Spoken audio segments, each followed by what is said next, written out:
I chat him gonna come.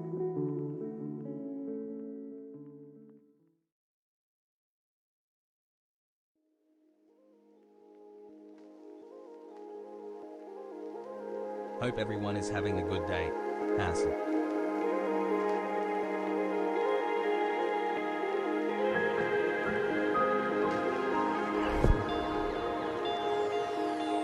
Let's go.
Hassle.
MSNBC Monka Lib.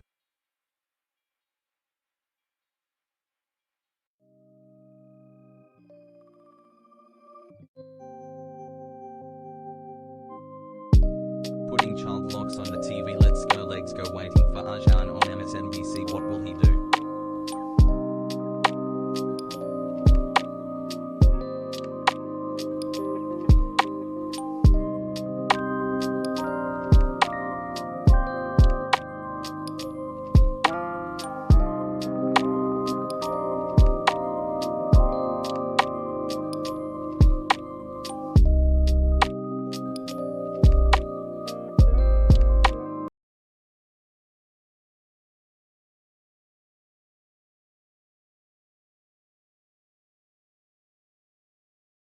Thanks for the laughs, Peepo. Hey, Hassle.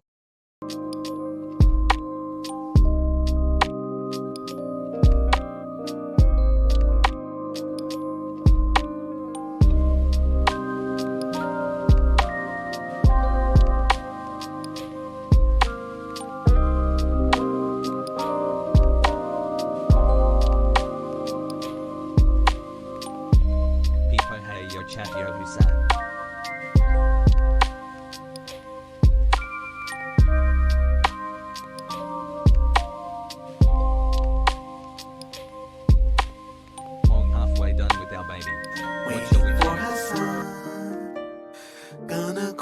Some videos and just do a lot of commentary on his stream. It's all a meme. So now what are we waiting for? Waiting for Hasan. What will he do when he's live?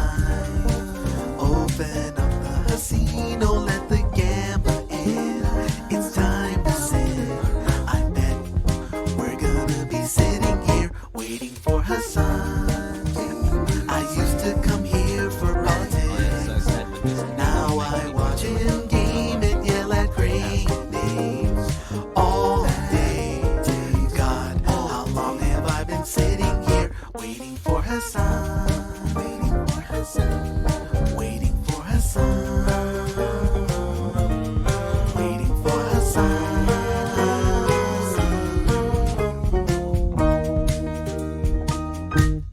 What's going on, everybody? I hope everyone's having a fantastic evening, afternoon, pre-noon, no matter where you are in the world. I'm Hasan Piker, and this is the Hasan Ivy broadcast coming to you live from sunny California, Los Angeles, folks. We are live and alive, and I hope all the boys, I hope all the girls, and I hope all of the NBs are having a fantastic one. Thank you, Micah Alien, Micah Alien for the 5 the subs.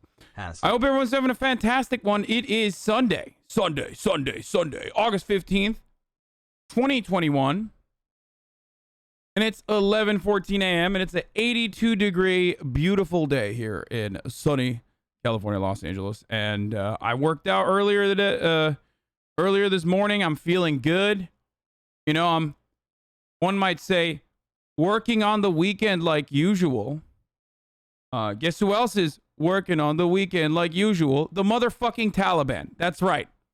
That's what we're going to be talking about today, obviously, because holy shit, dude. Holy shit. I mean, look, I'm just going to give you, I'm going to give you like what I did this entire morning, but a lot of it just aligns with what the Taliban were doing. Okay. I'm going to be honest with you. It's just like I woke up, you know, I couldn't sleep. I woke up at like 3. Okay. And these motherfuckers were like taking over Kabul at that point. And then I woke up again at like 5. And by that point, you know, the president was like, yeah, I'm done. You know, fuck this shit. I'm out. Peace. And they had taken over Kabul in its entirety. And then by the time I was done working out, they had already speed ran walking into Kabul because they didn't want people to steal or loot, according to them, because the Afghan security forces also tucked their tails and ran away. So, like, these guys, I mean, they are weekend warriors, okay? I mean, honestly, these dudes are, I mean, they're working. The devil works hard, but the Taliban works harder, okay? I mean, they speed ran this shit like XQC does through Minecraft, okay? They Minecraft speed ran this shit, dude. It's insane. 1 minute they're like, we're just gonna overtake the northern territories and the borders, and then, you know, the Afghan military is like, all right, let's send the reserves over there, and then they're like, psych, we're actually taking over everything. Proud to have been here for 3 that was months. insane. To be honest with you, that was absolute madness.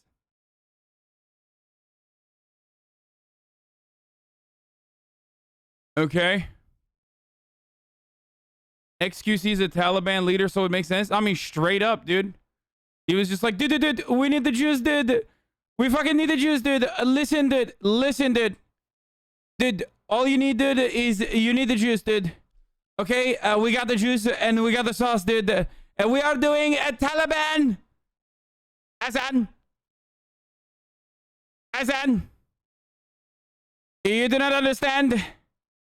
Dude, we need the juice and we need the sauce, dude. Hasan, we are taking over Kabul, dude. Right now, dude. So, you know, we're gonna talk about all of that obviously in a second. X Overwatch Pro callouts equal Kabul takeover, any percentage WR, yeah. Jihad, dude. Glory of Jihad, dude. I'm telling you, dude. Dude. All glory to Allah, dude. Do you understand me, dude?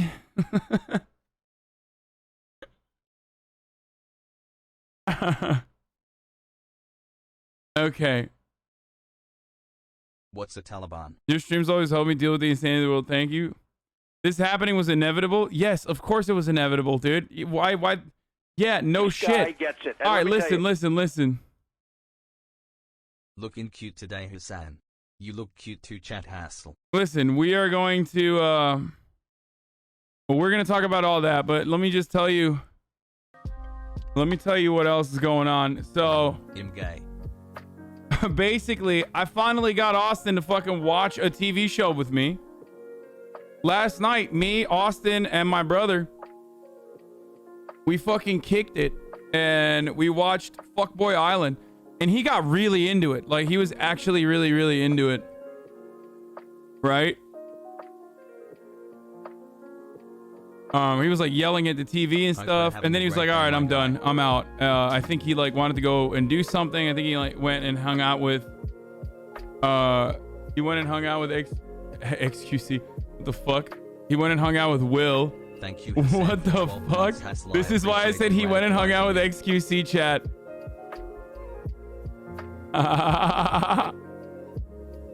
What the fuck is this, dude? Hey Hasan, my mom is gonna watch you tonight on MSNBC. Can you promise me that you won't bring Kusi? I don't want my mom to think that I am losing my mind. Please, do not explain. Dude, we must offer critical support, dude.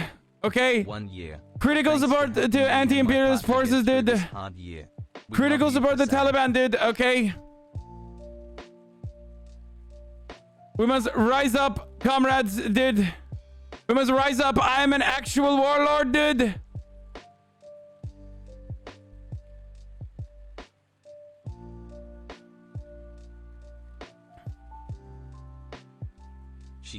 Okay.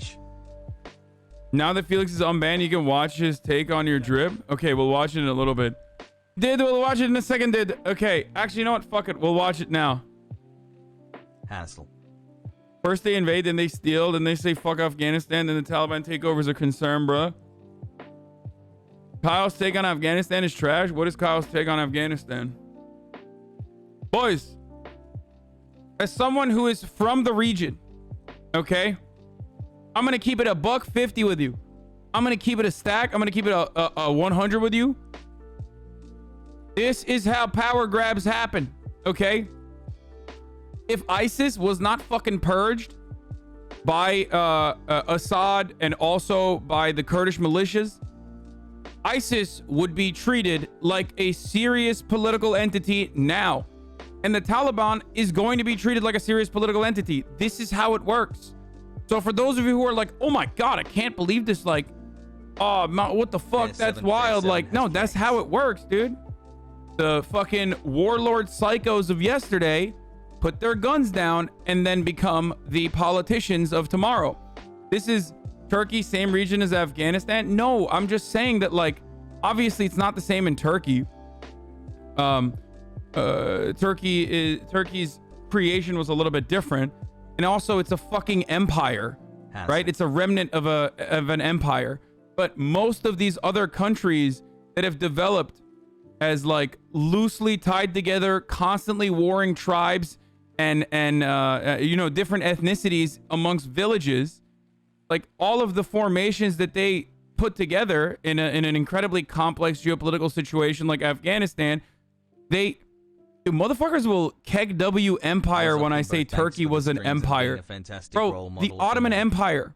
Have you heard of it? Like an accurate historical depiction is treated like a joke here. This is so funny.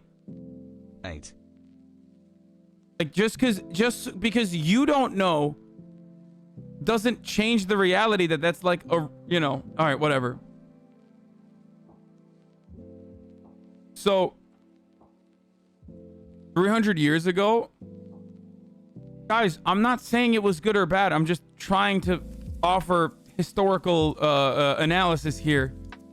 The Taliban is not ISIS. ISIS will never get the international recognition because they are expansionist and genocidal. The Taliban, while brutal, is only focused on Afghanistan. The Taliban has more of a serious political branch than ISIS. But my point is that that's exactly how this works. That's how it works with the YPJ. That's how it works with Kurdish militias in the region. That's always how this has worked. You have militia movements, okay? And then they get a little bit of success or a profound amount of success. And ultimately they fucking take over the country. And then those very same warlords and shit become the fucking politicians, okay? I will talk about that in a second. I want to do a little bit more fun stuff before we do that.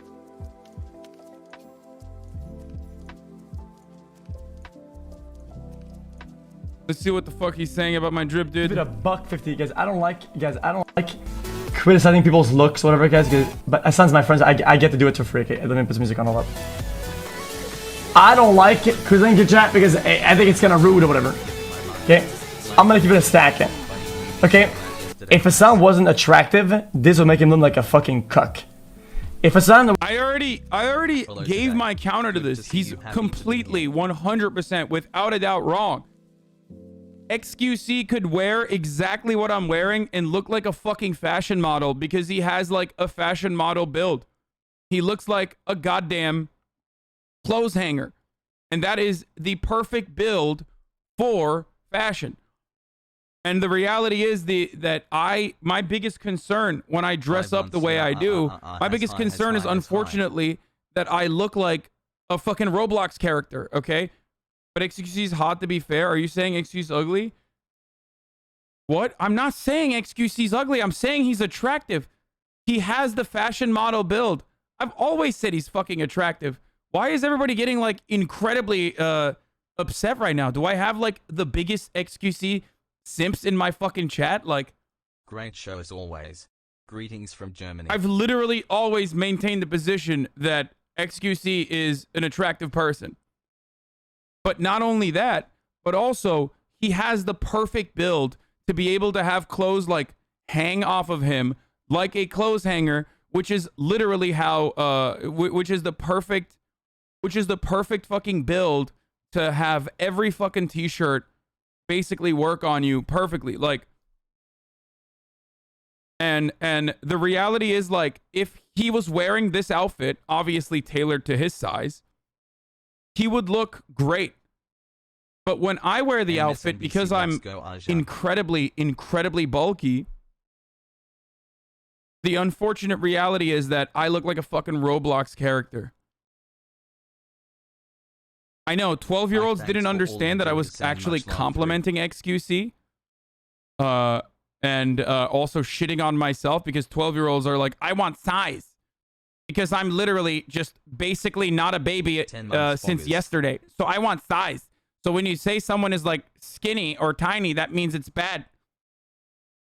Why are you... XQC could beat you. My juicer warlord could beat you, okay? It wasn't like big and looked good overall. That is a cuck lord. See, that's why I'm disagreeing with his take.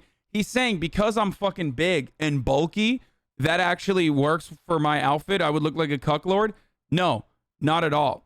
It literally is the opposite. XQC, I want to do this. I want to do this with him. I don't know if he's in LA or not. I literally want to have XQC come on, and then we go to a fucking store, okay? And I buy the same fucking fits for myself. Bulky equals fat says M3DIVN or whatever. Yeah, dude, exactly. Even when I was fucking 10% body fat, I was still bulky because I was fat, right? Like, I've never had a situation where I could fit into normal clothes. Like, I've literally never, even when I had 10% body fat, I could not fit into mediums. You understand? I will never be able to fit into mediums, which is, unfortunately, the size that American clothes manufacturers and most fashion brands make their clothes for, the medium one. So, he said because you're attractive, not because you're bulky. No, he's saying like anyone else, if it wasn't for Hasan that wears this, they would look like a cuck lord. And I disagree. I want to do a thing where like I get an outfit for myself and then we get the same exact outfit for XQC and he will look significantly better in it. Because skinny dudes can wear everything, dude. Every fucking thing. Clothing studio. Let's go. All right, let's go. Let's go. It's just like our I love to shop. Yes. We can trip. Oh, you can get me a fit. Wait, I think it's that one place. Like, imagine small arms, scrawny legs, a weird, like, kind of ugly face with these weird yellow glasses and a bunch of, like, random bracelets and whatnot in a small bag. You just look like a weirdo, dude. She can finally change his shirt. Okay, the bag does look weird. It does look funny, the bag. It does look comedic. Dunkey. Friends like skinny dudes would say the same thing about buff dudes. Dude, it's just wrong. Clothing studio. Interesting. How am I projecting? Projecting what? Could you What get could I me possibly to be projecting my here? living room for a He second? literally My would look ADHD better brain in that needs exact same motivation. outfit. No, because you said he was wrong, but his point was that attractive people can pull off your drip, and then he said he could pull it off. Therefore, people assume you meant he's ugly to prove him wrong. No, that's not what I'm saying. I'm saying that if we're talking strictly size, like not attractiveness, because yes, attractive people can pull off everything. That's Canadians ridiculous. register to vote But if except we're 20th talking snap election, exclusively maybe about like MafiaJinx. size differentials, then yes, XQC has a perfect build. XQC is a perfect build for dressing up in like the biggest variety of outfits. And yesterday we talked about this, and I said like the best example is Seer. Seer is literally the XQC build version of me. He looks like me, but he has XQC's build. And everyone's always like, man, Seer is so fucking fashionable. Seer is so fashionable. Hasan, We what's literally wear the behind same you? shit. Munkor. Yeah, but Seer just as well. See? That's what I mean. Like, this fucking moron. This literal moron in the chat. 11-month moron is like falling to my trap.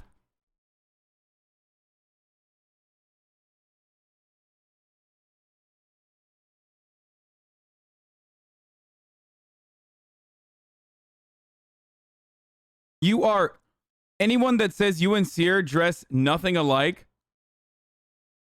should ask Seer how he feels like that. How he feels about that. Because he is the one who says you and I dress very similarly. Literally complimenting each other so coded kids think you're calling each other ugly.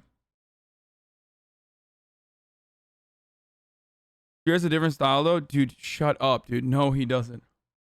His casual and my casual look very 10 similar. whole months of being the #1 Ohioan in chat. It's literally 100%. Absolutely. Like an exactly similar style graphic tees. Thanks for 2 months of lulz. Love you. Seer just better than you though, on God. I know, because he fits in the fucking clothes. He fits in the clothes. He actually fits in the way that you are supposed to fit in those clothes. So that's why all of you fucking lizard-brained baboons in my chat are literally proving my point. Me and Seer could wear the exact same fucking clothes and you'd be like, oh my God, he dresses so well. You, 7 on the other months hand, look transgender fucking pride. ridiculous. And that's because my proportions are fucking ridiculous. So I can't fit into the shit that I want to be able to fit into. Shut the fuck up. Anyway. That fellow Brit in Afghan is mental, mate.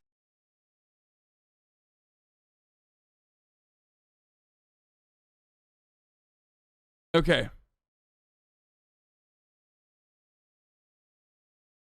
The fisheye lens doesn't help your wideness either.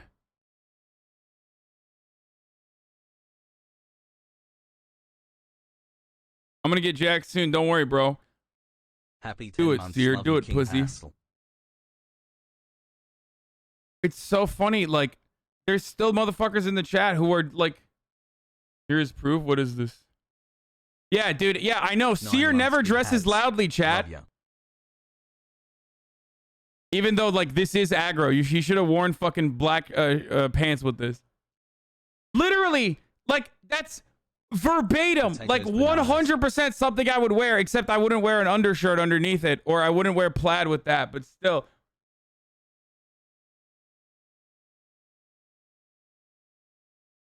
It's literally me, just normal sized. You fucking idiots.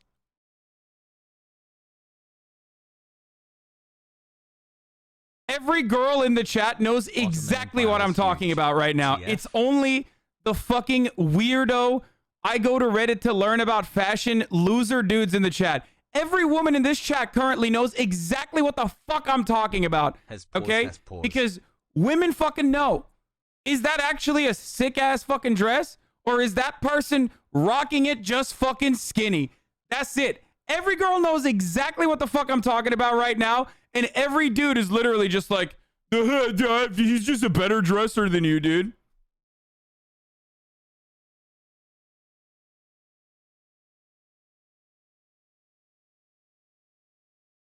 Seer agrees. I agree. Most people in fucking fashion would agree. But, you know, Reddit dudes that get their fashion advice on Reddit who have been wearing the same gray champion shorts since fucking middle school are disagreeing with me, while the crust is getting worse and worse on their fucking champion shorts. God damn it. Now Jay Park is getting involved. He says, brother, big fan, but I don't know about the crazy patterns and wild colors. Yeah, he would say that because he's good looking as fuck. And also, again, perfectly built to wear everything he wants to wear.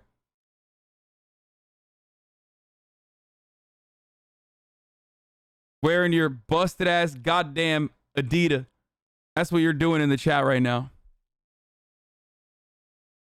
Most clothing designs are made for sample sizing, which is traditional model build fits. Yes, literally. Also, the fucking irony of people being like, dude, that's from 3 years ago. Yeah. The last time I wore some fucking loud ass shit literally like this was also 3 years ago, but that doesn't stop you motherfuckers from constantly bringing that up.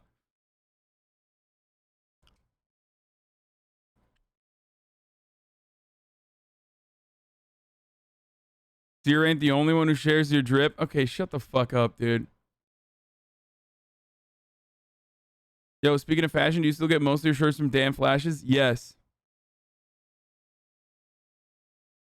Like, this is literally verbatim a fit that I would wear. Like, 1-to-1. Same with this.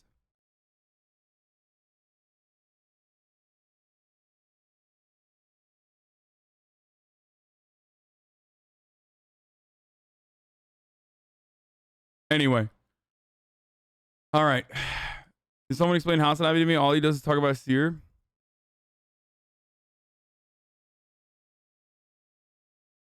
What is this? What's up, W? This is hot. This is good. Also 3 months you were hassle. I mean, that's just pajamas, dude. I was just literally wearing pajamas.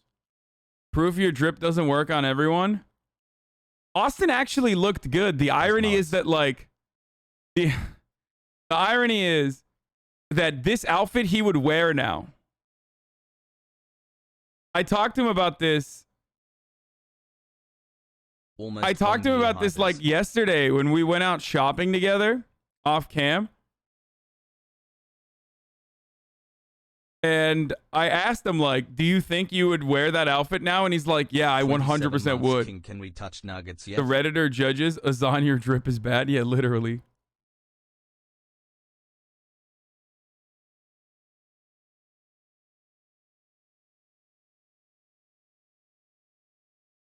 Yeah, the beanie was not it, okay? And it doesn't work for everyone, but the glasses were great. Bro, this guy, look at this guy. Why you talk so different in your Insta story? Because I was fucking your mom, okay? That's why. I was fucking your mom and I was fatigued after having sexual intercourse with your mom. Holy shit, this dude has been asking the same question over and over again since 11:26. Like he got to a profound point. Different microphones make people sound differently. In the morning when I have just woken up, my voice is raspier, okay? We have gone over this. There's a whole meme in this community called the fucking, what exactly is a daycare? This, dude, this. You being a fucking baby.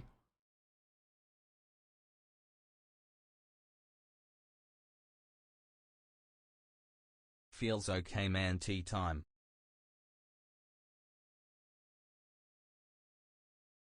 Okay, that's like, I would never be able to pull that off, dude. Are you kidding me?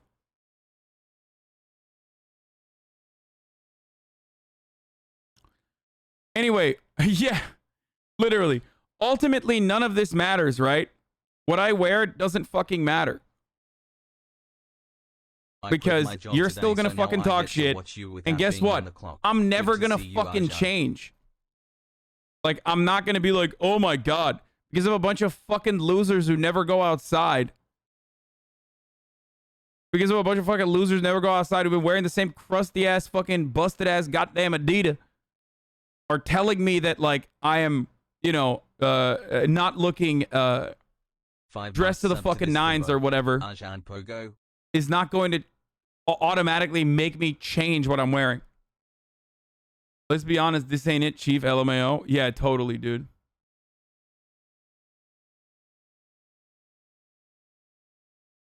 This is your best outfit? Yes, this is my best outfit.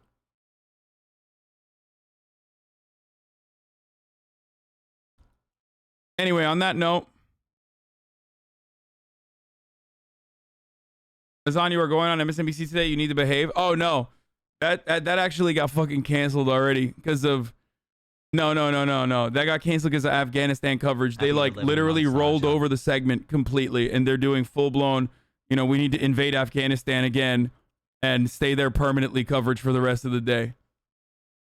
So it's already a wrap on that one. They're gonna check back in when they want to talk about infrastructure, because we were gonna talk about infrastructure. They wanted to have me on to talk about the infrastructure bill from like a progressive point of view.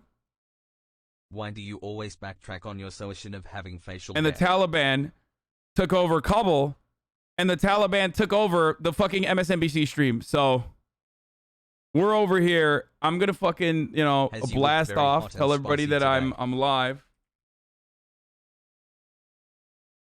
Are they gonna interview XQC instead? Yeah, they are interviewing XQC instead. Glad you are online to talk about the Taliban later today.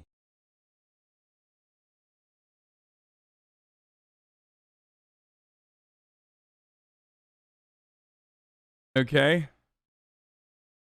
Hey y'all, I'm live and alive, and we're talking about the Taliban working on the Thanks for being a lot of weekend fun to like watch. Wouldn't usual, want to use my wife's boyfriend's Prime sub on anyone else. and how they took over Afghanistan in like 72 hours. Who could have seen this coming? Hassle almost a year. Literally everyone. But the policy advisors. Get in now. www.twitch.tv/Hasanabi.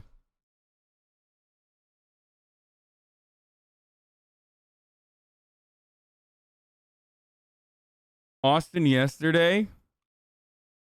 Damn, you're right. Austin does kind of look like this dude a little bit. That's crazy. Working on the weekend like usual. Taking over Kabul like usual.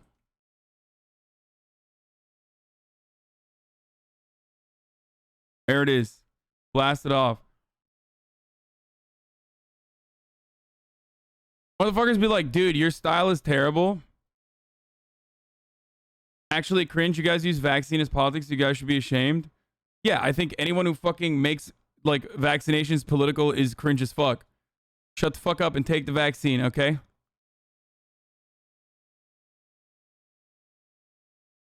Biden got it wrong. Oh no, I know Biden got it wrong. Biden got it hella wrong. American policymakers are the only people that got it wrong. Okay, we're gonna fucking get into it right now, dude. I got so much to say. As a skinny person, I can concur to what Hasan is saying. Did you want us to stay there to maintain occupation for another decade? No, fuck no. No, I am full blown in support of a complete pullout. I don't have a problem with that As at all. Who has been 6'4", Oh, sorry. 280 pounds since 7th grade, I feel your pain. Let me just say it with my entire chest. No, America should have, 1, never gone into Afghanistan, 2, never occupied Afghanistan for 20 years, and 3, should have pulled out immediately fucking 20 years ago, but they didn't. But anytime the Turkish people have a saying, zararın neresinden dönersen kârdır. Okay? No matter which point you turn away from a loss, that's profit. Okay?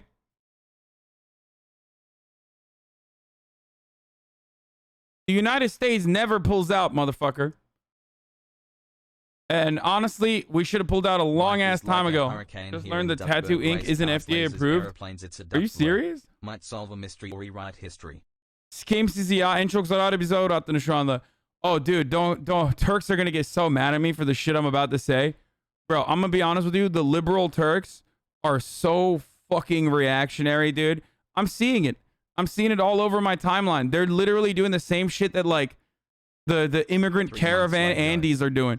They're posting photos of cars and cars like piling outside of Kabul, trying to get out of Kabul, right? And these motherfuckers that live in Kabul are literally like doctors and engineers and shit. It's not like I'll never they make are fun of the your dudes outfit when standing that are next up to in the Austin. mountains, the warlords. They're literally fucking doctors. And they're like, oh, these motherfuckers are, you know, gonna drive over to Turkey. And there's a couple different reasons for why. Easy clap.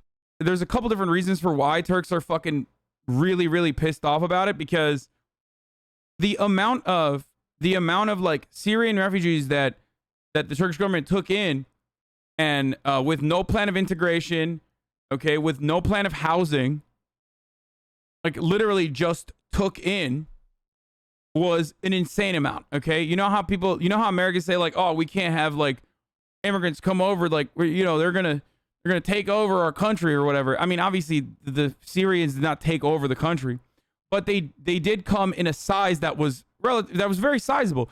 I, at the time, and still to this day, believe that it was the right thing to do. 6 million Syrians, I believe, were taken in to Turkey, which is a sizable nation. Don't get me wrong. I mean, 90 million people live in Turkey, but 6 million and constantly growing. 6 million people coming in over the border. That's a lot of fucking people to bring in at once with no plan of integration. Okay? So they took them in as a geopolitical tool against the EU. This is correct. They took the Syrian refugees in, one, because it plays well with the Muslim conservative base, because these are our brothers in Islam. Okay? So that's why Erdogan did it. And then the second reason why Erdogan did it was because he wanted to use them as a tool against Europe. Europe gave us money in Turkey. Europe gave the Turkish government money. Okay? And also on top of that, he could constantly threaten the European Union and be like, hey, don't piss me off. I'll fucking literally release them. I will send them over to the border. I will literally send them to Greece. Right? 6 million Syrians, we will fucking send them to Greece, motherfucker. They want to go. Right? So why have I wasted my ultimately, though, obviously, there's people have nowhere to go. Like, these people have no fucking place to go. So it was a good thing overall. So now a lot of people are triggered by that because they think like Erdogan is doing that because göçmen karşıtı ve ülkenin politikasını eleştirmek aynı şey mi? Evet. Çünkü göçmen karşıtlığı politik bir kavram. So now the liberals, the people who are supposed to be more like tolerant, who fucking despise Erdogan, right? They despise Erdogan to a degree where they think like Erdogan is doing this because, you know, he wants to bring in more Muslims into the country and they don't like that. So they're like fucking mad. They're hella mad about it.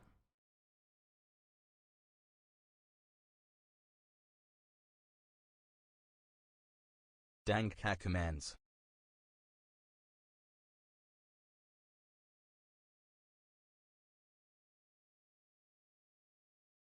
And it's not even just like liberal Turks. A lot of people are against I this. gotta say, it was pretty whack for the Taliban to do this to you at Hasan Abbey. Then why do we only see men come in if they're educated people rather than mountain boys? See, that's what I'm saying. Like, motherfuckers will say shit like mountain boys. This is like, that's basically like the N-word for Arabs and Kurds. Okay, that's like that's like a actually racist thing. First of all, that's not even fucking true.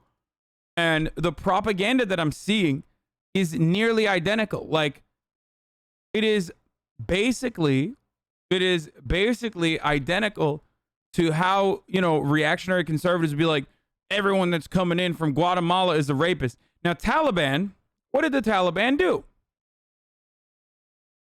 Well, of course, the prisons were almost completely occupied with Taliban, Al-Qaeda, and even ISIS. Not as If there was any ISIS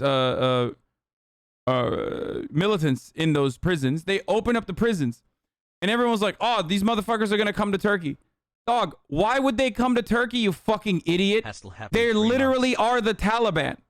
Why would the Taliban not stay in Afghanistan when they finally have maintained full control over Afghanistan and just go to Turkey instead, you fucking idiot. Yeah, yeah. No, the people that are trying to come to Turkey are like actual refugees.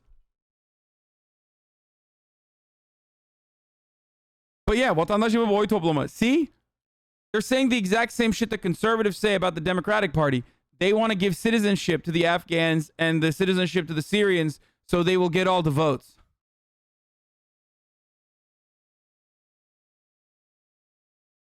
Let's go 9 months. I swear to God. Amına koyayım, sokakta görüyoruz gelen insanlar doktor falan diye sokakta bana bile laf ediyorlar, erkeğim. Türkiye'de cihad yapmak istiyorlar. Yarrağıma yapsınlar cihadı Türkiye'de. Salak salak konuşmayın. Now, the problem is the economic situation in Turkey is not like America. Okay? Turkey already has a very young population Pickle Rick. that is unemployed, that wants job opportunities, that wants better education and better job opportunities. So instead of fixing that, when they see more fucking people coming into the country, they're like, what the fuck is this shit?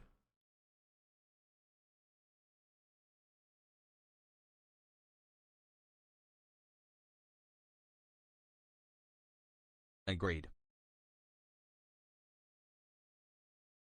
Anyway, wouldn't these guys get bans if they were American conservatives spewing this kind of points? Yeah, but I'm the only fucking Turkish-speaking moderator, so I'm not going to ban every Turkish person in the chat. Especially because I do predominantly English political coverage in English, and it literally doesn't matter. You don't understand what they're saying. When I ban a psycho, when I ban a conservative psycho, I ban them not because like, oh, I'm so triggered by what they're saying. I ban them because I don't want them to fucking bother other people. Turkish people can't bother you. They're just literally all, drumming up nationalistic fervor in the chat for all the other fucking dumbass Turks who also feel the same way. T.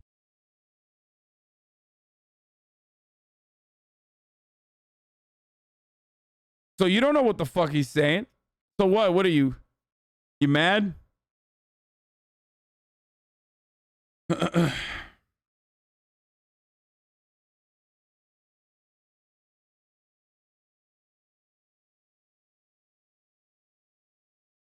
Anyway. Hasan. Pogo. Hasan. 7 months. Hasan. The shit that I've seen on my timeline from Turks, though, talking about how, Sup chat. you know, they're just straight up saying like they're gonna murder fucking refugees. Like people are just like posting, you know, Agent 47 saying like, where are the refugees? I'm just wondering. An SJW Turk blaming normal Turk? What do you mean?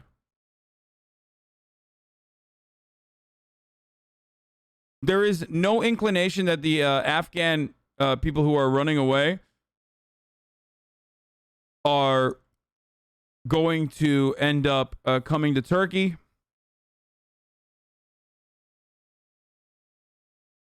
Mülteciden laf yedik diyenler Türklerden laf yemiyor mu? Aynen amına koyayım.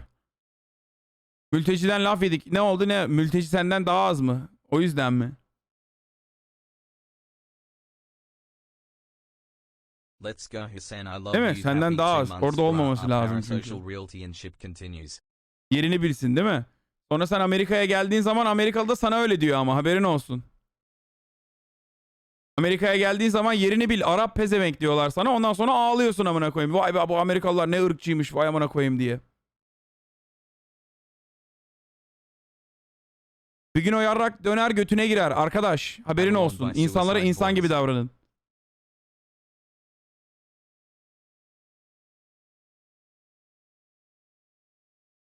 Anyway. The sheer volume of refugees that Turkey has taken for as poor of a country it is actually fucking a lot. Okay? I'm not disagreeing with that. And there is also no there's no plan of integration, anything like that. Erdogan just basically fucking brought everyone in specifically so he could use that as a cudgel or as a bargaining chip against Europe, as I admitted already. Having said that, though, it is still a positive thing because people have nowhere to fucking go. And also, on top of that, the coverage that we've seen from, I guess, I Turkish had a long outlets time about no the see Taliban people kiss. takeover, and the coverage that we've seen thus far from Western outlets is like, oh, they're coming in, they're murdering all the women, they're stopping all the schools. I don't know if that's going to be the case. It probably will be. Okay? It probably will be, because these guys are fucking brutal, okay? And they're fucking warlords. Except, it's Afghanistan. Of course they're fucking warlords. Like, what do you mean? It's just not all of a sudden our warlords. You know what I mean? Like, what? You think, like, outside of the fucking cities, the United States government wasn't working with fucking pedophile warlords? Of course they were. We were just paying them to look the other way. And, you know, fuck boys if they want to, but just, like, in the other direction. Sometimes not in the other direction. Sometimes directly in our faces.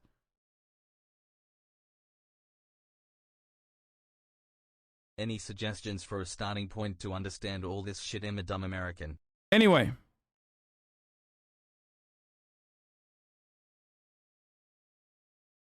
Why are you suddenly talking as immigrants would be a strain on the economy? There's a difference between a 90 million population that has a fucking broken, fundamentally broken economy, taking in refugees with no fucking plan to the degree that it's like literally almost 10% of the fucking population, and America with 330 million at least taking like 1 million refugees. You know what I mean? Do you know how many fucking Syrians we took? 1 year, baby. Under the Trump administration? 12, cocksucker. You think there's a reasonable middle ground there? 12. 12, motherfucker. We took 12 Syrian refugees in the United States of America. There's a reasonable middle ground and a good integration plan between 12 and 6 million. Okay? What the fuck? 12 for 330 million, 6 million for 90 million. Don't you think that there is a balance that you could strike there?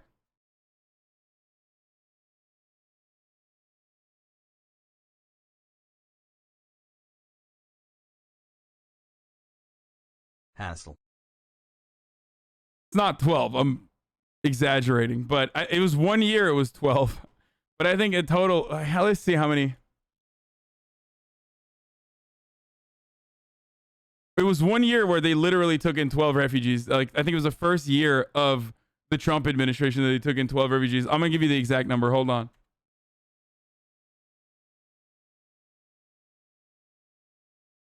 One year with chat hassle.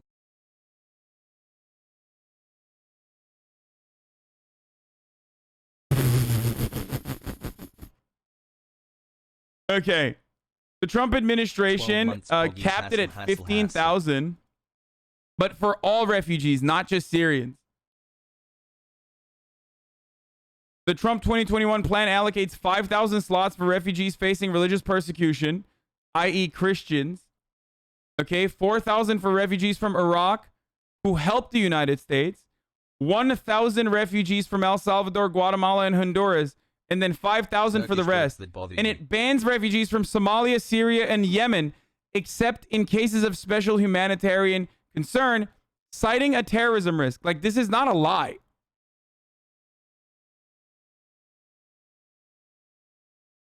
Yeah, here. Oh, no, oh, fuck, I was wrong.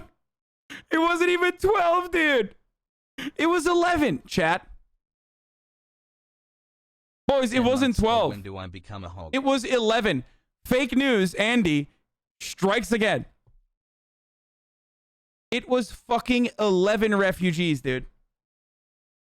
I don't want to get into the nitty gritty like Tim Pool would say. I apologize. I said 12. I was wrong. Literally just 11 refugees from Syria. Can't believe what the Taliban did to your face.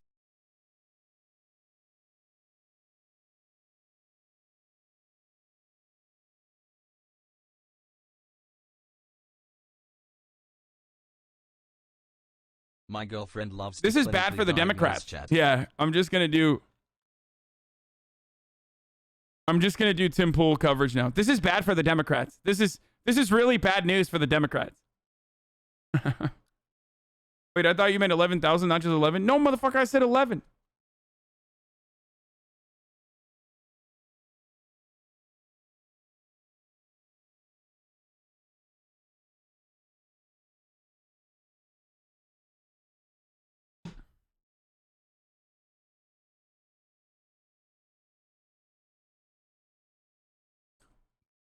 You keep moving the goalposts or whatever. I don't know. Yeah, I know. There is one goalpost that never moves on this broadcast, though. It's the top of the hour ad break. You know, sometimes they say 12 refugees were accepted into the United States of America. Turns out it was 11. Okay. But the one thing that's consistent is the top of the hour ad break. And this is the first one of the day. So, you know, we're popping off.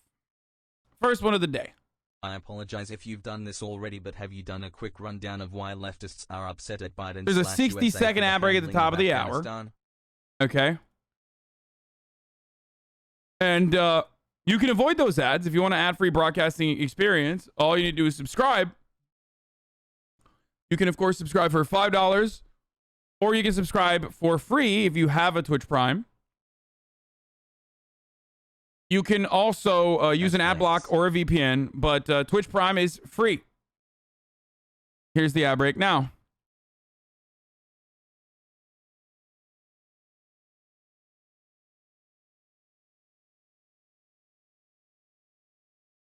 Anyway, you'll be streaming you going on MSCBSN? No. I was going to, but I'm not.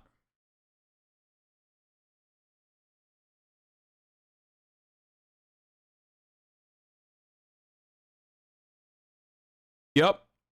Boys, here it is, by the way. I just want to show you guys exactly. So I talked about how, like, you know, everybody knew this was going to happen. No shit. Everyone knew this was going to happen. Donald Trump knew this was going to happen. The Taliban are officially inside the palace, by the way. محمد شاه هو موجود داخل إذن القصر الرئاسي. حميد الله معنا الآن. تسمعوني؟ Just fucking chilling, dude. My birthday. Keep it going. حميد الله. It's nice of the United States government and our tax dollars to, like, give them such wonderful weapons, though. You know what I mean? Like, they're fucking doing airsoft. They're playing airsoft with, like, fucking anti-material rifles and shit that we just left behind in the bases. Looks like hogs on January 6th. Well, I mean, the difference between these guys and the hogs is that they have... Live you chat and Hassie. So the funny thing is, let me just give you guys a couple different things. One, these group of individuals, or at least they're like older versions, were directly funded by the United States of America. Okay? They were funded by the United States of America as a loose association or a loose coalition of mujahideen fighters. No more war. That we regarded as brave, and Reagan even fucking had at the White House, because they were fighting against the USSR. There was slated to be a socialist revolution in Afghanistan. USSR came in, a lot of minerals in Afghanistan. It's very, very fucking dense with minerals, natural resources, ripe for extraction. Okay? So then we were like, oh, these guys are wonderful. Let's give them all the guns. Let's train them. They'll fight the USSR. So they did. And they thought at the time, like, this will be the USSR's own version of Vietnam. Of course, the irony is it became our version of Vietnam later down the line. So those guys basically were like, all right, thanks for the guns and stuff. Now that the USSR is gone, well, I believe it's now time to, you know, fucking purge the Americans as well. So, because once, you know, 9/11 happened, and it was reported that the Afghan Taliban, which at the time I think like ran 40% of the country, okay, in Afghanistan, they were holding on to, they were welcoming Osama bin Laden into their homes. So at that time, we were like, all right, give us Osama bin Laden. They were like, oh, we can negotiate, but, you know, it's not custom. It's not our custom to give you a guest of ours. You know, we can't do that, whatever.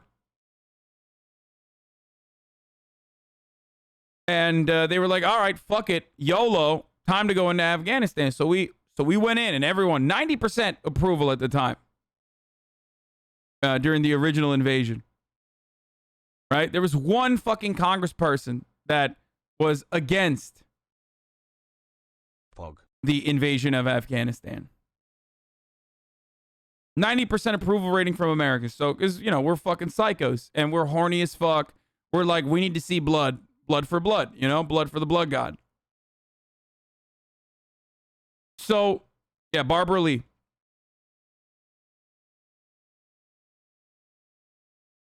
There are other reports where, you know, that the Taliban said that they would give up Osama bin Laden.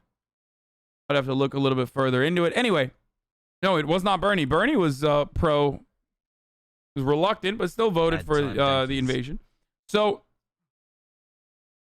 when that happened, you know, they purged back the Taliban originally. A lot of fucking fighting, a lot of war. And then for the past 20 years, like, the Taliban has just been sitting in the sidelines, growing their fucking ranks. Poggies.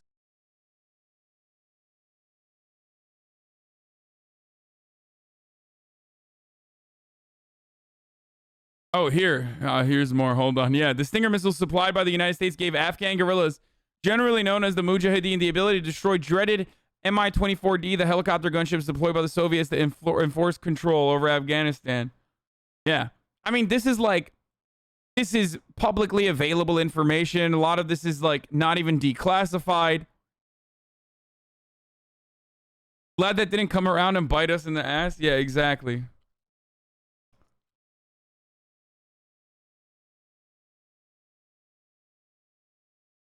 So basically, the Taliban sat around, you know, kept fighting the Afghan forces, kept fighting the American military, and their ranks kept growing, and their influence kept growing.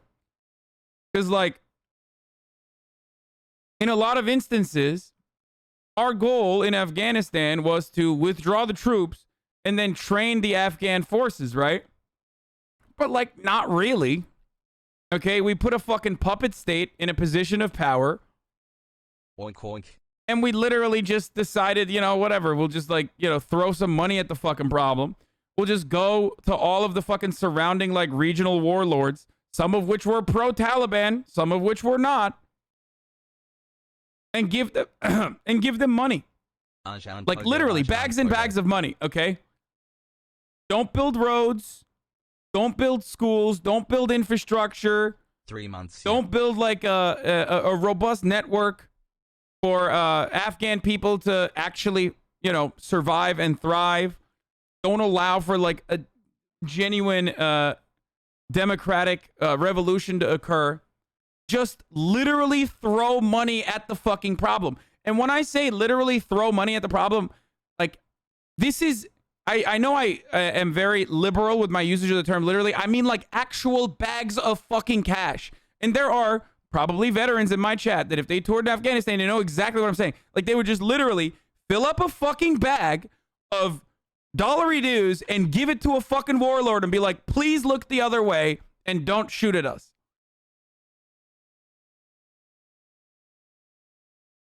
Okay? But the point I was going to make is, the main difference between these hogs, and they are hogs, they are fundamentalist, militants, and our hogs, is that they're more successful. That's it. Like, they have more energy, they have better training, they have better guns, they are exactly the same with respect to their fucking worldview, don't get me wrong, literally the same. Like, they are... also not, you know, fat. There's one thing, because, you know, they're working out a lot. Probably know how to shoot better, too. 1 year. Imbigin. Thanks for radicalizing me. And they were able to do a January 6th insurrection and, you know, take over the fucking government officially as of earlier today.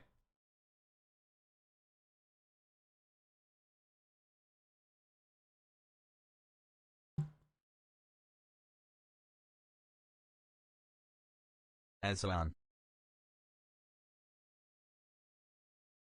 So,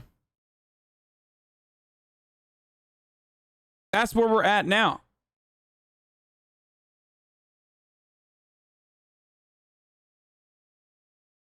What you fail to consider is that we did succeed in the Soviets not being in the region. So, you know, as far as the U.S. is concerned, it's an absolute win. Oh, totally. Good thing it did not fucking come back and bite us in the ass, though. They also do dress cooler. Even though they have zero fucking, like, literally all these motherfuckers are wearing flip-flops. Pogu. Not a single boot, dude. Every time I watch these videos, I'm looking down, and they always wear flippy floppies. Which is like insult to injury. You know what I mean? Like, you occupied a country for 20 fucking years. Okay? And every single fucking military member was like wearing 80 pounds of fucking gear. Okay? Getting heat strokes and shit. Eating MREs. Wearing like the nicest fucking boots. And the motherfuckers wearing flip-flops who herd goats literally took over the country in 72 hours, dude. 72 fucking hours. In motherfucking ship, Tarlik, Changla.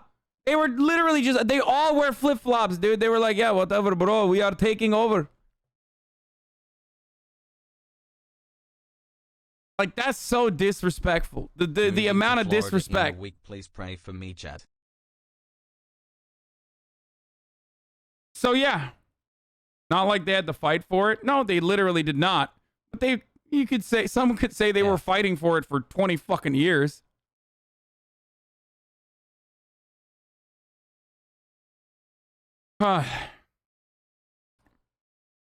So what did Joe Biden say about the pullout? Which, by the way, I am fully in support of. I want to repeat this. I am fully in support of withdrawing U.S. troops from the region. Okay? It's the right thing to do. Let's see what Joe Biden had to say about the withdrawal, though. Taliban takeover of Afghanistan now inevitable? No, it is not. Because you have the Afghan troops have 300,000 well equipped as any army in the world, and an air force against something like 75,000 Taliban. It is not inevitable. So originally, they were like, oh yeah, maybe they'll take over. Maybe they'll take over in 6 months. Okay? And then they quickly went and said, oh no, okay, maybe the takeover will have... This happened literally like this week. They went, okay, 90 days. And then 2 days ago, they were like, okay, maybe 30 days. And they literally just came in and took over in 72 fucking hours, dude. Hold on. 72 hours. Why didn't the Afghan troops fight? Why would they? Are you fucking dumb? These motherfuckers have been fighting the American military for 20 years. No shit they weren't gonna fucking fight, dude. No shit. Why would they fight? This is what Americans don't understand. Love you, Has. For some weird fucking reason, they're like, why won't they fight against the Taliban? I don't know. Maybe because they look like them, dude. Have you thought about that? Maybe from their fucking worldview, they're like, I'm not gonna fucking die for this shit. This is better than fucking America being up our asshole. Whatever. New boss taking over the old boss. That doesn't mean the Taliban is good. Milk, huh? Okay? Because they're not. But why the fuck would they be like, all right, well, you know, the region, my region has been operated by this pedophile warlord that was getting money from America, and now it's going to be operated by this other pedophile warlord who is a part of the Taliban. Motherfuckers be like, women's rights, dude. Yeah, totally. They really cared about women's rights, just like America really cared about women's rights.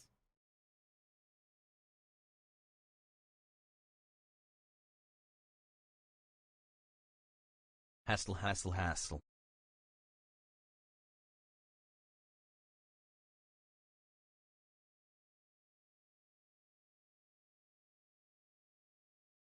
Yeah, nothing says I love women's rights like bombing fucking buildings for 20 years, dude.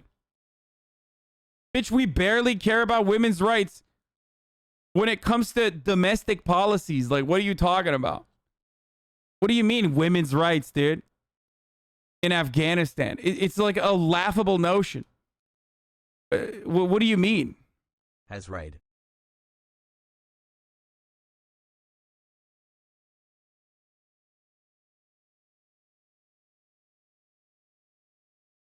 Were women's rights better under the ANA, Hasan? You okay? Great work to make the world I've said this before, but like, Afghanistan used to have a fucking monarch who also aesthetically wanted to improve women's rights.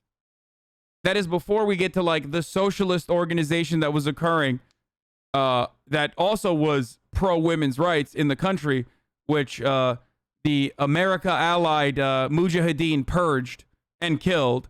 But even before that, there was a fucking monarch. There was a monarch that also was like pro women's rights. Does that mean Afghanistan should have a monarchy? Like, what kind of fucking take is this? Are you really comparing the rights of women in the U.S. to those in Afghanistan? No, I'm saying that us in America do not view Afghan people as people. We don't. If you did, you would be absolutely distraught with the sheer volume of violence that we've subjected the people of Afghanistan to. So even by that metric, like, this notion that like America cares about women's rights when like the actual women that they see as like full-blown human beings here in the United States still in many states don't have full autonomy over their own bodies, like be able to get a fucking abortion and shit, is laughable. Of course, the women's rights in Afghanistan is like significantly fucking worse than America. Don't be an idiot. But from the eyes of like the American citizen, the average American citizen, like, they don't give a fuck about women, dude. What the fuck? 8 months strong. Dunkies. And the really interesting part of this is that like the Taliban basically do the exact same thing that the Zetas did, and the exact same thing that like the American Special Forces do. It's a cartel that does terror, that controls whatever they fucking can, all like natural resource production. They tax people. They're basically like, you know, they're doing the exact same shit that they learned from us. Arjan? 1 year sub baby, can we got some hassle for Arjan? It's Setas? Okay, sorry.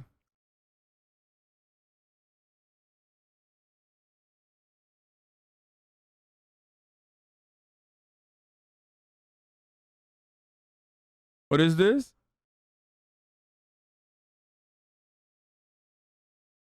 Malala, the girl who received a Nobel Prize for standing against the Taliban, is the same girl who was silent about the cries of women and children suffering at the hands of Taliban. Performative activism will always get exposed. This person. What the fuck? She said Malala is doing performative activism, dude? What the fuck? Yo! Yo, people are crazy, dude. She was performatively shot, okay? 2 months hassle.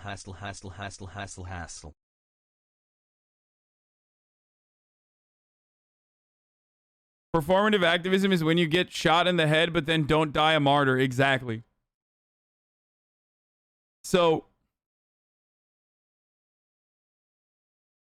So here's what I was going to say. Wine communism, Twitter is wild.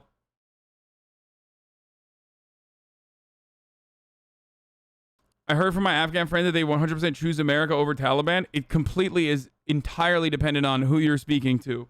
It's like the same concept as like, you know, Guaido supporters. Well, they're non-existent in Venezuela. Ultimately, the Taliban are fucking horrible, okay? Hassle. But unfortunately, that is what that is what America is subjecting Afghanistan to in the end. There was no way Either there was going to be permanent, like it was going to be a vassal state for our interests, okay, or it was going to be, or it was going to turn into this.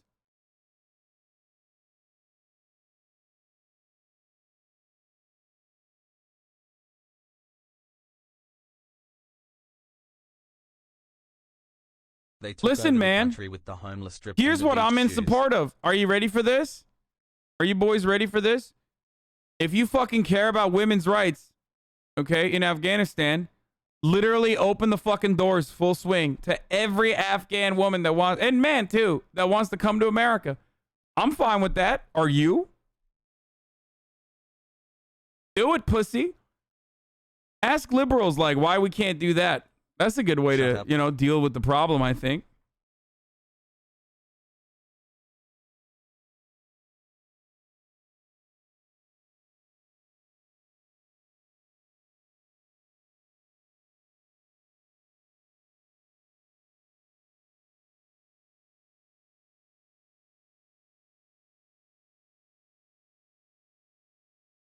It's so weird, like. It's so fucking weird that we're talking about like women's rights as though like America staying, like the occupation continuing for like another 10 more years or another 20 more years will actually finally change the situation. Dog, 20 years, 20 fucking years of occupation and military training and all the guns and all the training. And they got rolled by the Taliban wearing fucking flip-flops in 72 hours. Are you fucking dumb? Like, that's it. That's the proof. That's literally the proof that you fucked up big time. The proof there isn't like we have to literally permanently ensure that we have occupied another fucking country that's thousands of miles away. Okay? The proof is that you should have never been there to begin with. And we saw the proof there in Vietnam. But like, that's not enough. One year with the greatest tour RIP Afghanistan and the Hasan Ross. You can be in favor of leaving and agree women are getting the short end of the stick once again. I mean, of course I fucking agree with that.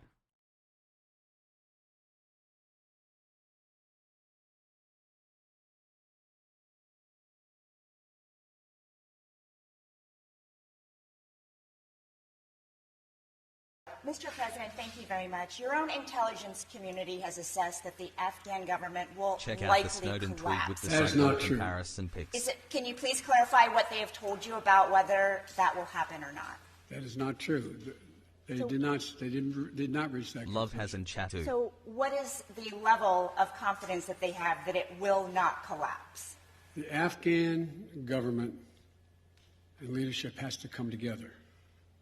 They clearly have the capacity to sustain the government in place.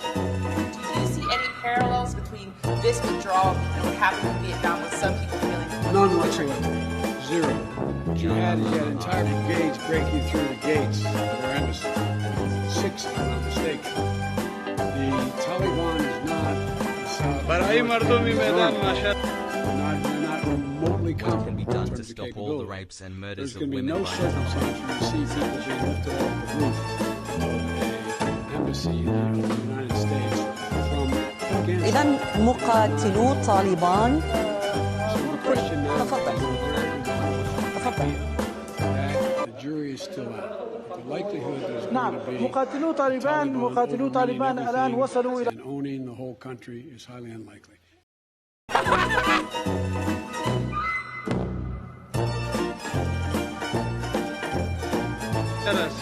Highly unlikely, boys. Highly unlikely. It's not going to be like Vietnam. Keep up the good work. We're not going to... He literally said we're not going to have helicopters flying over the embassies, which makes it even funnier, too. The jury's still out. It just happens that the jury's 100% Taliban.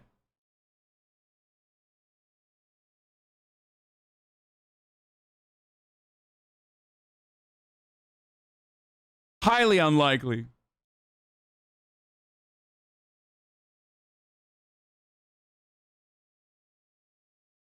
Worst part is that the Trumpers who applaud Trump's plan get to play it both ways. I mean, yeah, I don't really give a fuck about domestic, like internal conversations and people propagandizing this when they were literally like personally advocating to fucking pull out when Trump said it was good. This video is much funnier now that we can say it was recorded 5 days before the fall of Kabul. See you, Daddy. Bye. Hi, my name is Cooper, and this is a day in my life as a White House intern. We did a joke. Hey, everyone. Vote. Where were you when the Taliban overtook the entirety of Afghanistan?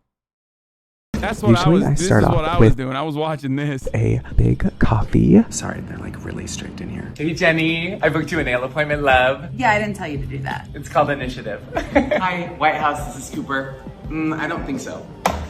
Oh. It was even worse in Vietnam. The ARVN lasted 2 years after the U.S. left. When Saigon fell, the Afghan army probably won't last another 2 hours. No, the Afghan army has officially not lasted. It's over. Afghanistan is now the Taliban state.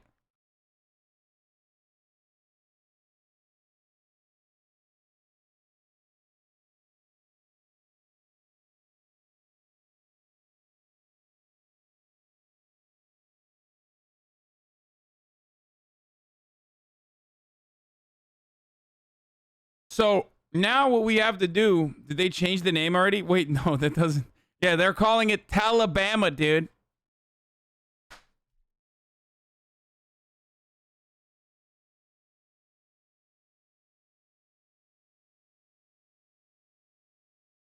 You know, they're like, my favorite, bro, Alabama, bro. They are so good. You know, we have the same ideas. We are ideological allies. 1 year, let's go. We want to call it Talibama.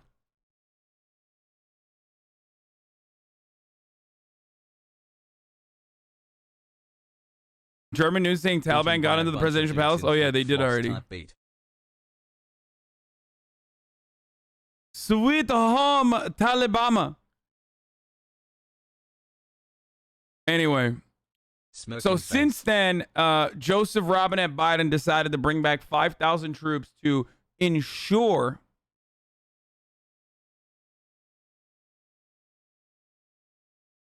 holy shit, I've subbed for a year. Where is my subscription child support, Hassie? Wait, this is an incredible plan? Dude, I love this, dude. I love this. Dude, backseating war. Kabul was effectively under Taliban control. Government fled. Building occupied. U.S. is using the airport to evacuate the embassy and remaining American citizens. There's no use pretending it is anything but Taliban controlled. Status of Parwan is unclear. Panjshir is an island. This guy's got an idea. The U.S. had trouble fighting the Taliban while they were hiding in the mountains. Now that they're on the roads and in the cities, why not fly back in and take them out? Brilliant.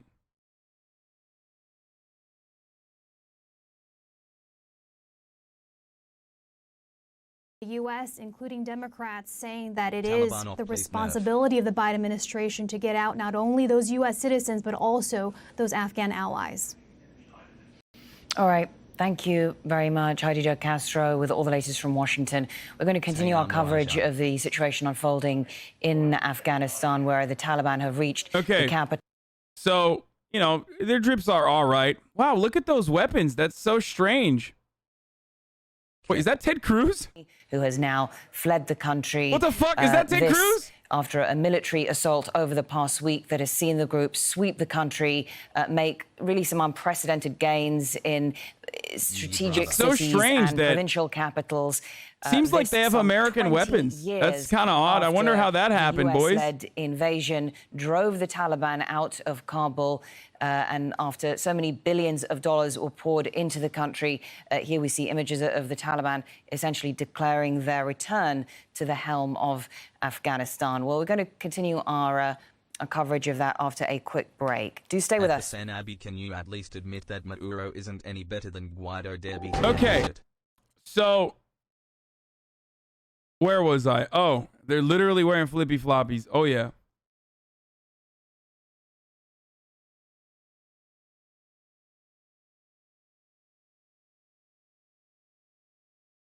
First, ISIS took XQC, now Taliban took Ted Cruz. 6 months, Pogu. So,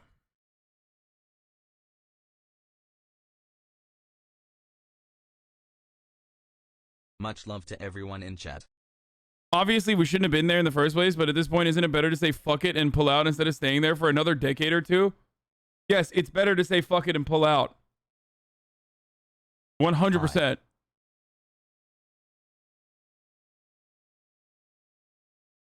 Yes. Yes. We were there for fucking 20 years, dude. We were there for 20 fucking years, dude. Are you insane? Which, by the way, I don't even know if we're going to literally pull out. I don't know if we're actually going to end up pulling out, but... Not gonna lie, the Taliban has some underrated fits. Like, anyone that tries to claim that the American military is a civilizing force. Anyone that claims that the American military is a civilizing force is unironically playing in to the same kind of Orientalist memes that justified imperialism and colonialism in the past. That's all you're doing. We are not a civilizing force there. We're not.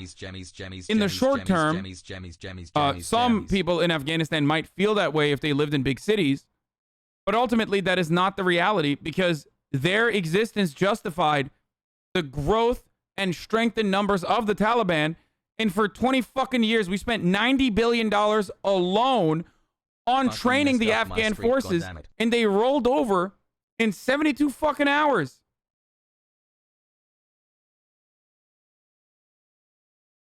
$72 hours, man. How many more billions do we need to fucking give to these dudes?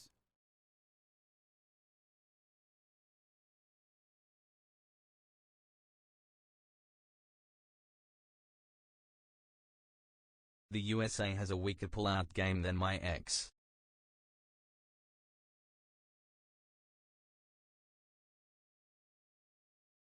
Here's the Taliban statement. So, I'm going to tell you what they are saying, okay? Great. And I'm not going to give you seasoning on it, and I don't want you to fucking be like, oh, I can't believe he's agreeing with the Taliban or anything like that. But if you do not go to Western media, and if you actually go to, like, Middle East Eye, or if you go to like Al Jazeera and you get like an actual unseasoned version, like a direct fucking firsthand what the Taliban is saying, you will hear a very different attitude or a very different rhetoric from them.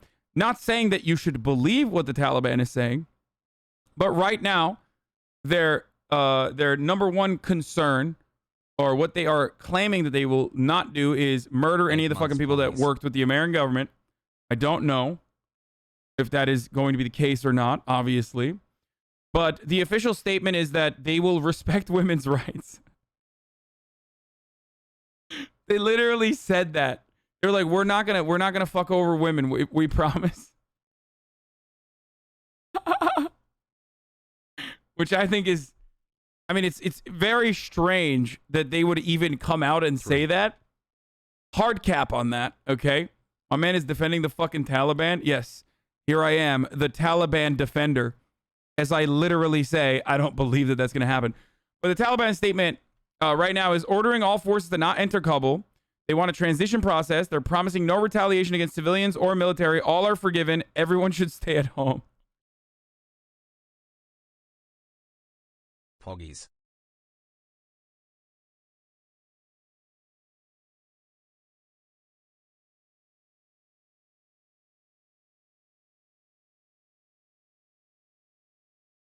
Always defending your friends. Yeah, dude, the Taliban is actually streaming on Twitch. They're a big streamer, so I'm, of course, defending them.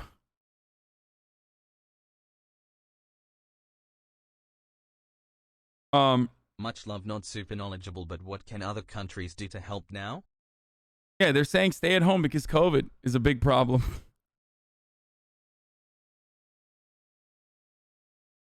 Anyway. 8 months getting ignored, it says TR8. However, since the capital Kabul is a large and densely populated city, the Mujahideen of the Islamic Emirate do not intend to enter the city by force or war, but to negotiate with the other side to enter Kabul peacefully, which they did. Happy 15 months, Dono Wall. Ongoing, so that there's a transition process completed in a safe and secure manner. No one's head, property, and honor are harmed, and the lives of the citizens of Kabul are not in danger. The Islamic Emirate instructs all its forces to stand at the gates of Kabul, not to try to enter the city. Also, until the completion of the transition process, the security of Kabul city is referred to the opposite side, which must be maintained, which the Afghan security forces literally were like, yeah, no, fuck this. Habibi.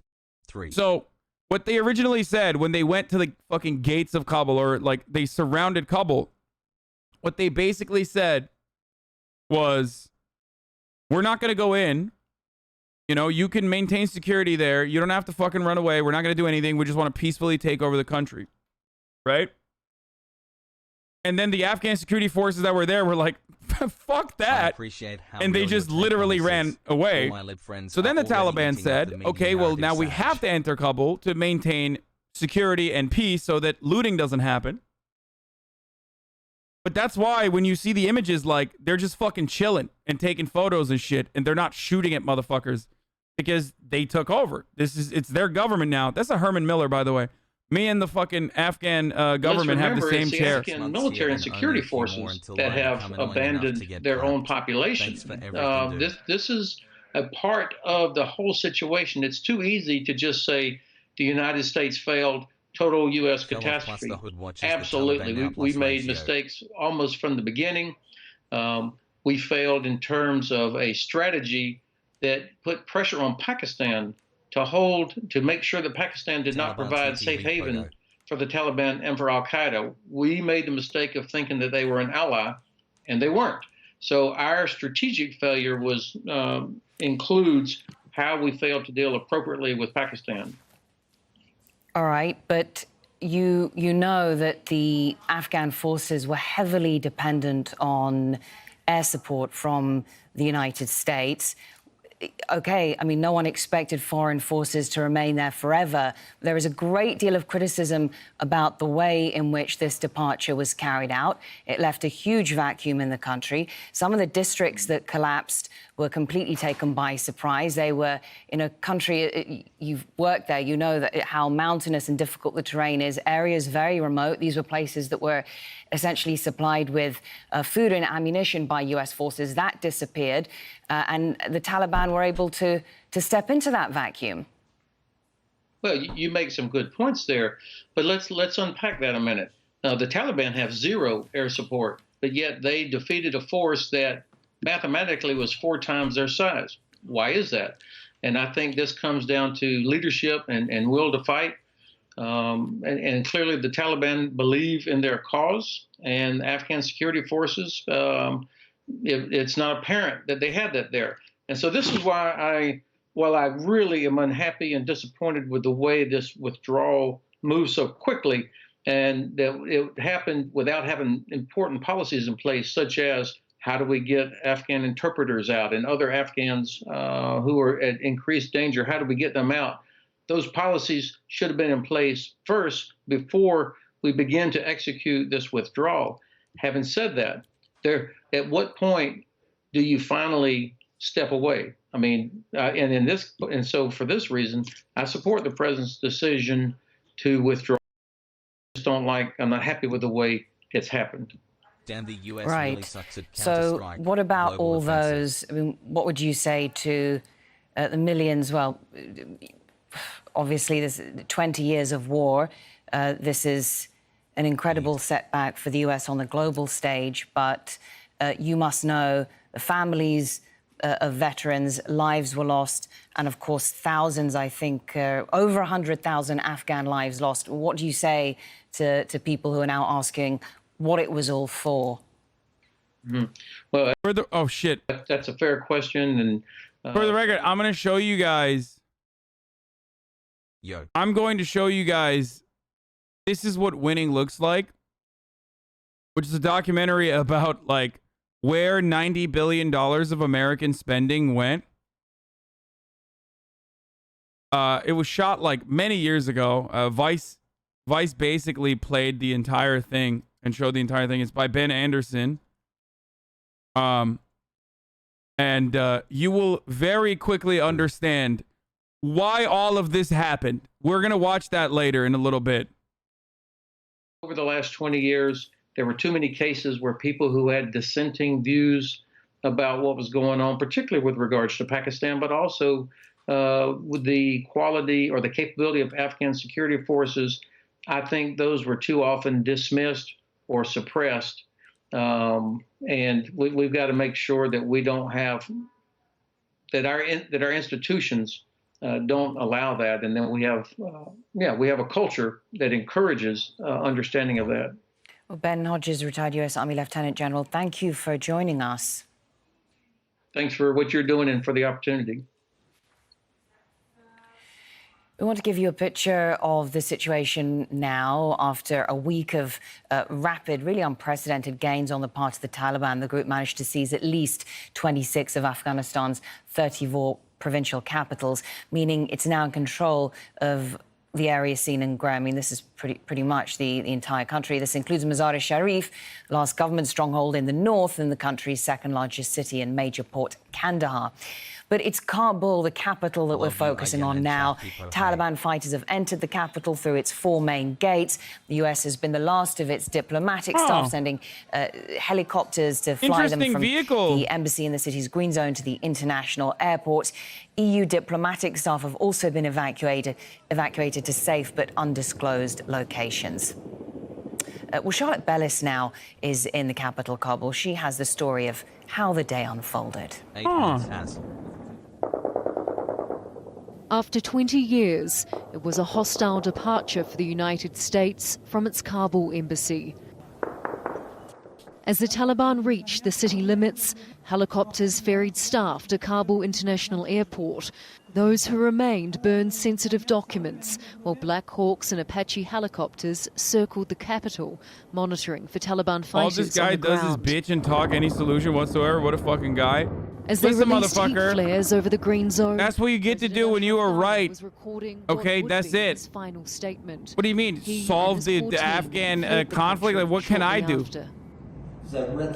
Only thing you can do is sit back and wait until the fucking the Afghan people inevitably try to overthrow the Taliban if they wish to do so. That's literally all you can do.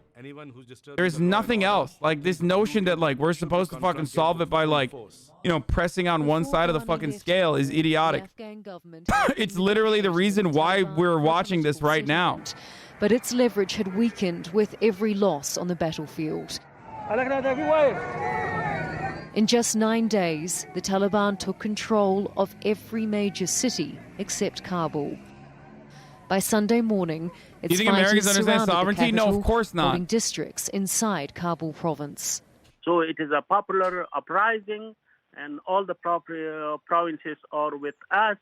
So they should understand and know the ground realities and surrender to submit themselves to the will of the people. There will be a government which will be acceptable to all Afghans. As the Taliban presence built around the outskirts of Kabul, the armed group's military commission sent this message to its fighters. Congratulations to you all, but no one should enter Kabul. You do not have permission to enter. If someone enters, you cannot plead ignorance. Yet, by sunset, the Taliban flag was raised inside Kabul city. Taliban fighters were seen driving around on motorbikes, in pickup trucks and Humvees, greeting the people. Afghanistan's Interior Ministry carried on undeterred, stating it remains in charge of the city's security. The security of the city is guaranteed and it is not going to be attacked. The agreement is that there is going to be a peaceful transfer of power to a transitional government. Do not be influenced by any propaganda. Kabul is safe, rest assured. There will not be any problem in Kabul. But after the Taliban's rapid march across Afghanistan, that was not a chance the US, or it would seem President Ghani, was willing to take. Charlotte Bellis, Al Jazeera, Kabul. The speed of the Afghan government's collapse has surprised many people. So let's just take a look at the situation as it stands. In April, President Biden announced his plan to withdraw all US troops from Afghanistan by September 11th. bringing an end to the country's longest war. In early May, just days after U.S. forces started leaving, the Taliban launched an offensive in the southern Helmand province. At the beginning of July, American troops were quickly pulled out of their main military post in Bagram Air Base, just an hour's drive from Kabul. Literally didn't even fucking tell the people that were there that they were withdrawing. First provincial capital in years, Zaranj, goes on to control more than half the country. The offensive continued at a rapid pace, taking control of Saripol a week ago, the first of 3 provincial capitals captured that day, including Kunduz, which was really considered a major strategic prize. On Thursday, it seized another 3 provincial capitals in one day, but this time they're all major gains. Herat, the country's 3rd largest city, Ghazni and Kandahar, a key trading port. By Sunday, most of Afghanistan is under the group's control, with the capital surrounded by Taliban fighters. And as the Taliban approached, a sense of panic has been growing among many people in the Afghan capital. Rob McBride reports on that now. With Kabul now under siege, so are its banks. People clamour to get their money out. Security guards try to tell customers not to worry, but that's all most of them can do. Ahmad Ashraf says he has been trying for 3 days to withdraw his money. He's from the northern city of Pulikumri that fell to the Taliban last week. The banks in all the provinces captured by the Taliban are not giving out any money. Among the panicked customers are many government employees and police officers, some of whom haven't been paid for months. This officer told us even the cash machines are empty. Everyone is very tense, and everyone now is looking at the banks to get their money out, and there's no money. Prices for all basics, from fuel to food, have been climbing steadily for months as Afghanistan has been sinking further into conflict. Now they're skyrocketing. While increasing numbers of Kabul residents who have the means and a passport have been looking for a way out. The cost of an airline seat has shot up, and that's if you can get one. A one-way ticket to Istanbul has gone up by more than 5 times to $2,400, while another airline doesn't give a price on its website, but asks you to call for a quote. This is a city that has experienced decades of trauma, and it's now being tested once more. Rob McBride, Al Jazeera, Kabul. The Taliban has also taken control of every major border crossing in the country. The last to be seized was the crossing at Torkham, one of the largest gateways between Afghanistan and Pakistan. Kamal Haider reports on this now from Islamabad. Situated at the end of the Khyber Pass at the town of Torkham is the border, and that is extremely crucial. However, Pakistan had closed that border because of COVID restrictions. Now there is a backlog on both sides. We are told that there was no fighting, not a single bullet fired, a tacit agreement between the Taliban and the Afghan border police, as well as the Afghan National Army, who left Torkham after the Taliban came in. So indeed, everything quite normal as far as the security situation is concerned. But Pakistan, of course, is aware that if there is a prolonged conflict in Afghanistan, that there would be a stream of refugees pouring across that border. Also the fact that the closure of this border could also mean shortages in populated centers of Afghanistan, such as Kabul, Jalalabad. So at some point there will be an agreement to open this vital corridor. But it should be remembered that the Taliban first came into power against the warlords who were meting out atrocities against the people. There was a popular uprising. That is how the Taliban were able to sweep across the country with local support, people who were fed up with the warlords. Sadly, those warlords were brought back by the Americans to help them against the Taliban. So the writing was on the wall. The Taliban were going to succeed at some point, but they fought against overwhelming odds. And of course, from what we have seen... That's why it's fucking bullshit when motherfuckers are like, what about women's rights? Of the past, and if they're not careful, and if they do not give in to the serious the reservations that the people have about how they're going to govern, then they could have problems. So indeed, they are showing flexibility, and for the first time in decades, there is a ray of hope that perhaps a political settlement may be at hand, something that the Afghans have been waiting for decades. You're watching Al Jazeera live from London. The people who keep asking, like, is this a good thing or a bad thing? It's not a good thing. It'll never be a good thing, okay? To the people of Afghanistan, it's never a good thing. I don't know what that is, but I'm worried that could be like, there could be some TOS there. It's never gonna be a fucking good thing. Who is Dostum? Dostum is an Uzbek warlord. Very interesting one at that, as a matter of fact. Dostum is an Uzbek warlord who is famous for being shipped out of Afghanistan. He originally sided with the communists, sided with everyone, fought the Taliban. He's basically like Turkey's man in the field, right? And Uzbek, no, oğlum, Uzbek, oğlum, Uzbek, no, okay. That's how you say it in English, you dumb fucking idiot. Shut up. Anyway. And he was famously kicked out of the country because he was really fucking brutal. Really, really, really brutal. He got his opposition kidnapped, bound down, and raped.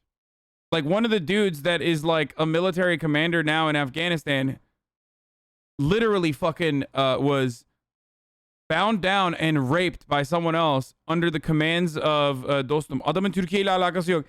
Yarrağımın anteni, bilmiyorsan konuşma. Kaç senedir Türkiye'de şu 2009 senesinden beri, siktir lan. Geri zekalı. Türkiye ile alakası yok diyor. Niye Türkiye'de yaşıyor 2009 senesinden beri o zaman? Bilmiyorsan açma ağzını, amcık ağızlı.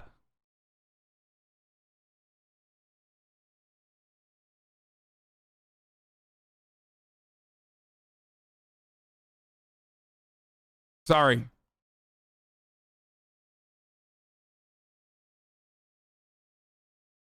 Dumbass Turks coming in here telling me what I fucking know and what I don't know.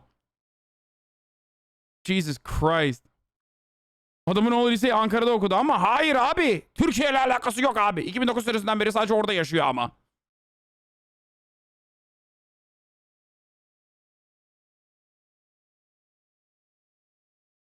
How the fuck do you become a warlord?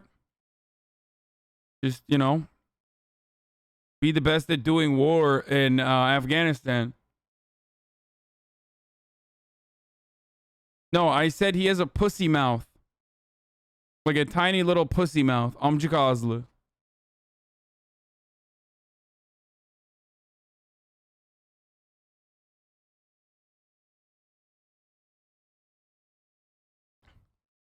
Oh, look at that, dude.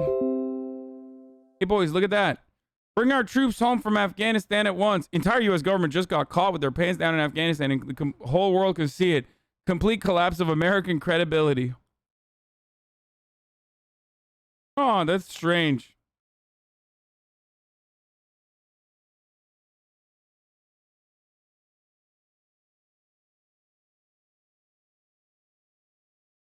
I wonder what happened to him that, you know, what changed that he has such a different attitude about it now? So, the Trump administration was executing peace deals with the Taliban. And I don't want to put my conspiracy hat on, but I believe that this was just the pre-negotiated deal that was going to happen inevitably. And that is precisely what the Taliban is doing. For the people who are saying America's losing credibility and that's good, we don't go and do imperialist adventures anymore. Yeah, that really stopped us after Vietnam.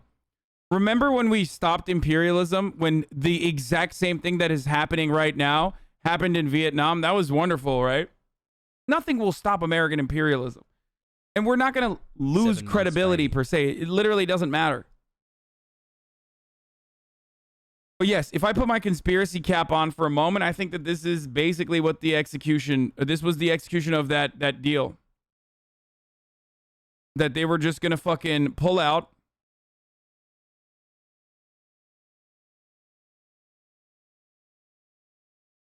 And they basically were like, yeah, oh yeah. This is Dostum's mansion in Afghanistan, by the way. The guy that chatter was talking about, who apparently has nothing to do with fucking Turks, even though he's literally Turkic, Uzbek. And also his last name means my friend in Turkish. And he also happened to live in Turkey since 2009. But I'm sure, you know, when he was fucking exiled from Afghanistan for making his opponent, getting his opponent to be raped.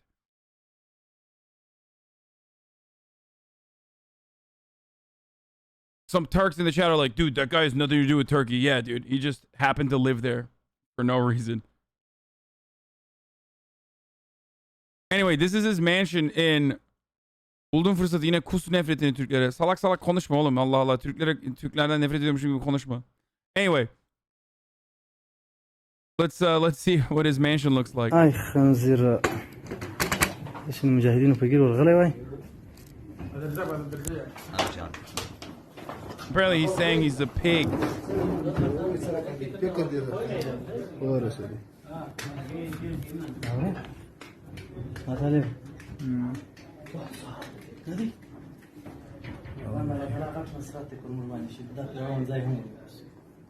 Motherfuckers are live streaming it too.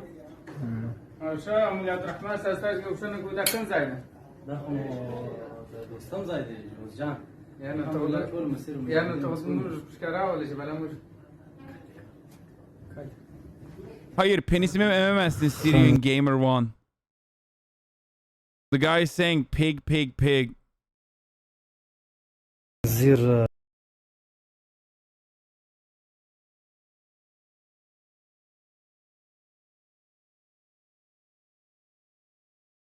They're just chilling, dude.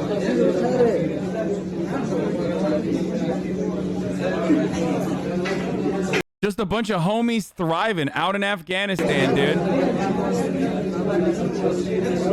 Thank you, Dono Man 812. Doesn't he have home security? Where are the cops? What cops, motherfucker? The entirety of the Afghan forces that were trained by the American military for the past 20 fucking years to prevent this from happening. Literally just was like, yeah, what the fuck? We're not gonna fight these dudes. Whatever. Who gives a fuck? And hopefully bring more people to the left hassle.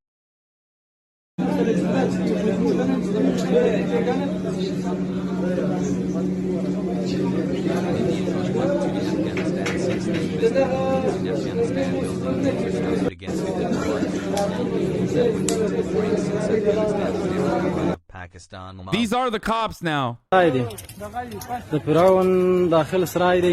Oh my god, that's so ugly.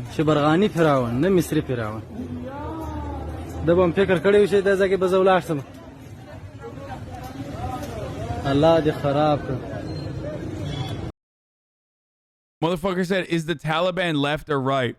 Bro, it doesn't get more right-wing than the Taliban, okay? Like, it literally does not... They are the furthest right that you can be, okay? They are the most conservative fundamentalist Muslims out there, okay? It's literally the mega right. Like, they are the most right-wing. I don't know how else to describe it. But of course, as is the case with like every fucking Middle Eastern conflict, the other dudes that they're like murdering or fighting are not necessarily leftists either.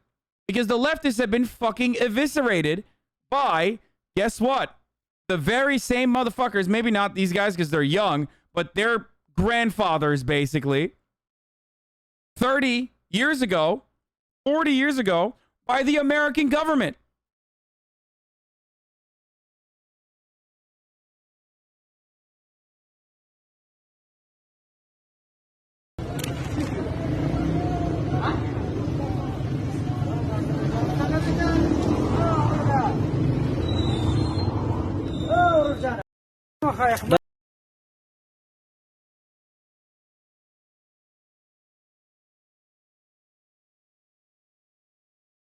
Why do Republicans not love the Taliban then? Because they're brown. That's literally it, dude. Conservatives hate when... Conservatives hate brown conservatives. That's it. Conservatives love white conservatives. That's why they go to Hungary all the fucking time. But there is no difference between like what the world that they want to fucking have and the world that like American fundamentalists and like evangelical, white evangelical Protestant Christians want to have. Like there's nothing functionally different.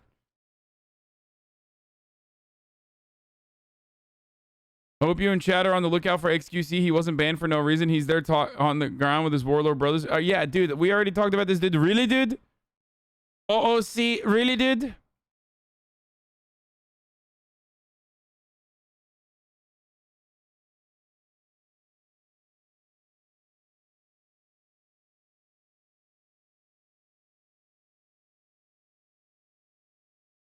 Yes, there is women's rights, for example. What the fuck do you mean? The only difference between... Listen, motherfucker. If you think white evangelical Protestants give a fuck about women's rights, you're delusional, dude. They are tackling the issue whichever way they can, adjusted to the current material conditions here in the United States of America. That does not mean that they fucking love women's rights. Like, that's insane. They literally have historically opposed women's rights and still do to this day. What the fuck are you saying?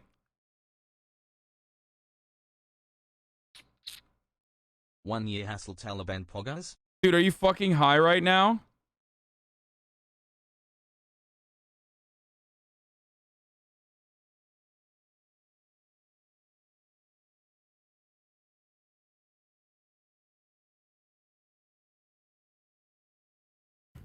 Hey.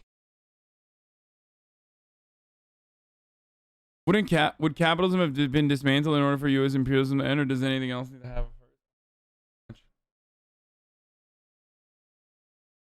There's a video of the leader of them talking about he's coming for everyone. At this point, it might be the CCP to take care of them. Bro, they're not coming for shit, dude. Don't be stupid, okay? They're literally not coming for shit. Maybe I'm wrong, but what the fuck are they gonna do, dude? What are they gonna do? It's insane. They're not gonna do shit.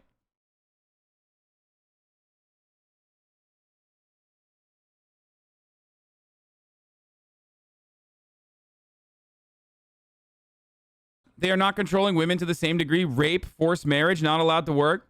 Yeah, dude, you're right. You're right. Evangelicals never would do rape or forced marriages or stop women from working. You're totally right. Not to the same degree. Certainly. Not to the same degree. But you're out of your mind if you think that they are not doing all of those things. I'm sure you'd be shocked to find out that, you know, child marriages does happen quite regularly here in the United States of America as well, for the record.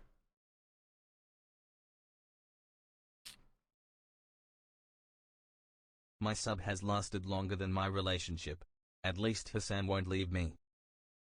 Taliban did the first 9/11. They're already planning 9/11 2.0. Oh, yeah, totally. Yeah, it was definitely the Taliban that did 9/11. You're so right.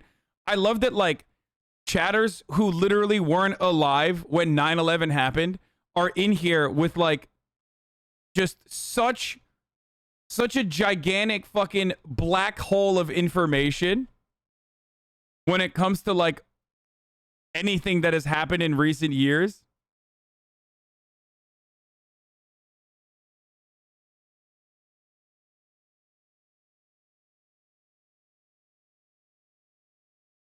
Just because a lot of the evangelicals are trying to make leeway in what they can do with respect to, like, curbing back women's rights doesn't mean that their ultimate goal wouldn't be the same. It's still dominating women. Respect women's rights under Sharia law. Yeah, that's what the Taliban said. So nothing.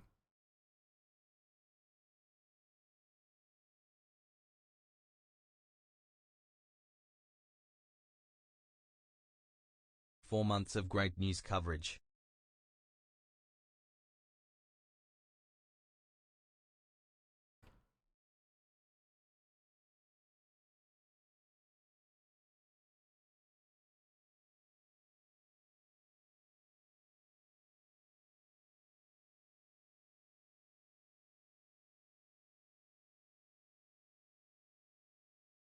Anyway. Why is the guy on the right sheeshing so hard? He's sheeshing because it's top of the fucking hour and I've forgot to run the ad break. That's why he's sheeshing. He's like, sheesh.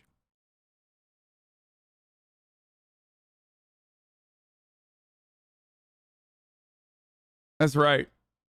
Because it is top of the fucking hour.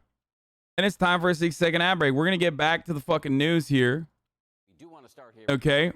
We're gonna keep talking about what's going on here. And if you want an ad-free broadcasting experience, all you need to do is subscribe. You can do that for $5, $5 dues, or you could do that for free with a Twitch Prime, or you can use an ad block or a VPN, obviously.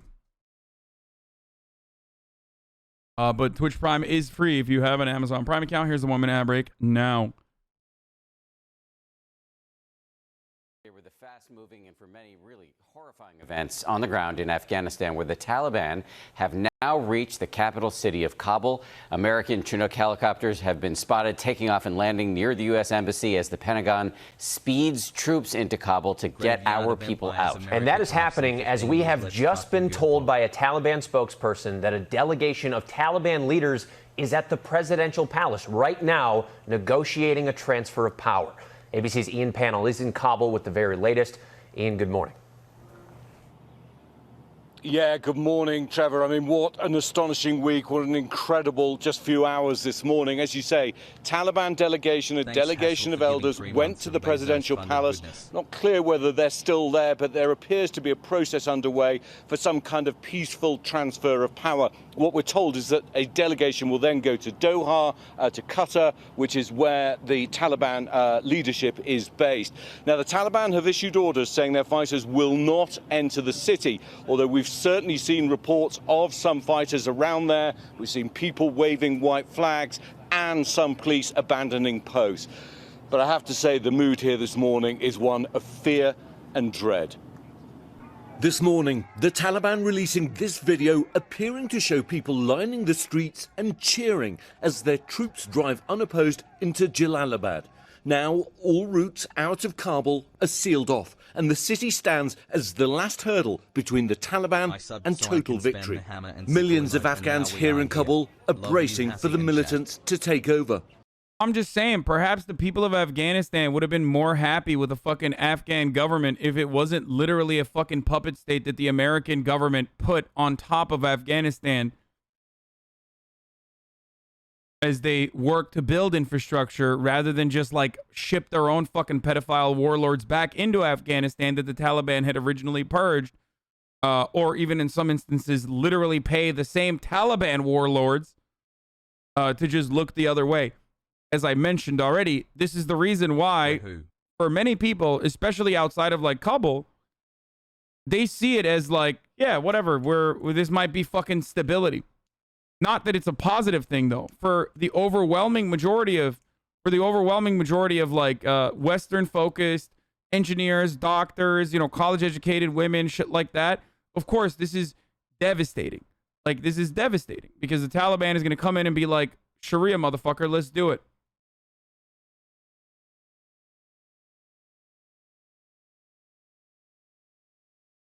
What? No shot. Ashraf Ghani's nephew making sure he gets the perfect insta shot as he leaves Kabul, moving from one crisis to the other as elegantly as I can. Shut the fuck up.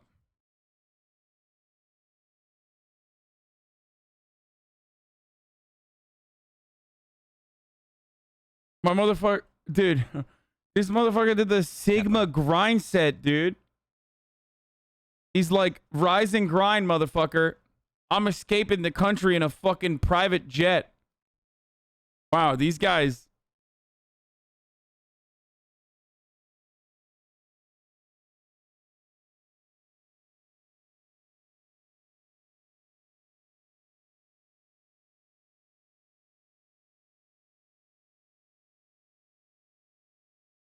Man, these guys seem great. It's an old picture. Oh, okay. Dude, this was my favorite tweet from this conflict so far. Marianne Williamson tweets at Crystal Ball, Jimmy Dore, Brianna Joy, Cenk Uygur, Kyle Kalinske, David Sirota, and Matt Taibbi, saying, everyone please do what you can today. We need troops at the airport and C-130s to evacuate as many women as possible, or it's going to be a massacre.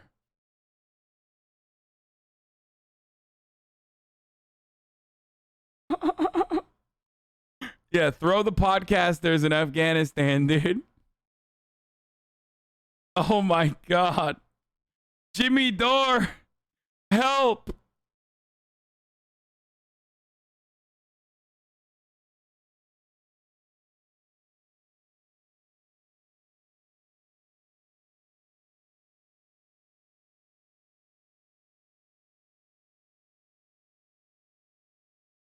Three head. What?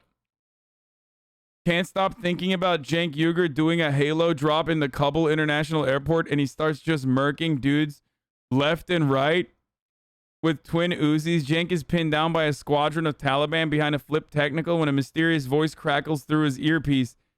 Don't worry, brother. Bread tubes got your back. Cut the Vosh perched from a high-rise window cocking a Barrett M82. Three head. Cenk engaging the Caliphate in hand-to-hand combat.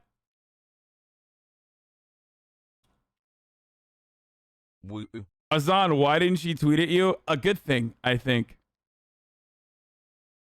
I would not like to be mentioned in this tweet.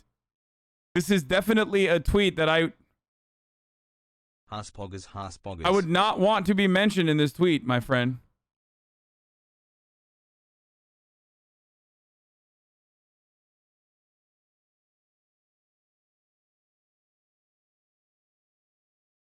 What? Taliban riding bumper cars in Herat after capturing the city. Wholesome.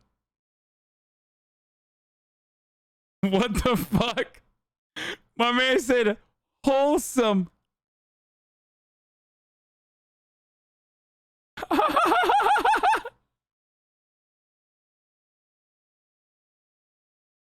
They're just doing bumper car shit, dude.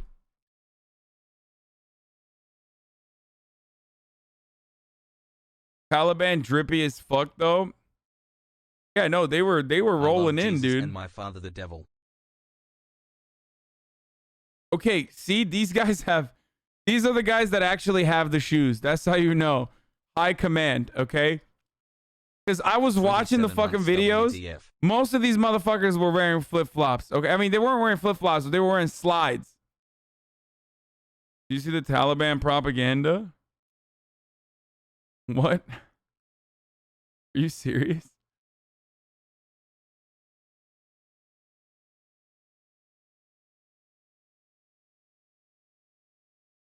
Taliban texting and driving. Boy. Alice is from Treasure a whole thread on Dostum. Dostum himself seems to have fled to Uzbekistan, where he left his entire convoy double parked at the border crossing.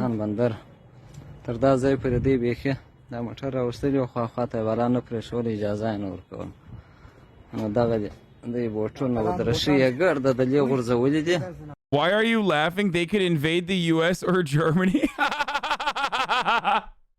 Yo, this man said, why are you laughing? The Taliban can invade the US or Germany. Oh, no. That was really good. That was a joke. I'm pretty sure there's no one unironically thinks that, I think.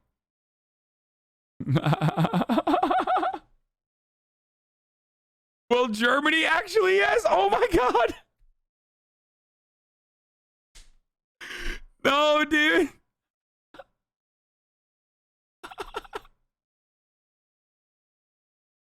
Are you guys, what are you, 12, dude?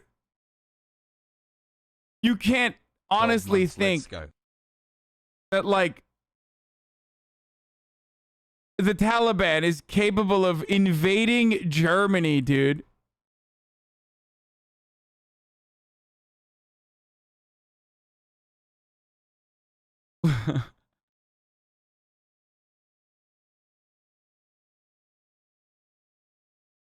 Oh, this is awesome. 3 months with my little-headed Hasan. You can't really say that because you're literally backtracking on what you said 10 minutes ago. What did I say 10 minutes ago that I'm backtracking on?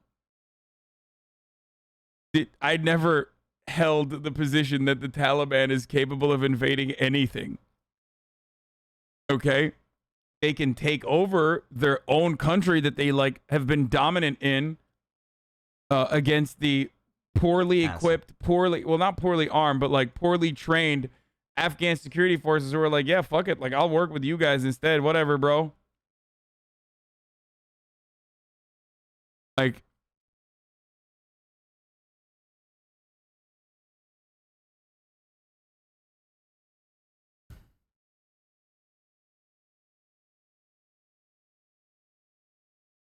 Hassle. scroll down on the full thread. Oh, with the Dostum shit? Okay. If you're not familiar with him, Abdul Rashid Dostum was probably the most personally repulsive and sexually perverse warlord in what was already a crowded field. True. Okay. This is all true. Also, the one who changed sides the most. This is also true, which worked out for him remarkably well. This motherfucker even worked with the Taliban. What the hell is going on? He worked with the communists. He worked against the communists. He worked predominantly against the Taliban, but even worked with the Taliban at times. Dostum pronounced Dostum. There's no way that like some dumbass American chatter is telling me how to pronounce a Turkish fucking word. Has 0 head. Right? Like, that's kind of funny. Anyway. Serial rapist of all genders, whose party trick was using a barrel rifle for this. Torturer both personally and by order. Mass grave organizer, second vice president of Afghanistan, and generally considered untouchable. This is true. He's going to retire to Turkey and build another mansion totally untroubled, but I can't say it's not gratifying to see him running. Small correction on that. Small correction that he was actually the first vice president of Afghanistan. I also forgot to mention all the kidnappings he did. He loved kidnapping people, and when he got to theoretically legitimate politics, it was like his one move whenever anyone annoyed him was to kidnap them and torture them until they weren't a problem anymore. His favorite way of spiking a Western news story was to call the journalists in the middle of the night and threaten to have them raped by 100 men. And this guy was the vice president of Afghanistan and served several years.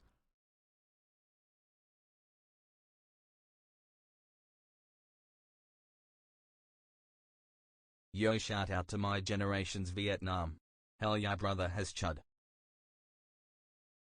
Abdul Rashid Dostum is an ethnic Uzbek warlord. I don't think he really gave too much of a shit about the idea of Afghanistan. Yeah, I mean, he was a fucking mercenary. What the hell is he was a mercenary warlord. And he still is.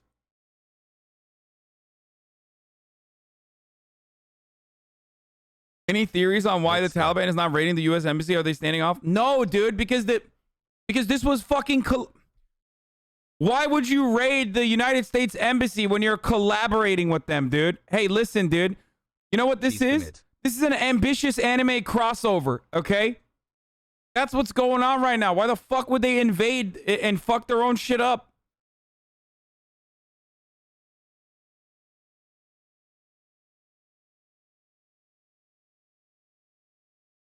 They're collabing, bro. Why would they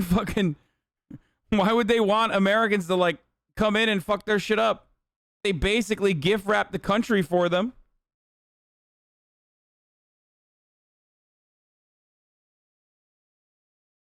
$50% of them are already in Germany. Yes. The entirety of the Taliban is in Germany right now. My sources are telling me that they are at the walls.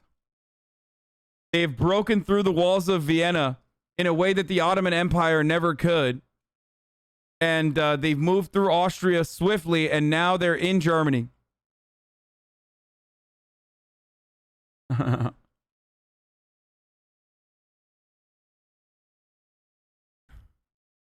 Jammy's hassle. You think Biden's having Vietnam flashbacks? Yeah.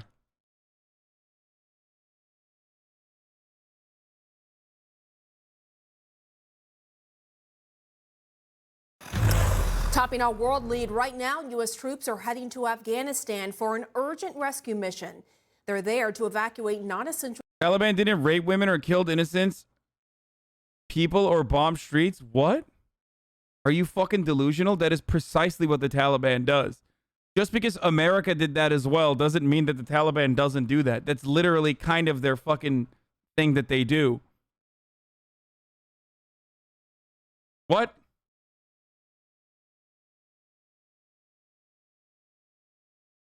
Taliban in chat unironically. American embassy personnel and get Afghan allies out as soon as possible, all while the Taliban rapidly advance. Starting in June, you can see the Taliban in red wrestling back control of the land faster and faster from the Afghan government, noted in gray. Today, they claim half of all regional capitals. As the U.S. prepares for the worst, telling diplomats in Kabul to destroy sensitive documents at the embassy. CNN's Clarissa Ward joins me live on the ground in Kabul. Clarissa, you got exclusive access to the Taliban. What did you see? Damn, she got exclusive access to the Taliban, bro. It's a supreme drop, boys. Why slow mode? Because we got fucking 50,000 people almost in here. Why is the Taliban bad? I don't know. They're like kind of a fundamentalist militant group that like... This is lit. You know, don't really care about the rights of people. Pretty bad.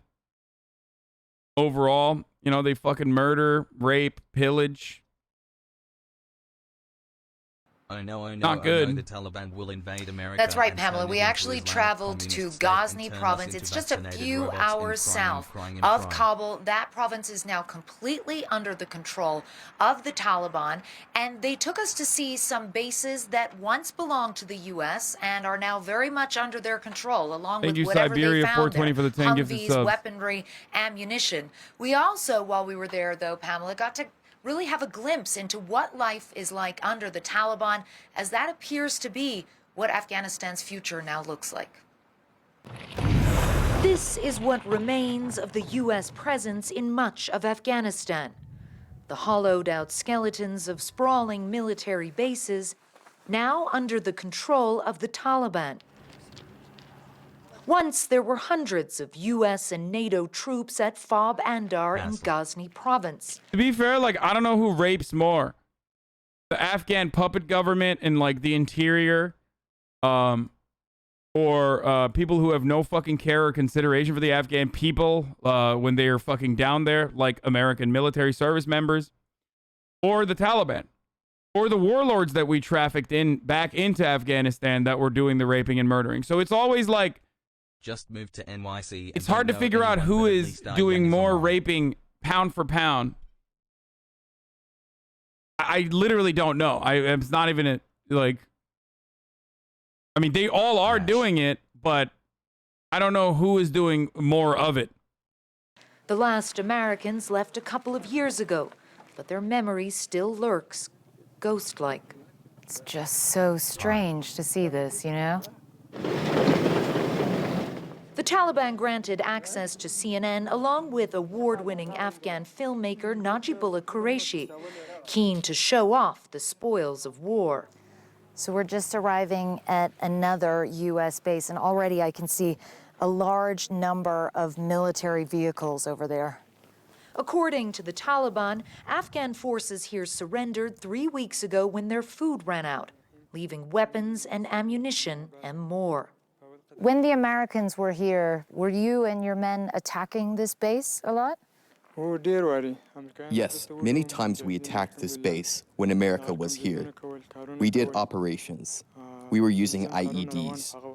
The Americans had their helicopters, weapons, and tanks on the ground. But we Mujahideen resisted very well. Now they roam through what's left of the Tactical Operations Center. Anything of value will be stripped down and sold. Walking through what's left. Which is literally what the Afghan security forces were slated to do the moment that fucking America left Afghanistan too, by the way.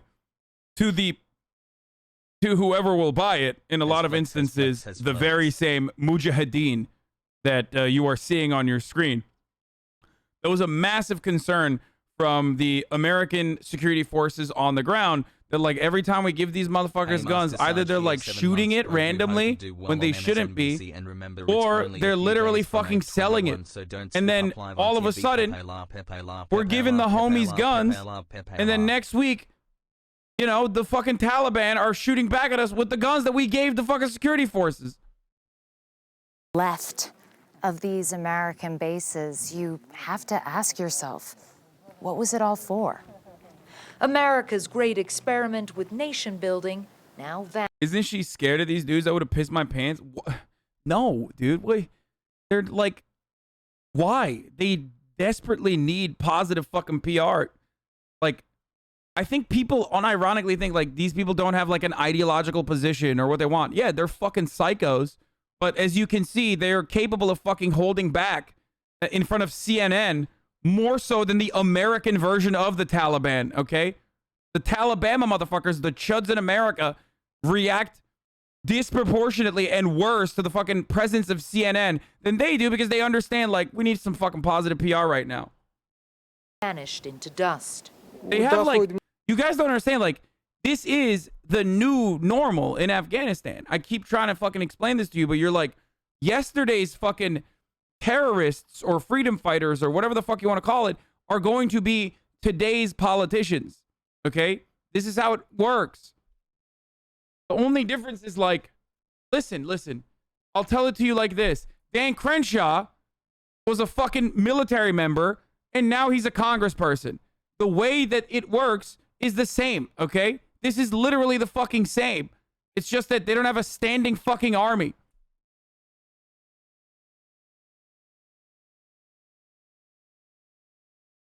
So in their fucking eyes, like, from the point of view of the Taliban defenders, that's it. They fought a war that they thought was just and honorable. They purged the fucking imperial forces or whatever the fuck. And now they are going to, now they have successfully captured the Afghan government. And now these motherfuckers that you see that have like social media people and PR people are going to run the Afghan government. I don't know how to describe this in any other way.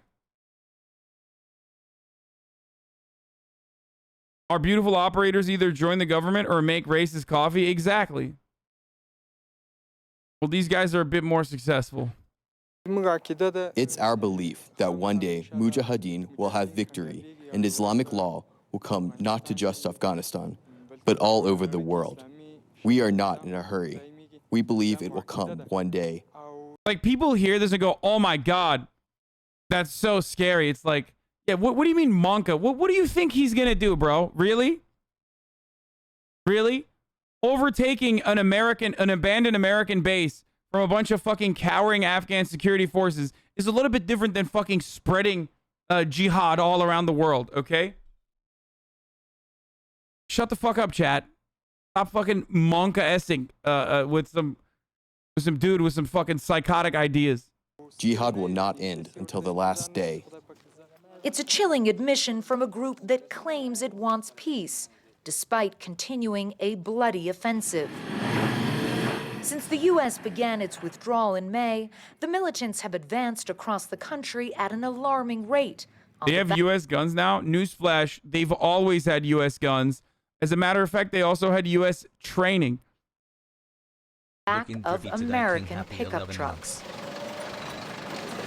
On the Ghazni highway. By the way, yeah, this is a convenient and fun moment to also mention that, like, you know, George W. Bush and even American generals at the time of the original invasion literally said that this was a holy war. Okay, many Republicans unironically believe that, like, there is a holy war between the ungodly folk, the, you know, Muslims, versus the godly folk, God's chosen people, the Christians. So, you know, newsflash, but like just a lot of similarities between these fucking psychos and our psychos here.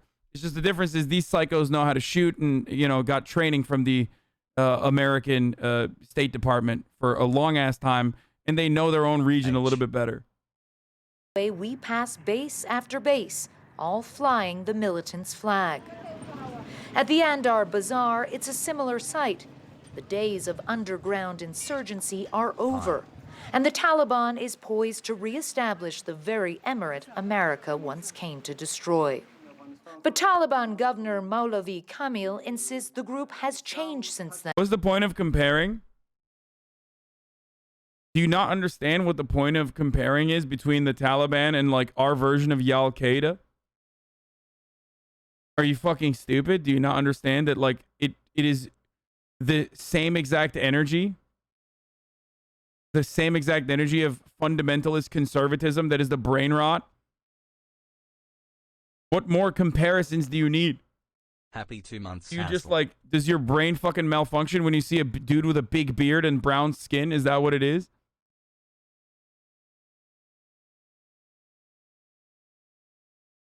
Put different material conditions, like put the same hogs in a chaotic environment that's like constantly fucking bruised and battered by imperial forces, and you have America's very own Al Qaeda doing the exact same shit. Reagan praising the Afghan fighters. Yeah, I mean, you guys know this already. This is Pepela 821, obviously. Regime change we'll be talking about in another 5 months.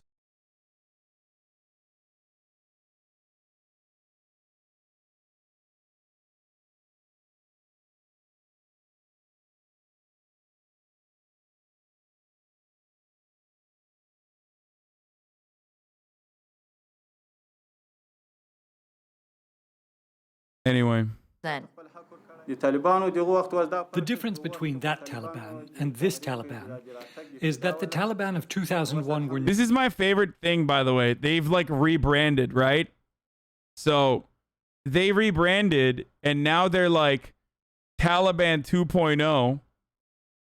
Yeah, they did. This is why I was like, this is what I was trying to show you guys or trying to tell you guys that like, they're like, hey, dude, we got a new leaf, dude. New leaf, dude. New tree, dude. New branches, new trees, dude. Taliban 2.0, dude. Women, you can go to school, dude. You know, you stay in the kitchen, dude, but you're in the school. They're saying that they're gonna let women have liberties. New. And now this Taliban is experienced, disciplined. Our activities are going well. We are obeying our leaders. Actually, they're not even fucking mentioning that on CNN, obviously. A lot of people are concerned that if the Taliban takes power again, women's rights will move backwards. How can you guarantee that women's rights will be protected? We assure this to people all over the world, especially the people of Afghanistan. Islam has given rights to everyone equally. Women have their own rights. How much Islam has given rights to women, we will give them that much. That is not a lot, okay? At least their interpretation of it. Clearly open for interpretation. Next to the mosque, we find a classroom of young girls. But their teacher says they will only receive religious education. Oh my God! They're literally doing... Dude, this is awesome. Neoliberalism is such fucking gigantic brain rot. Like, I swear to God, they're literally doing branding. This is their own version of PR.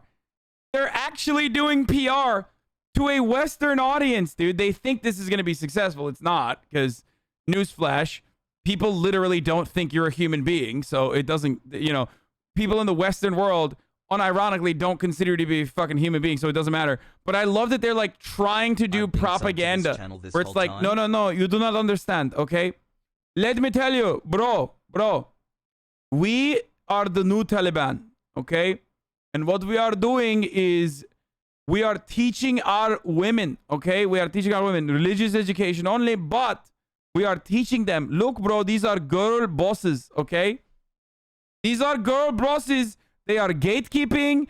They are slay queening. They are doing this in the name of Allah, of course. But they are doing girl boss shit. Okay? They are gaslighting. Yeah, they're teaching them CRT, brother. And will not attend regular school.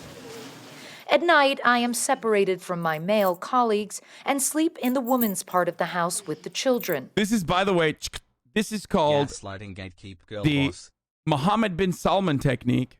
very effective on, especially if you have money and you are considered an ally, perhaps one of the most important allies to the United States, then it's a very effective type of technique where, you know, you just show like, yo, girls are at school, bro. Come on, bro. And then everyone's like, oh my God, never mind. I guess it's great now. I've been talking to some of the women in this room, and I promised that I wouldn't show any of their faces, but I did it anyway. Interesting because, you know, the Taliban talks a lot about how it's changed and girls can go to school now. But I asked if any of these girls would be going to school, and I was told, absolutely not. Girls don't go to school. And when I said, why don't girls go to school? They said, Taliban says it's bad. Here, what the Taliban says goes. This is now what Afghanistan's future looks like. Far from what the U.S. once envisioned and what... Or are you just shit-talking from your PC? Have you been to Saudi recently? No thanks, man.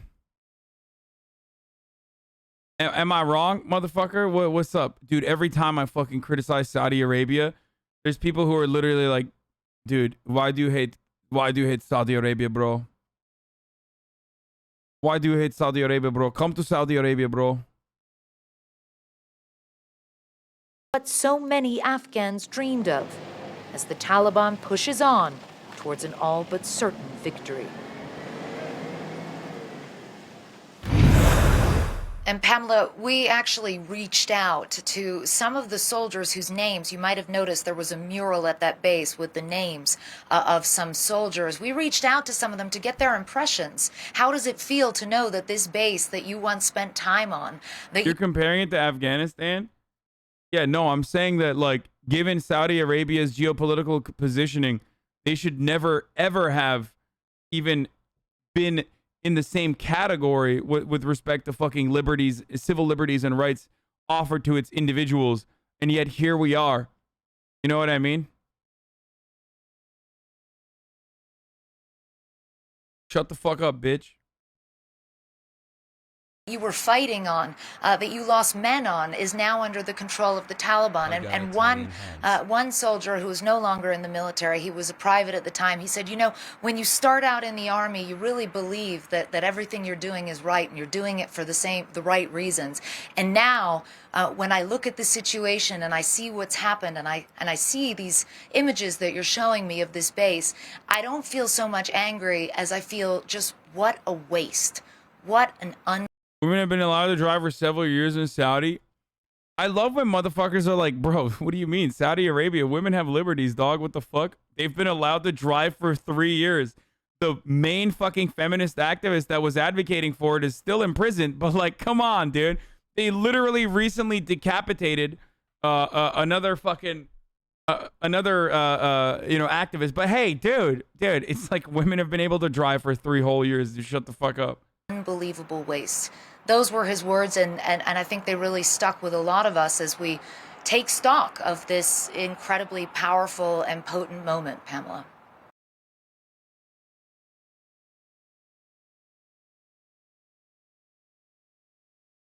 Oh, here, I wanted to show you the Kabul airport. Of communist propaganda Another Saigon moment. Chaotic scenes at Kabul International Airport. There's no security.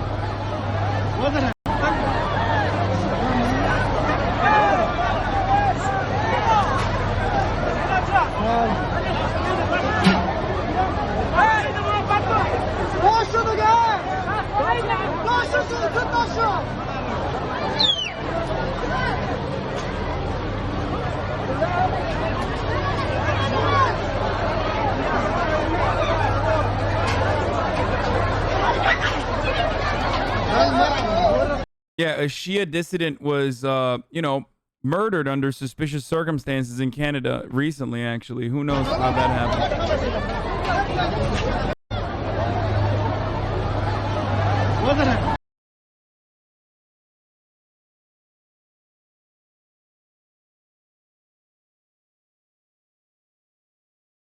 So, this is the fucking guy. Yeah, I know. That's the guy we're going to look at in a little bit. I want to show a little bit more, though, before we get there. Okay. Chinook helicopters could be seen I'll be back taking in off 1 and second. landing near the US Embassy as the emergency evacuation gets underway, and a heavy Afghan security presence lines the streets of the capital, which holds out as the government's last bastion, insurgents inching ever closer. Recently, life has become difficult for people. People worried about the way Taliban treat us before and now. We just want peace. Kabul's the final destination in the Taliban's lightning offensive, in just over a week taking all major cities. The Taliban's white flag now flying over places like Herat. And as the Taliban approaches the capital, many are desperate to escape.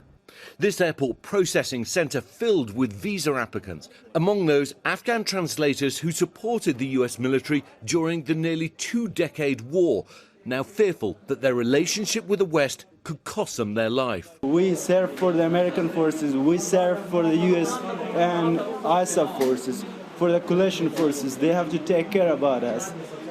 It is our turn to be helped. President Biden announcing he'll now rush an additional 1,000 US troops to Afghanistan, bringing the total to 5,000 to help evacuate Afghans who helped the US, as well as US personnel on the ground. This as his administration faces growing criticism for how they handled the withdrawal of troops in the first place. Most people I've spoken with generally feel as I do, and that is that as much as we'd like us to leave Afghanistan, the way that we're choosing to do it right now is a mistake. Tom Amenta served in Afghanistan in the early 2000s, now watching in anger and horror as the country's left to crumble. We are about to cede control to the exact organization that harbored Osama bin Laden and allowed him to plan, coordinate, and execute the attacks of 9/11. Only now they've had 20 years of experience. Dude, that's insane, dude. They did it. The Taliban didn't do 9/11. What the fuck? We've just completely fucking girl boss gaslit the world into thinking that literal goat herding pedophile warlords did 9/11. Like, that's insane, dude. What a fucking psychopathic fear-mongering justification for never-ending war. Oh my God. And now they're going to be in control. Well, no, he said they harbored him after Al-Qaeda did 9/11, and then he also implied heavily that, like, now they have more training. Now seeing a constant flurry of Chinook helicopters heading to the airport. You can always hear the sound of aircraft in the sky. A colleague of mine who was down at the airport recently said you can see lines of buses heading to transport aircraft to try and get US civilians, diplomats working at the embassy, as well as special immigrant visa applicants out of the country. I mean, things have moved so fast. The US thought that it could complete its mission to get people out by the end of the month before anything changed in Kabul. But looking at political developments, it looks like you could see an interim government involving the Taliban long before the US has departed the country. Guys. Unbelievable how quickly this happened. Ian Panel from Afghanistan, a nation likely on the cusp of Taliban rule. Ian, thank you. 9 months. Well, hey there, GMA fans. Robin Roberts here. Thanks.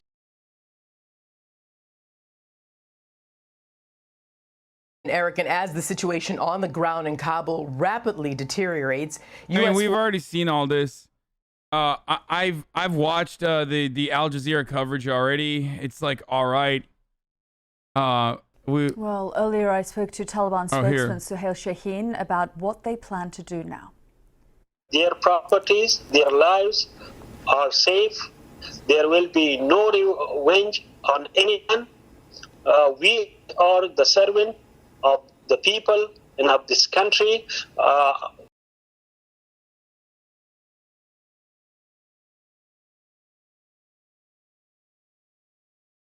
I'm just going to casually post this, by the way.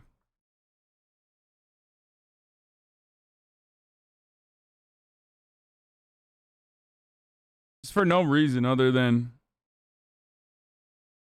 I mean, there's probably no reason. I don't know why I'm showing this, but...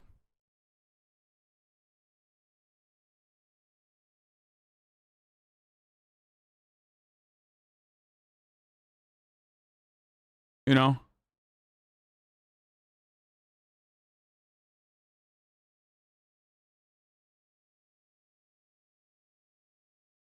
So, no, we're totally valid for maintaining our presence in Afghanistan. You know what I'm saying? Totally valid for 20 years.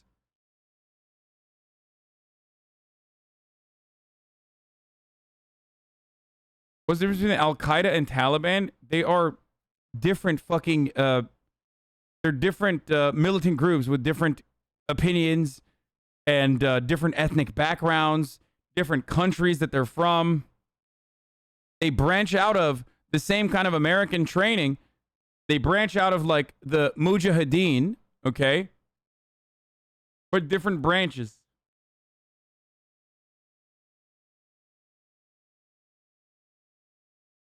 Unless, you know, you see brown guy, must be the same, brother.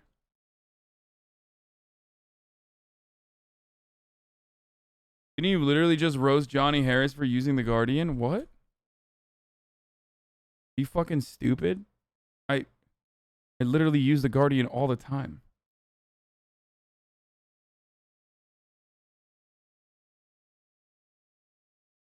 Tim J. Dillon? 3 months, baby. Thank you for your show and keep teaching us the truth of this sick world. What is this? A tribute to the war? Oh, yeah. We got to do the Afghanistan war. This is... What? No, dude. I should ban you for just fucking sending me this.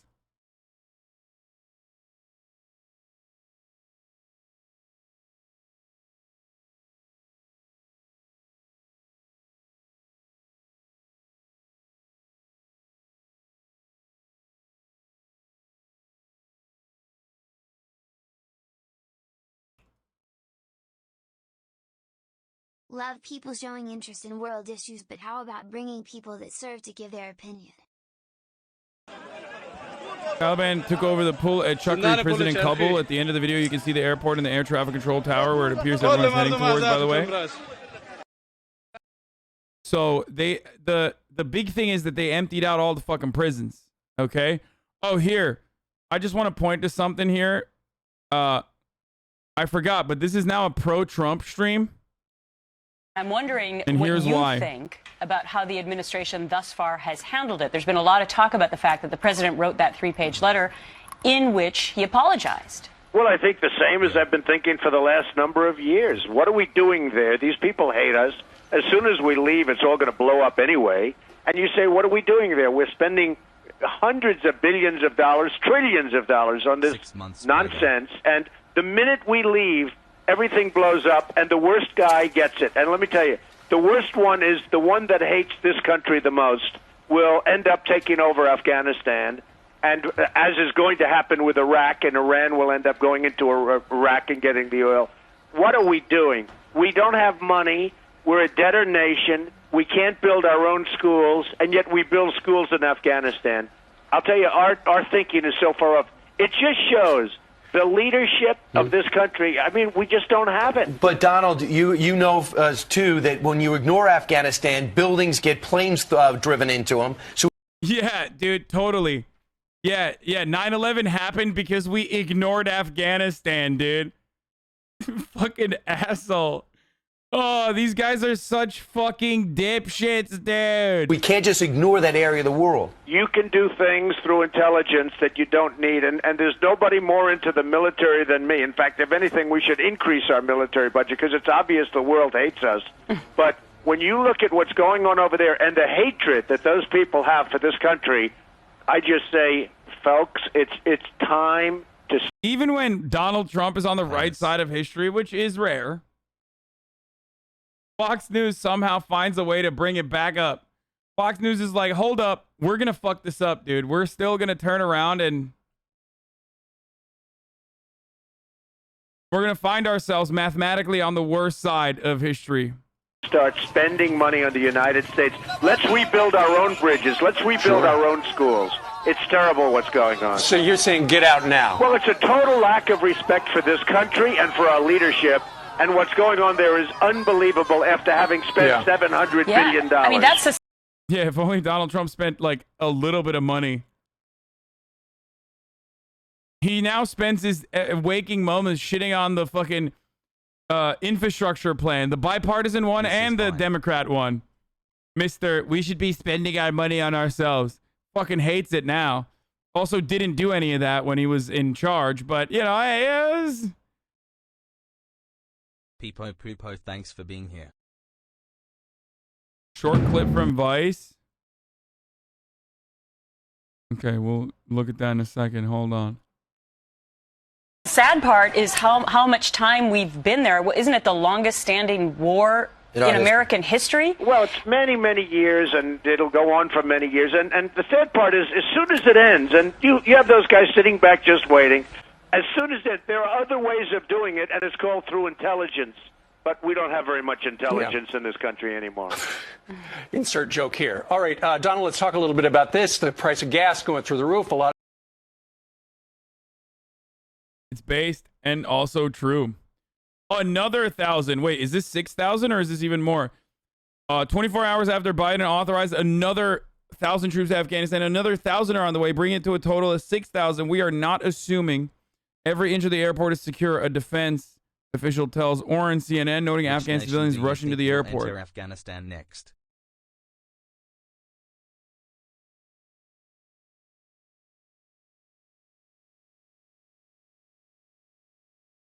Keep up the good work at Hasan. Flight Tracker 24, when dawn hits, was crazy during daytime today in Kabul.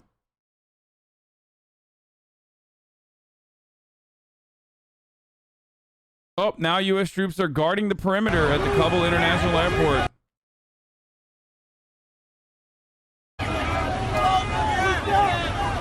He's saying, move back.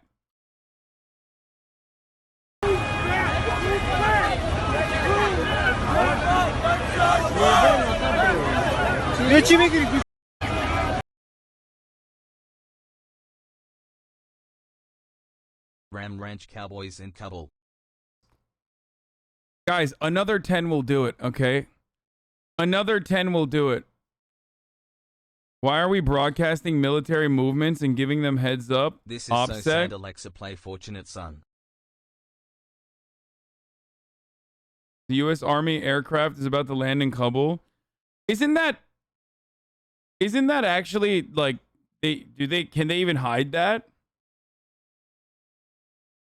It's a public airport.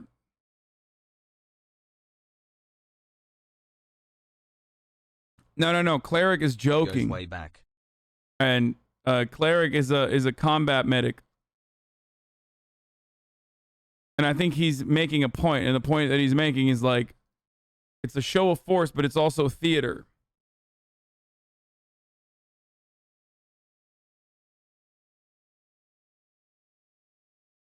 He DM'd you on Facebook? I don't have a Facebook. Miles from the thread on TRV. Lord Miles?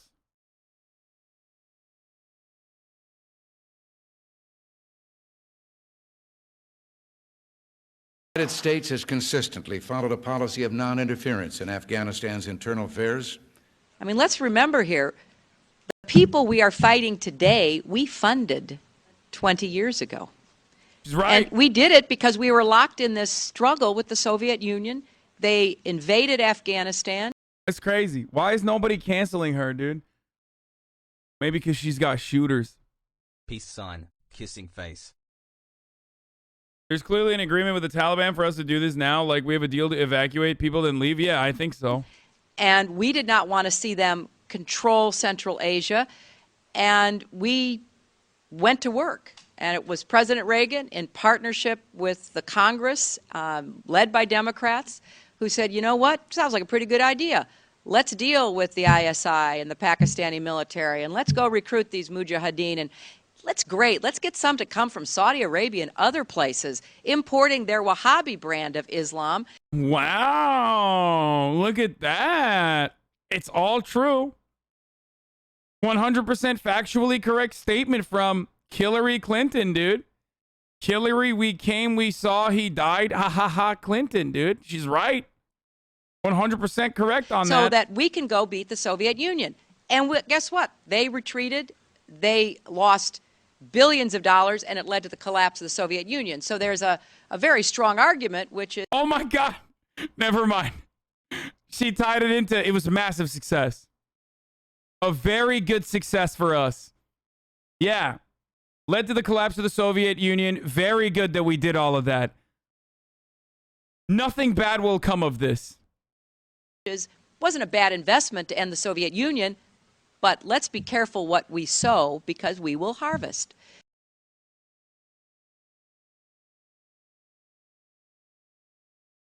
Bro, she literally said, I know we fucking brought in our own Wahhabist fundamentalists and like trained them, gave them weapons because we thought they would be able to successfully fight back against the Soviets. But like that shit was tight. She's like, hey, the Soviet Union collapsed, so that was fucking tight, dude. Reaping what we sow? What? It's kind of interesting that she said that. For fuck's sake, that's not what she's saying. Sowing what you harvest. I mean, you know, reaping, sowing what you harvest. Kind of interesting to see that, you know, sounds a lot like, I mean, she's not saying deserved, but interesting stuff because, you know, many people, many thinkers, okay, brilliant thinkers, have said similar things about the reaping and the sowing. You know what I mean? But of course, you know, some people, when they use spicy language, they get fucking yelled at by everyone. 9 months using Daddy Bezos money has flexed. Kind of interesting, though.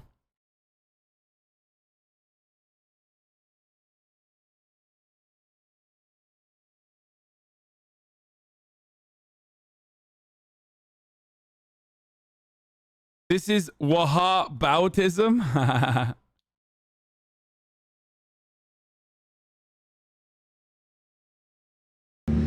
Now that American soldiers have all but left Afghanistan, the UN warns the Taliban maintains close ties to Al-Qaeda and the country could once again become a breeding ground for international terrorists. So help me God. Congratulations. Bro, they are so... They love... Dude, look at these glamour shots, dude. Literally, like... Again, become a what are you, trying to fuck the Taliban, dude? What's going breeding on? ground for international...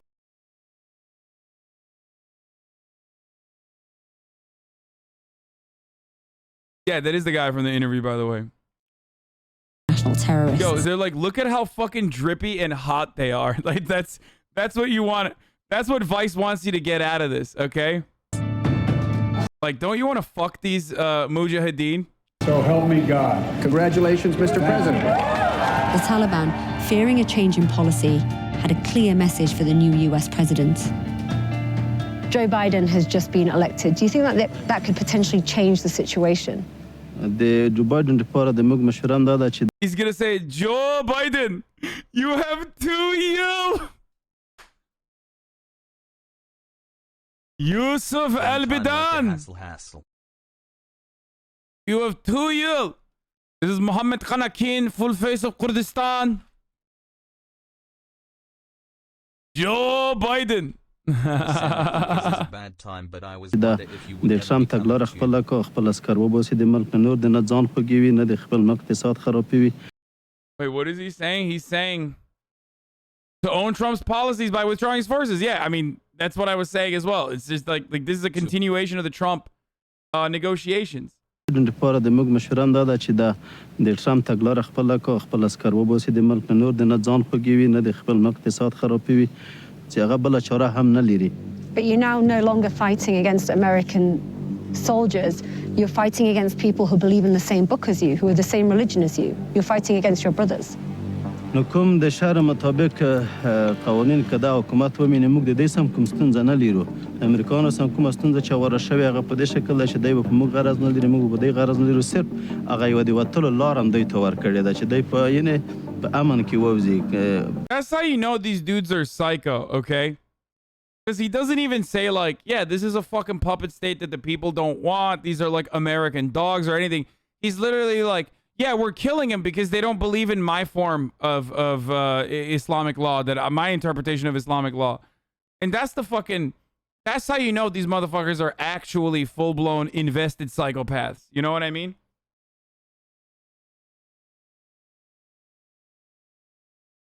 د پلاس جوړ شوی نظام په افغانستان کې اوس چلیږي. Was that a message or a threat? د موږ خبر هم ورته دا د اختار هم دا دی. By the way, yeah, the chatter is right. He's wearing a gold watch, which ironically is literally haram. Men are not supposed to wear gold in Islam. So that's like another ironic moment there. I don't think the vice person like personally put that on there on purpose, but men are literally... No, it's not. Yes, it is.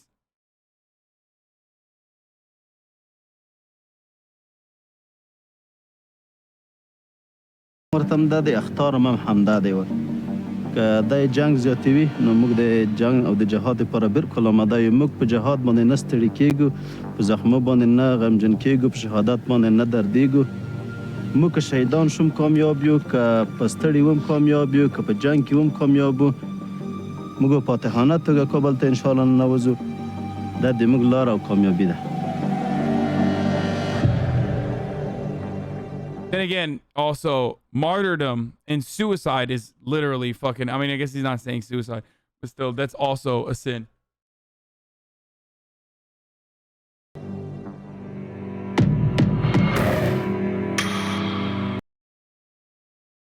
War robots in Afghanistan's deadliest year? Jesus Christ. Okay, I wanted to show you guys why this was destined to fucking fail. But before that, let's hear what the Taliban spokesman is saying now.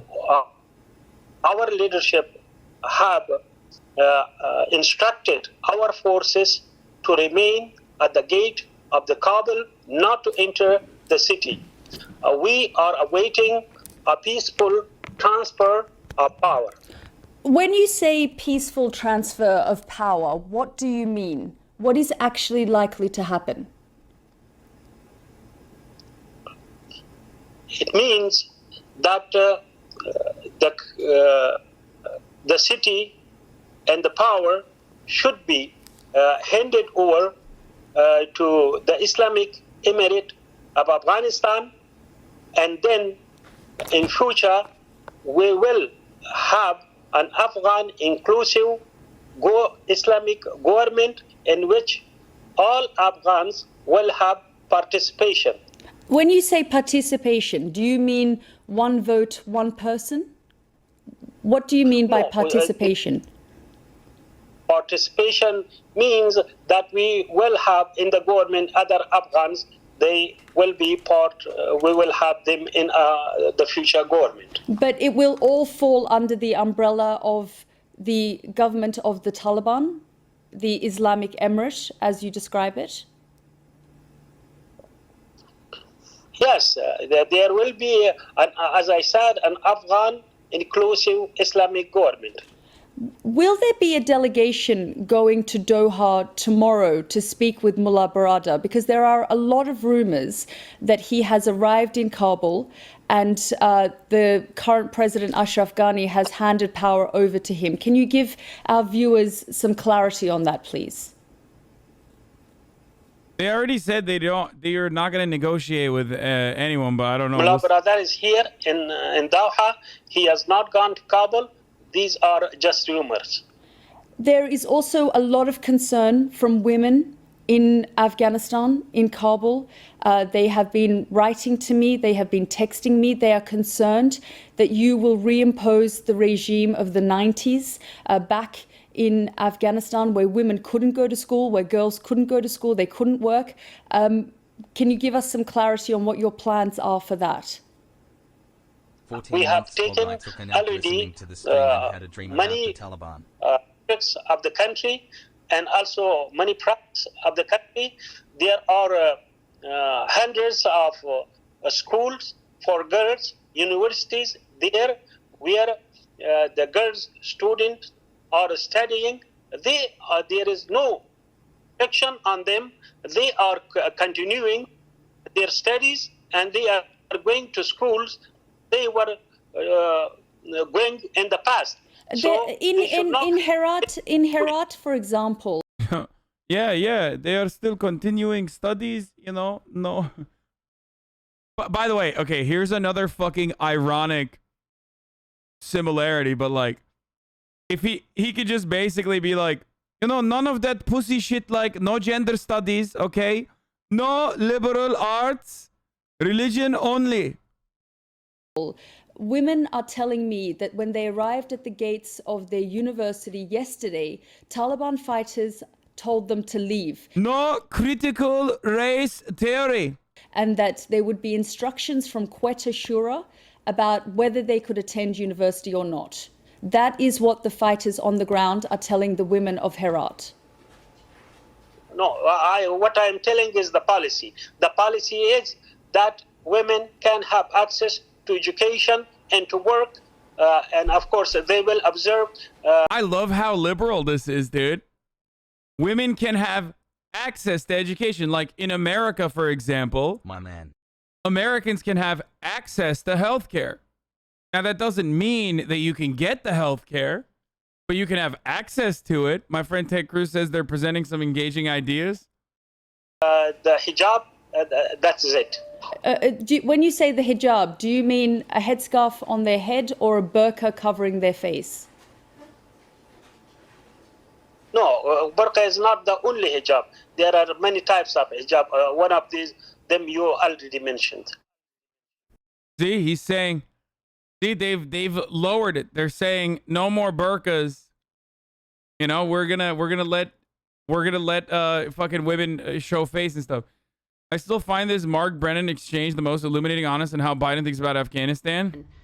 You said the Washington Post quoted you this week in a story about Afghanistan, saying that back in 2010, you said to Richard Holbrooke, the then envoy, "I'm not sending my boy back there to risk his life on behalf of women's rights. It just won't work. Not what we're there for." Is that how you remember it? Or Yeah, what did you mean? What I meant was there's 1,000 places we could go to deal with injustice. I can think of 10 countries where women and or children and or people are being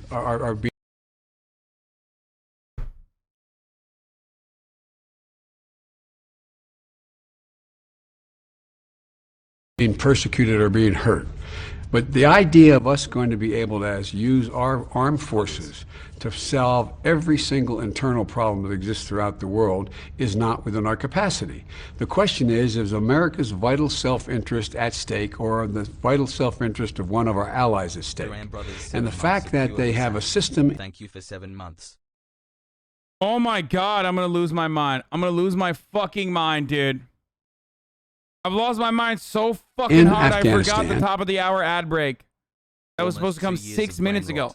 6 whole minutes has passed. And I just fucking forgot, Jack. So I'm going to run it now. While this buffers, I'm going to run the top of the hour ad break. Your tomatoes only make me stronger. Nom, nom, nom, nom, nom. I'll eat all of your tomatoes that you throw at me. You understand?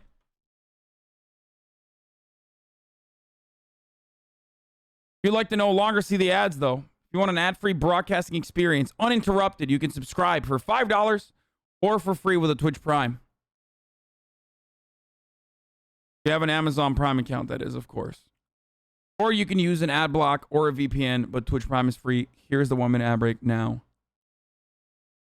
As they do in parts of Pakistan, as they do in parts of other countries, that say Saudi Arabia, we're going to send troops because there is not, and human rights are not being valued to the same degree that we are.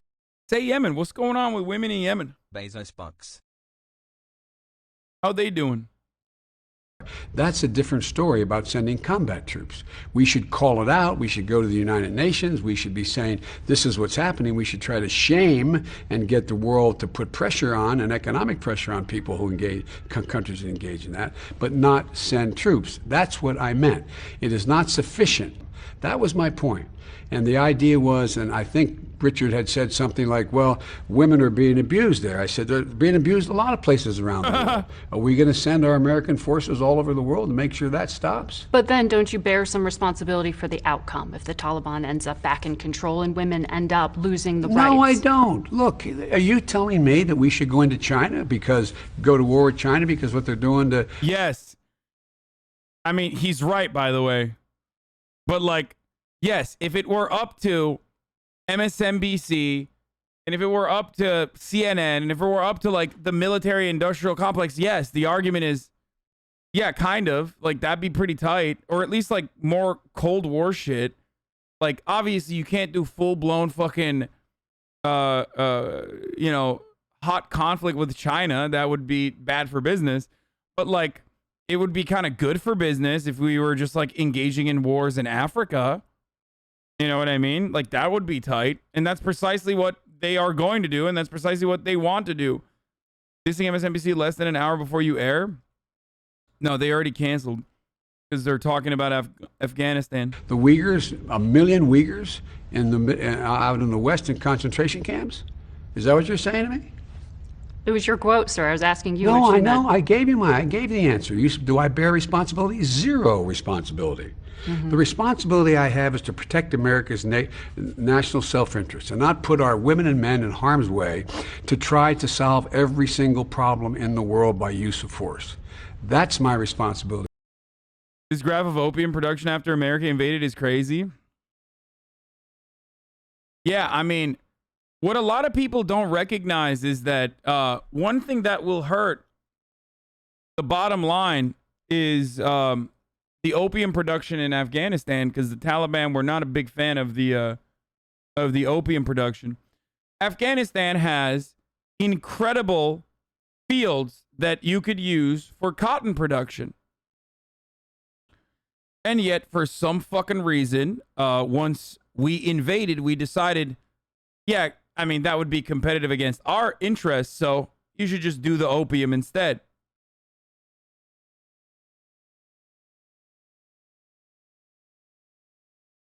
How the Afghan opium poppy farming has grown, cultivation in Afghanistan in hectares. Yeah. Pogo Jack.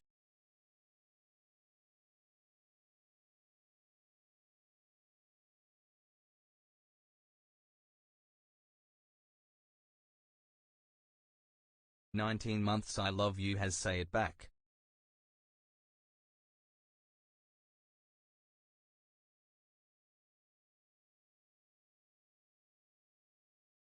Of course, I excuse crimes against women, but opium, no, that's too far. I mean, that doesn't mean they're fucking good, dude. I thought Taliban makes their money from selling opium on the black market, or am I mistaken? Well, now they do. But that's how it works with everything. Dude, this is like too much TrueAnon stuff, but it's like how the Zetas, Zetas, take advantage of like Mexico's national oil reserves. Like they will steal whatever the fuck is being taken out of the land. They will steal and then sell that. You know what I mean? They just intercept, steal, and sell that on the black market. Say it back? Say what back?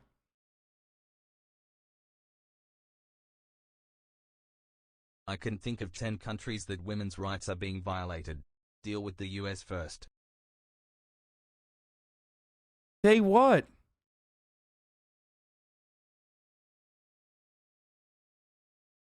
He said he loves you. Say what? He said I love you. Say it back to him. No, motherfucker, I'm not saying it. Suck my dick, chat. Jesus Christ, you guys like get caught up on this dumbest shit. I swear to God.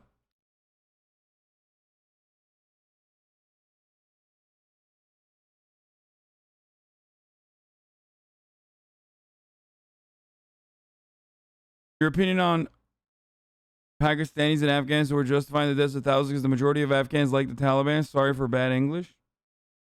Cringe take, I'm out. Dude, listen, then fucking leave, okay? Has raid. And I'm not going to apologize. You guys are being so fucking annoying, dude.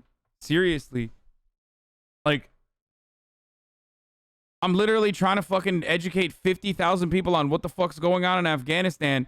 And if your fucking main concern is like a random dono said, I love you, and you need to say it back, then the level of fucking parasocial behavior that has gotten completely out of control. And now, the moment that I fucking shit on you, you're going to be like, dude, we're just memeing. And also, it's like one chatter. I know how you behave as a fucking hive mind, okay?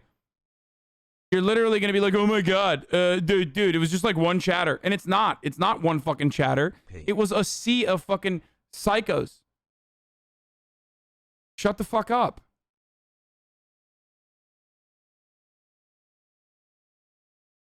Stop being cringe, dude. What the fuck? We got company. We got like new people in here right now that are here to learn. Yeah, chat's favorite fucking retaliation is we were just memeing. Oh my god. And then the second fucking retaliation is, oh dude, it was just one guy. One guy equals chat.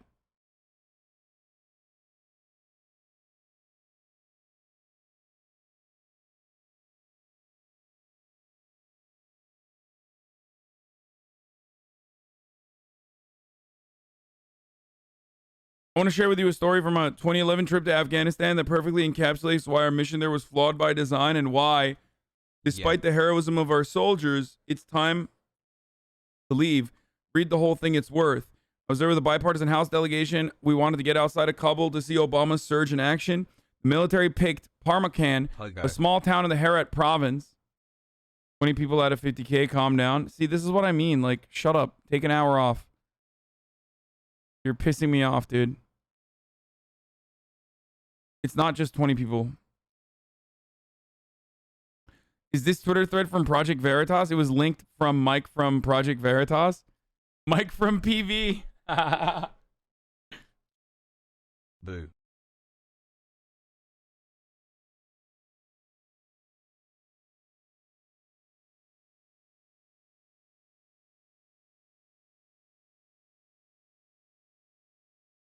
Anyway, let's keep going. We were greeted by the army unit stationed there. Their leader was an impressive guy from Goshen. These guys were badass, rightly proud of having run the Taliban out of town. They introduced us to the village elders, and we set off to a tour of the town. Come on, the elders told us. Come here and sit on old Joe's lap, and I will let the you elders stroke told us that my the Taliban leg used to come into town and steal their crops. Now with the U.S. Army protection, the farmers could harvest in peace and sell their crops at market prices. Hasan. The Taliban were still their customers, but at least now they get paid thanks to the U.S. As we walked, we noticed the fields were filled with gorgeous, colorful flowers. We asked the elder what this crop was. The one they now sold to the Taliban. Poppy, he said without hesitation. I turned to one of the Republicans on the trip, to Kensinger, and said, so the U.S. is here protecting the heroin trade that provides the Taliban with an income to continue the insurgency we're supposed to be fighting? This was the U.S. in Afghanistan. Our presence there was a recruitment boon for the Taliban. This is 100% true, by the way. Other times, like in Parmakan, even when we won, took territory over from the Taliban, we were losing, safeguarding their income. From the start, the mission was flawed by design. Except Chris Murphy, who once very famously said, God damn it, we can't even fucking coup d'etat Venezuela right. What the fuck is wrong with this administration? Can't we just have a little soft coup? What the fuck is wrong with you guys? That was the mission. The mission was never failed from the start. That was literally the mission. Okay? That's how the mission was. And that's been the mission. I mean, narcotics trade is like kind of the bread and butter, dude. That's kind of our bread and butter. We do this shit everywhere, all the time. Canadian federal election in 36 days. Luan. Democracy was the mission. It was never. You're completely delusional if that is. I mean, obviously that's a joke, that person that said that, but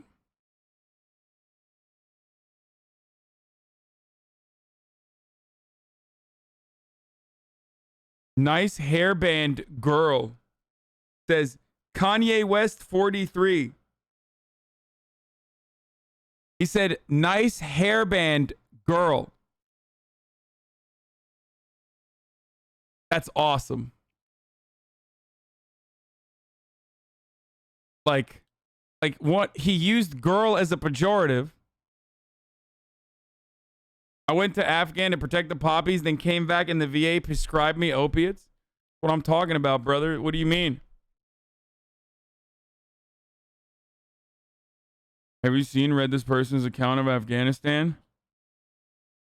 I deployed there twice, once in 2008, once in 2009. It was already obvious that the Taliban would sweep through the very instance we left. I know how bad the Taliban is. I know what they do to women and little boys. I know what they're going to do to the interpreters and the people who cooperated with us. It's awful.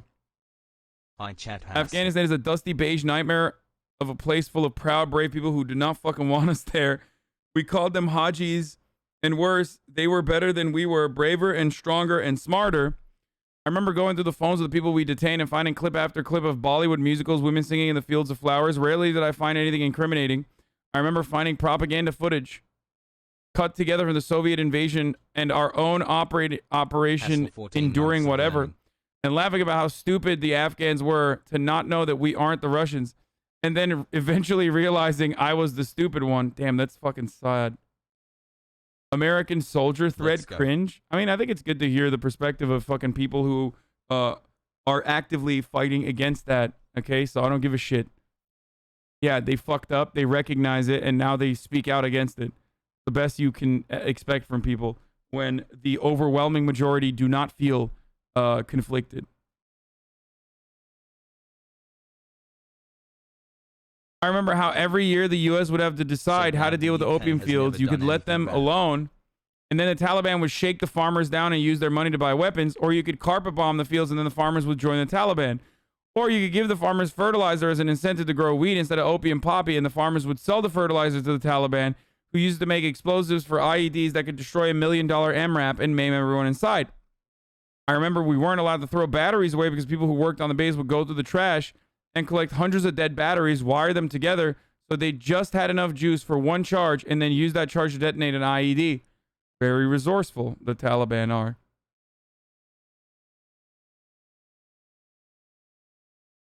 I remember the look on my roommate's face after she got back from cutting the dead bodies of 2 soldiers out of an HMMWV that got blown out of an IED that I always imagined was made with fertilizer from an opium farmer and detonated with 100 thrown out batteries. I remember an Afghan kid who worked at the DFAC cafeteria who we called Cowboy, always wore this cowboy hat and an I'm with stupid t-shirt someone had given him, always with a big smile, high school age. Cowboy was a good student and he wanted to go to college in America, but there weren't colleges that took Afghans. The education system was too shit. No program to help kids like him. I looked. I wonder if he's dead now for serving his food and dreaming of something different. Humvee. Yeah.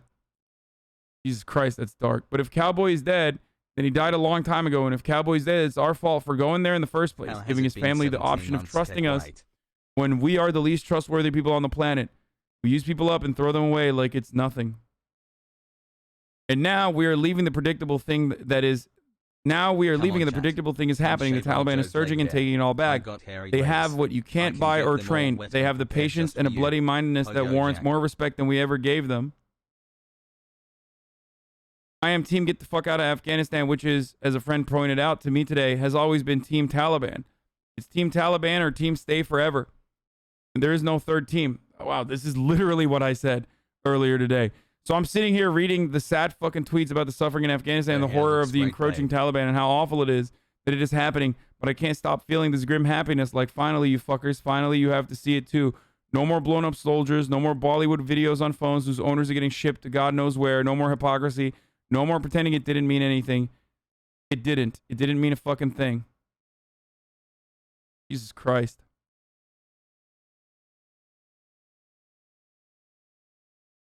Couch activist speech? What? That person literally fucking toured in Afghanistan, dude. It's like the opposite of being a couch activist, dude. What the fuck?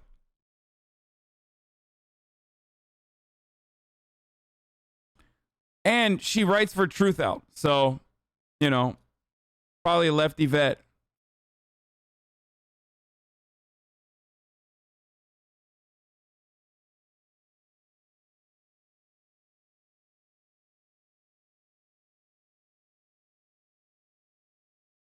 Anyway, let's get to the most predictable thing that could have ever happened is currently happening, and how we knew about that it was inevitably going to happen from a very long time ago by looking at a documentary that was on Vice about this is what winning looks like. Okay, this is what I wanted to show you guys earlier. I watched a bit of it.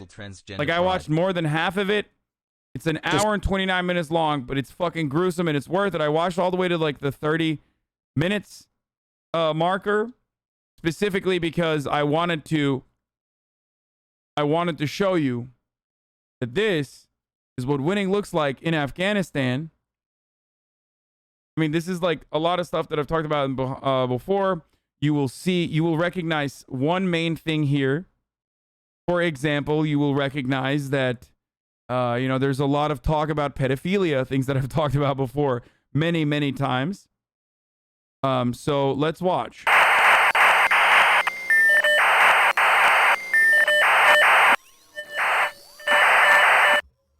Hi, I'm Eddie Reddy. Today I'm with Ben Anderson, who's an independent filmmaker of documentary. Oh, now you're talking about politics? What a surprise.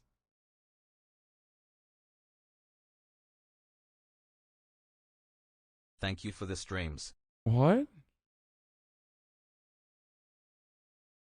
Fucking stupid chatters, dude. And a writer. We have a book out right now called No Worse Enemy.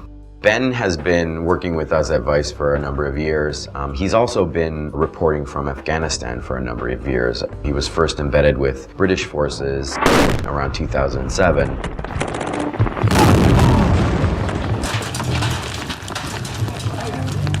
Anybody hit? Anyone hit? But he recently made a trip to Afghanistan in December of 2012. So we're gonna watch Ben's new documentary, which is called This Is What Winning Looks Like. It's a shocking and an eye-opening look at the state of Afghanistan today. Tonight I can announce that over the next year, another 34,000 American troops will come home from Afghanistan. This drawdown will continue, and by the end of next year, our war in Afghanistan will be over. Oh, interesting. It's crazy. Yeah, remember, this documentary is like, I mean, I don't even think this is from 2013. I think this is even older. Like, oh, awesome, 4 months. Great stuff, keep it up. It's from 2012. That's from 2012, motherfucker. So when you say pre-watched or whatever, spoiler alert. Afghan forces defending Afghan people and enabling the government of this country to serve its citizens. This is victory. This is what winning looks like. And we should not shrink from using these words. You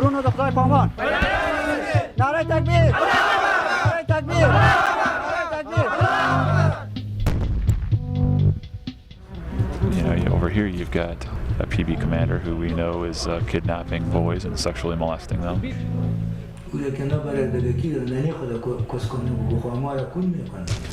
So try doing that day in and day out.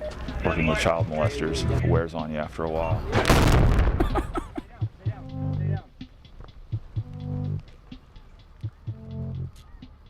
Yeah. Trigger warning. International troops will continue to train, advise, and assist the Afghans and fight alongside them when needed. But we will shift into a support role as Afghans step forward. But we must finish the job we started in Afghanistan and end this war responsibly.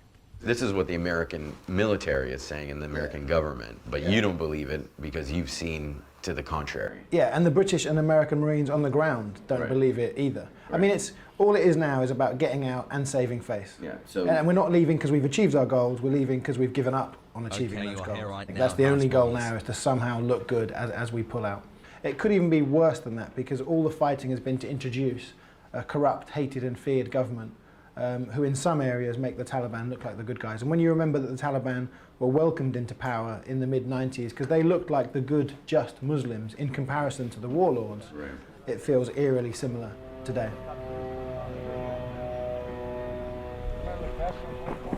Go ahead and give you guys a quick class on hygiene and cleanliness of the PB.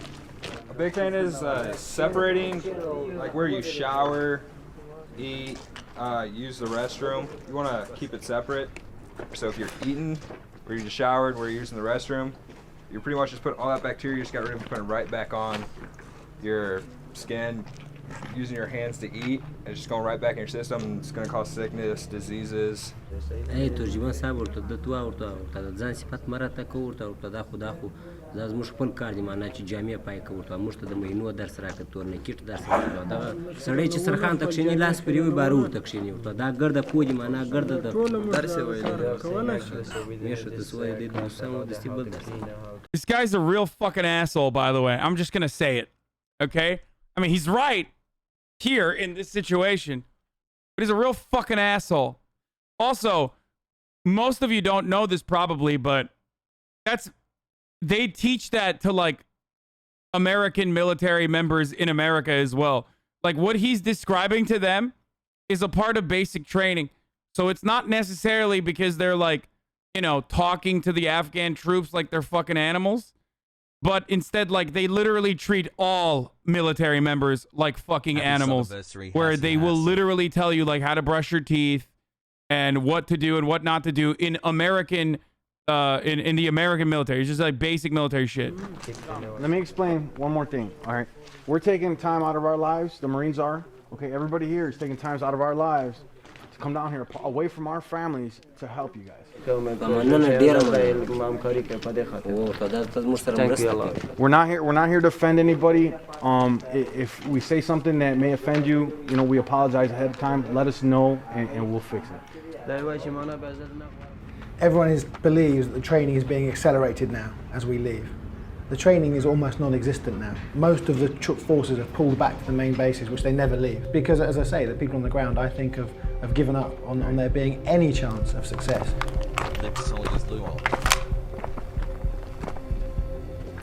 Bundy? It's because they think they're backwards. They don't do that with American soldiers. Come on, Bummy. They 100% do. I don't know if you're a vet or not. I think you said you are, but like, they do. What the fuck? They absolutely do. They even do it in officer training. In there.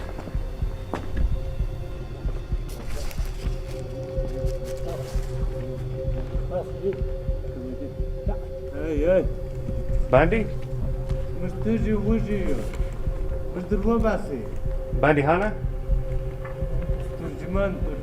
Tarjuman. Okay. So they've got 4 secret prisoners who they stuffed in the furthest room and filled the door with sandbags, so they were trying to hide from the Marines.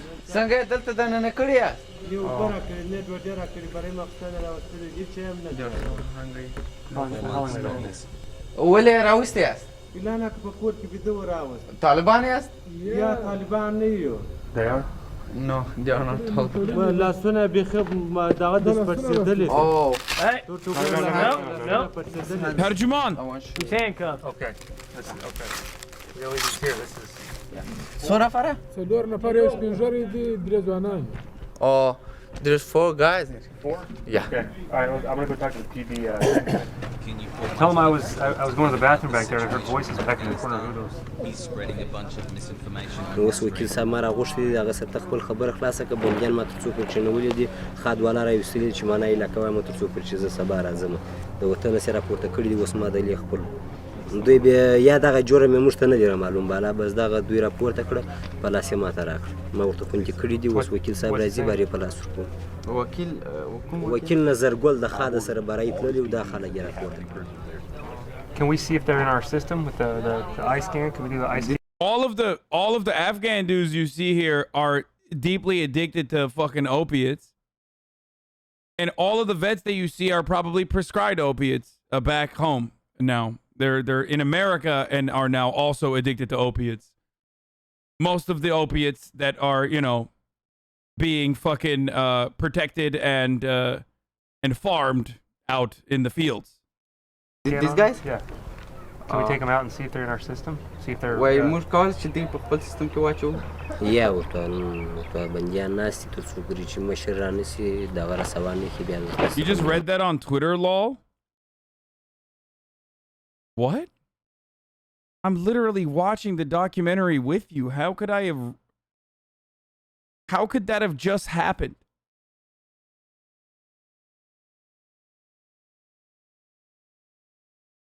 Taliban Pog. Like, what do you think? Like, I secretly pulled up like a tweet or something?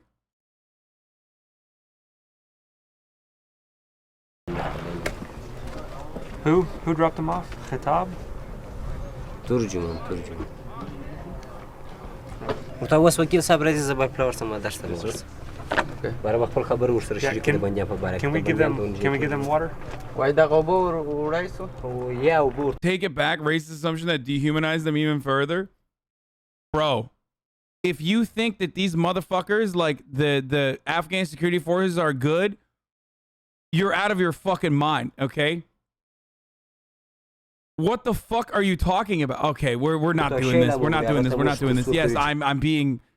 Yes, dude. Just keep watching, okay? Just shut the fuck up and keep watching. No.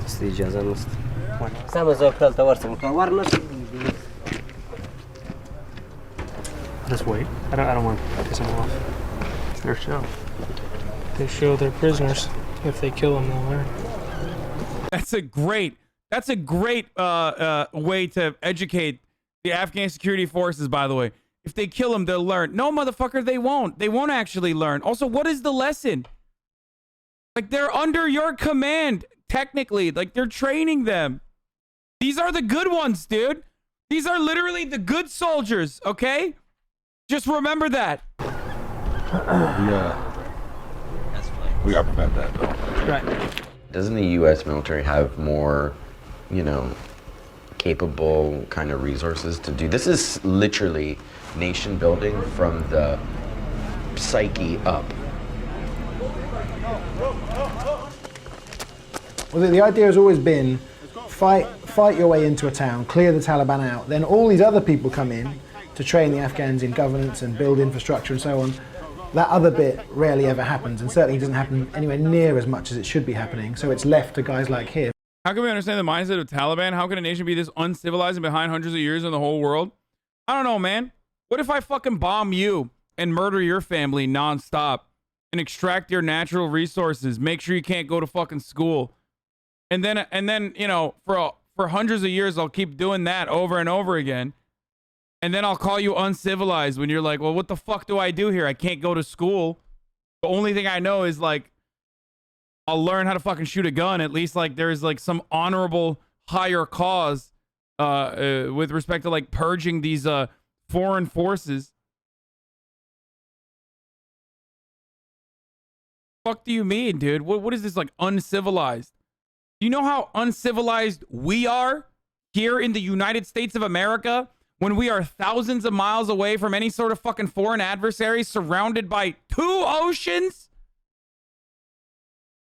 Think about how fucking hog-like we are, bro. Look at Florida, dog. Look at Alabama, motherfucker. Are you crazy? Think about how uncivilized we are when we have all of the resources. Then you turn around and you're like, man, I can't believe these guys are uncivilized. Like, what the fuck? They have nothing, dude. They literally have nothing. They have nothing. And anytime that they've tried to have something, we're like, nope, that's not for you. We're going to bomb the fuck out of you. We have all the wealth in the world. We have superior military that, like, basically justifies and reinforces our global hegemonic power. And we still have 50% of the fucking country that's like, I won't wear a mask. I'll die for this country, but I won't wear a fucking mask, brother. I will not get vaccinated. You're going to sit here and tell me that they're uncivilized? Look at the fucking place that they're living in, dude. Everything is bombed as shit. We are the uncivilized barbarians, dude. We are. They're making the most of what they got, motherfucker. Who, as you say, are trained to fight, not to do all these very complicated, difficult jobs. And later that day, a local politician arrived. He was the man behind the taking of the prisoners. Was the purpose of the whole mission, the operation last night, just to go get his brother back and get those Taliban, or was there another mission and they just happened to get these guys?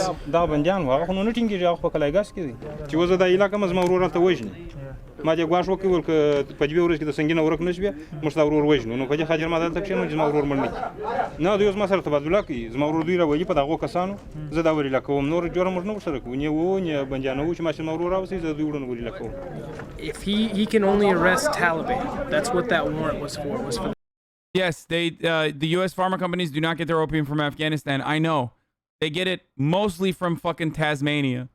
Most of it is like 75% of the opium production that American pharmaceuticals and legitimate pharmaceutical corporations use comes from Tasmania. I know this because I watched TrueAnon recently. Or I listened to TrueAnon recently. So I'm aware of this. But the heroin production comes from the Afghan opium. Okay? That's where the heroin comes from. Okay? The shit that you put in your fucking body when you can't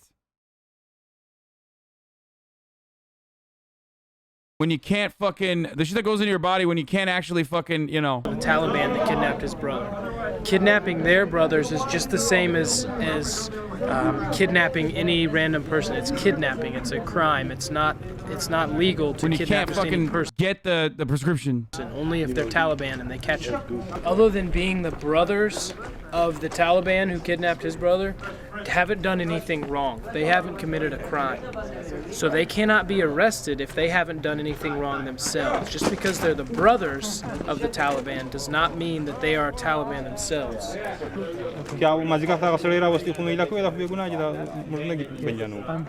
This shows how powerless they are. They don't really know. All they know is 4 guys have been illegally taken, are being illegally detained, not fed, not given water, and it's being hidden from them.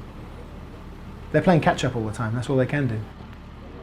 The Marines I was with turned up to spend the night at this patrol base, but the Afghan police had pulled the security barrier down and were selling it as scrap metal at the local bazaar. So they had no security whatsoever in their base, so the Marines couldn't stay.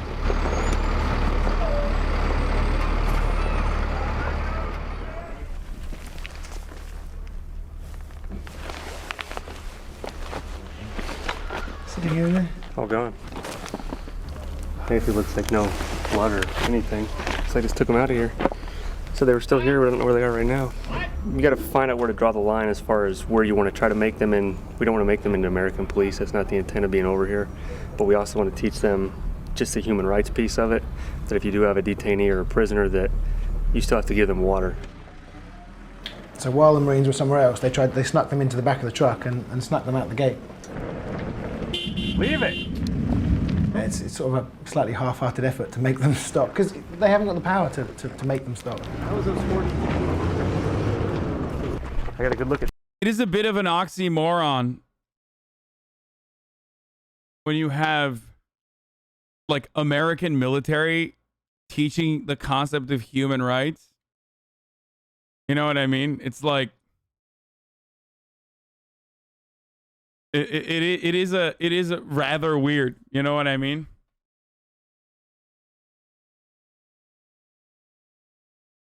Like two of them had their face covered up, so we can still look at the head pictures, see who they might be. It's Hey, if you don't have your gear on, get it on. So after the truck went out with the 4 detainees in the back, 3 surrounding police patrol bases came under attack from the Taliban. Southeast. How far? At least 300 meters. As soon as the Taliban see the US Marines truck somewhere, they don't attack it. They only attack the weak spots. Right. Although some bullets eventually came towards the watchtower that we were in.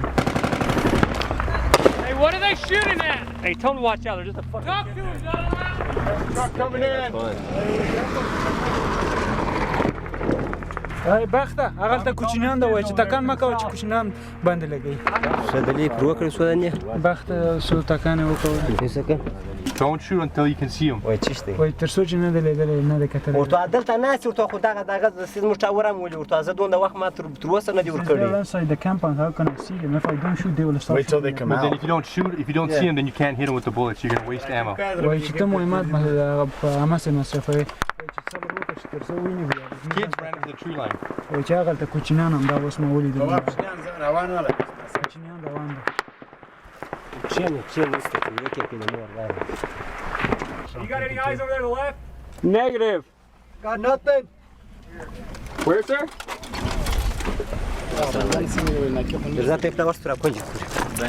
And he was so angry he couldn't shoot. He just grabbed the big machine gun, ran out the gate. I just saw comments saying Vice is bullshit. Like, I get some of their stuff is editorialized, but this is a first-hand account. Like, what the fuck? No, this is like... This is from when they weren't exactly bullshit. They definitely were doing a lot more commentary or a lot better coverage. But also, on top of that, this is like... I mean, this is like pretty much the end of the good coverage. I mean, they still have good coverage from time to time. But, you know.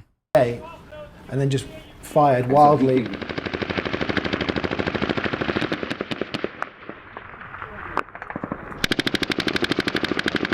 He's just walking and shooting. He's not aiming at anything. Around at the corner? Yeah, they're just walking down the alley shooting at nothing. They're just walking down the alley like this, shooting.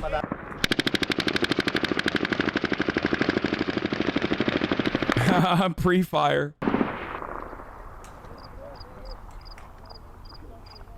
موافقت برای ورای که سبی ورای که مهمات برای که. Not if we don't have it. I just want to remind you, for no particular reason, that this entire video that we're watching, or that what this video is documenting, cost $90 billion. Just this part alone, the training, $90 billion. Okay. وقتی نیستیم بسته. و آخر مر برای پداغ تیگو جنگ ورسره کوگوار دا تیگی با. If you run out of ammunition, you will use these racks to fight the Taliban. All right. Good to go. Because you know how like people always be like, healthcare ain't free, brother. What do you mean? Free healthcare ain't free, brother. It's like, yeah, well, neither is teaching these dudes how to do a tourniquet and you know, shoot weapons and stuff. There is a price for that. It's called $90 billion.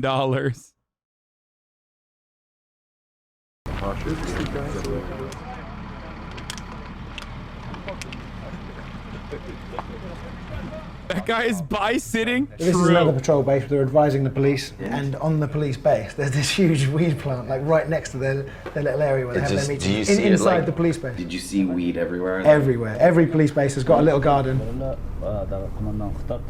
Wait, someone said, so? It literally made the difference in the lives of thousands of Afghan women? Are you fucking dumb? Hasan. No, it didn't. The moment that the U.S. troops withdrew, every single one of those bi-sitting Andes over there literally were like, yeah, all right, we're done. They put their guns down and were like, yeah, go ahead, take over. It took 72 hours to take...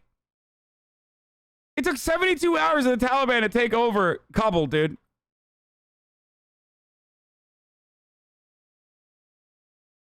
This is so dumb. They've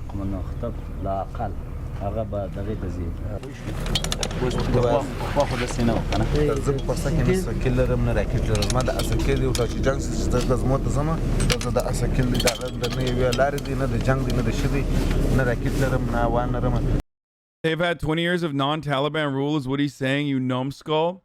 First of all, even that's not fucking true. I get, like, okay, Americans, if you don't know what you're talking about, just stop talking challenge, okay? Like, literally not true, okay? Like, there are a few areas where women had more liberties than they did before, and those few areas were under, like, complete American control. But outside of that, it's like Americans literally fucking brought in their, as Hillary Clinton also pointed out, Americans brought in their pedophile warlords, dude. Like, they were basically like, we're bringing our own pedo warlords instead of your pedo warlords. You know what I'm saying? Like, 12 months of STR 8 molding hassle. Just keep watching. نسكيل لون تبقى شيء بخونه برتالي ده مثلا كده ده طول ساقنا ده غادي نور نص يعني صوت ده خراب تكانم إلا لو شكرا. Well, you have two options. You can go to PHQ and you can tell them your situation.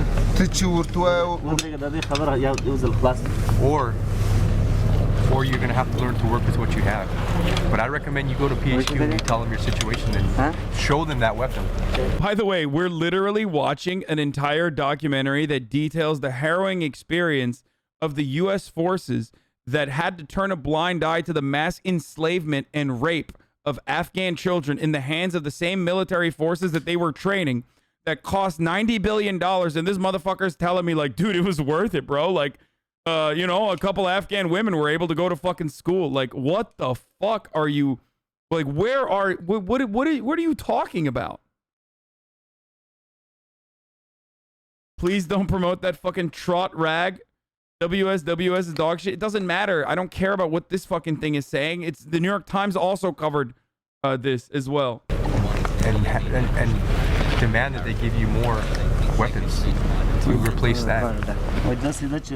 They don't understand that, yeah, actually, there has been a transformation. We are supposed to take the lead. They're still expecting the U.S. forces to take the lead. And that's what amazed me, is how it hasn't got through to the Afghans yet. I mean, one Afghan soldier said to me, oh no, it'll be great when the Americans leave, because all the money they had for weapons and equipment, we'll get that money. And I was saying, you won't. Really work like no, that. No. And also, someone somewhere, I'm sure, has said, remember when we supported the Mujahideen against the Russians, and remember we left all those weapons there, and we had to spend years and millions of dollars getting those weapons, particularly the Stinger missiles, back. We're not making that same mistake again. So these guys have got AK-47s, a few RPGs, unarmoured pickup trucks, a few Humvees, which are not safe enough for the Americans or British to drive anywhere, and that's all they've got. Well, here's the thing. We're trying to get you to the point where you can operate without heavily depending on American. I mean, they were right. They were literally right. They were fucking right. Because whatever weapons they left behind that they didn't destroy, which is what they do, because it's impossibly expensive to like ship it back, are now in the hands of the Taliban. So they're not wrong. As far as, you know, the reason why they were like, yeah, you can't have like great weapons because, you know, otherwise like people will steal it. Help. But nothing is going to happen until you sit down and you show us a plan. چې موږ به د طالب دشمن وروشو چې په دې خوا دی هغه دم غړي به غزما جوړ کړل د مینو ټیم بر سره وو لاري به ساګه کار وکړي مشترک غزما او دا سیاست دغه سیستم د بیخي د سیس تر غلې دغه د پاره چې تا ما سره وعده کړې ده چې زستا ته مجاز کوم بیا به اساس زموږ بیا به خپل دی وای دی پاره او تا ځا نه مجاز کړې څنګه په دی وای کې You need to come up with a plan on how you're going to use all your men and attack this IED factory. And we'll be behind you, helping you out. But you're right. Times are changing. The Marines are no longer going to take the lead anymore. You have to learn how to operate as if we are no longer here.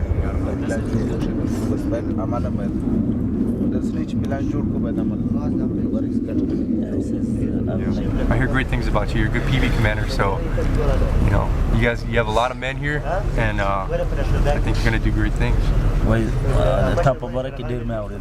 And he eventually gets through to him that you have to come up with a plan yourself. Then you can do it, and we'll support you if need be. So they leave with the police commander saying, "Okay, I'll come up with a plan within a few days, and we'll do it." And a few days later, he just vanished on leave, and no one's heard from him since. No plan. Helmet on. All right, we gotta go. Talk to your helmet on, Saeed. Saeed, put your helmet on, brother. At another patrol base, as usual, they didn't seem to want the Marines' help or advice. You can just have your guys gather around right here, and then we'll show them what to do.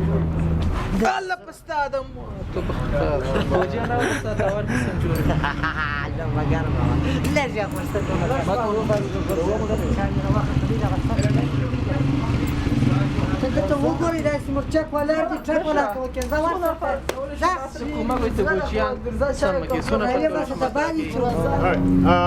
based on the sandbags that we have, that's all we got. So let's go ahead and fill those up. Once we have filled those up, like I said, 5 of you guys will filling up the sandbags. The other 5 is gonna help out, get the other one fixed. Yeah, and then we'll switch. Hey, if you guys don't want to do it right now, I completely understand that. All right, but we're here to help you guys out.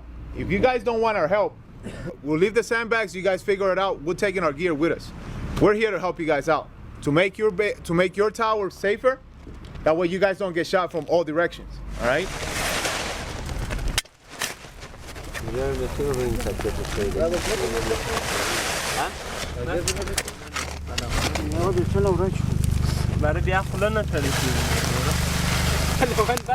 Babunas? Anywhere here? Huh? You gonna check? Yes or no? What? What? By the way.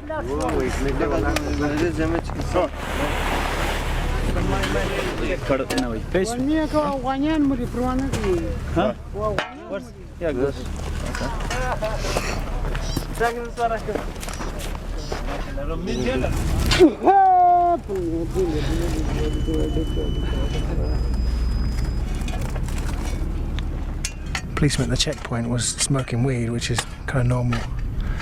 But 2 of the policemen filling sandbags now are out of their brains on something else. Something stronger, opium or heroin. Literally nodding off as they stand up or sit down, filling the sandbags.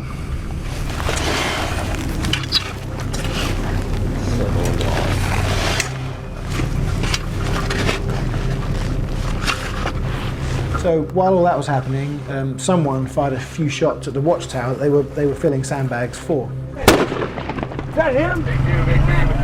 What's he shooting at? What are you shooting at? What is that? Shooting back to the west. They don't have positive ID. What are you shooting at? What are you shooting at, brother? But the PD commander wants to shoot where? To show force. I'll copy. Huh? You see Taliban? Where'd you see Taliban? Yeah, where? That wash, huh? Urta daga chuo de chaki urta dogo bag chosi ki urta dalina si urta wa. Taliban is still in the garden. Sometimes you gotta shoot us. They're in the garden. You're gonna shoot at us? Yeah. Urta yo taki da chuo do taki chuokra. Pop before some Mike. They haven't seen who just shot at them. They just want to get some shots fired back as a sort of show of force.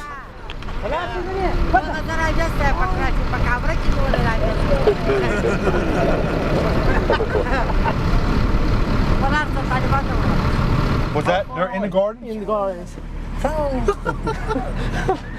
You gotta make sure you see them. You gotta make sure you see them because you're just firing rounds down there and you don't know what you're firing at. You gotta see them before you fire.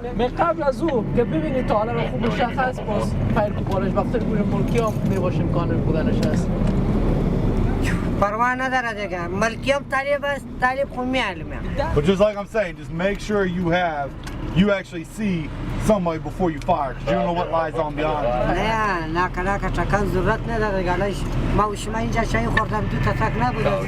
Professionals don't do that. You know, professionals make sure they know their target and what lies beyond their target. Professionals don't just shoot out in the crowd. They're supposed to be professionals. You guys are professionals, that's why you don't do that.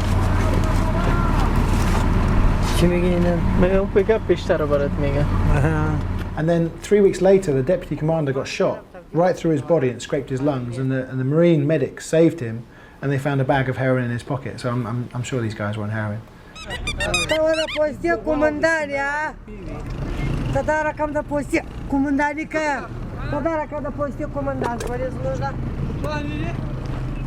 Are you putting your men back on the sandbags? You gonna have them carry them out here?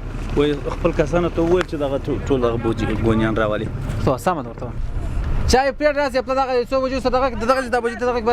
lesson of the day was filling sandbags. The police got bored of that very quickly, pulled over a car at their checkpoint and just got some civilians and then some kids to fill and carry the sandbags for them.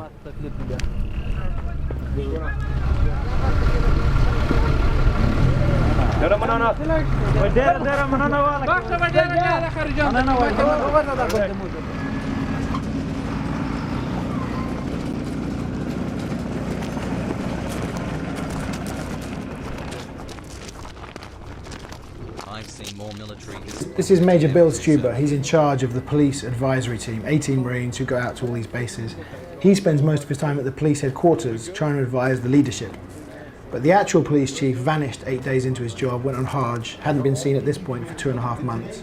The acting police chief has also just vanished, and he's got no idea where he's gone or you know, what's happening. What the hell's going on? And basically when these guys vanish, they often take all of their commanders with them. So the last time this happened, half of the police force in Sangin just vanished. So every time the US Marines are alone with the Afghans, they have to have a guardian angel. So one of them has got his rifle cocked and his finger on the trigger, ready in case there's an insider attack. You ever seen the TV show The Sopranos? It's vast. Everything from skimming ammunition off of their supplies to skimming fuel off of their shipments.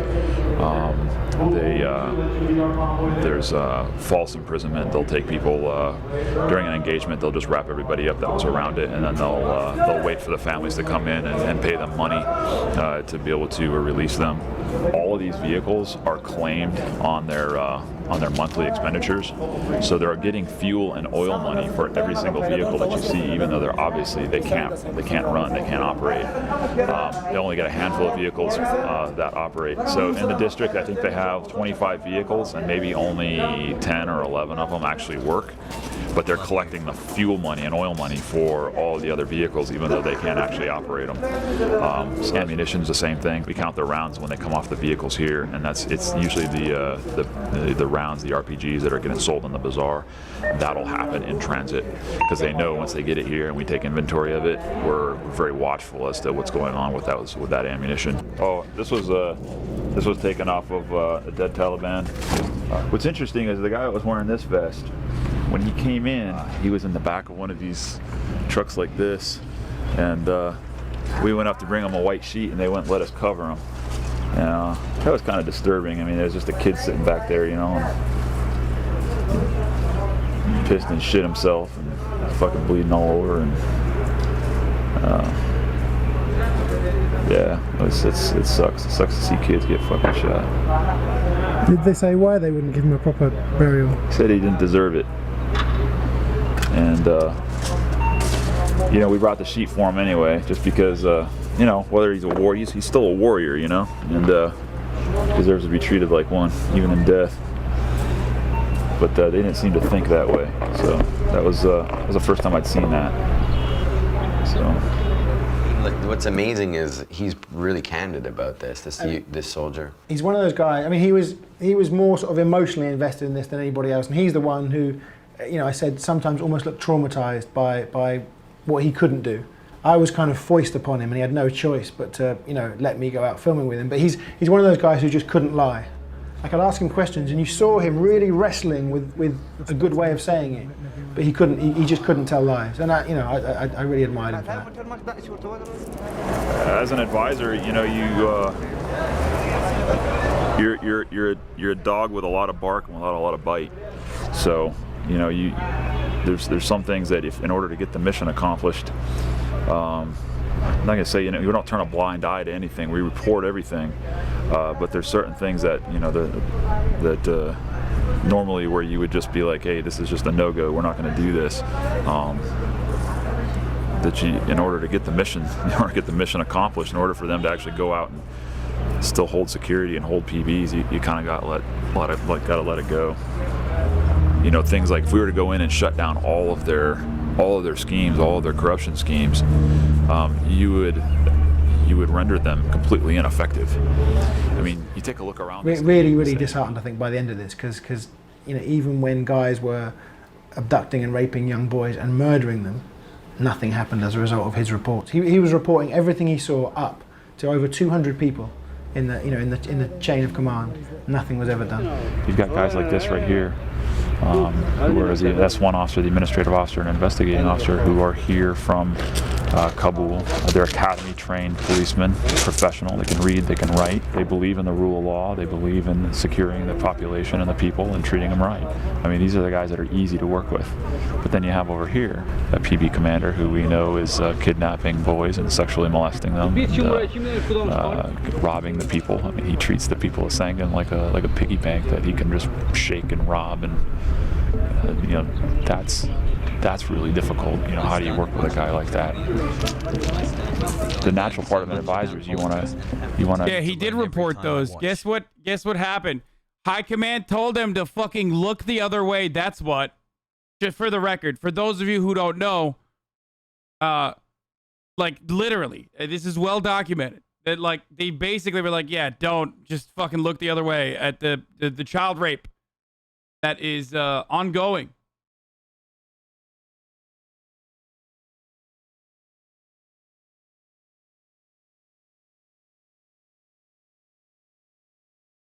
Have the most effect on things, so it's easy to go work with a professional AUP like this, but really where we need to be is working with guys like that.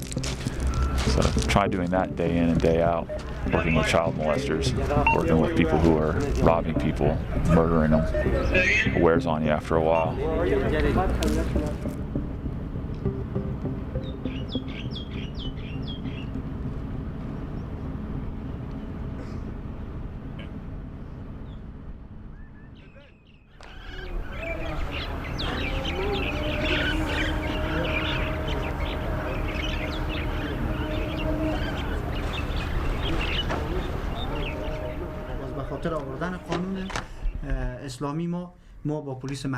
So that's Hamid Khan, an Afghan army commander, and he was the one note of kind of cautious optimism. I mean, the US Marine said he's the best Afghan army commander they've ever seen. Like, really good guy, really motivated, had all the answers to the right questions. Not stoned. Not stoned. And I think if he saw his, well, there were quite a few soldiers that were stoned, but I think if he saw his men doing things wrong, I think he would stop it.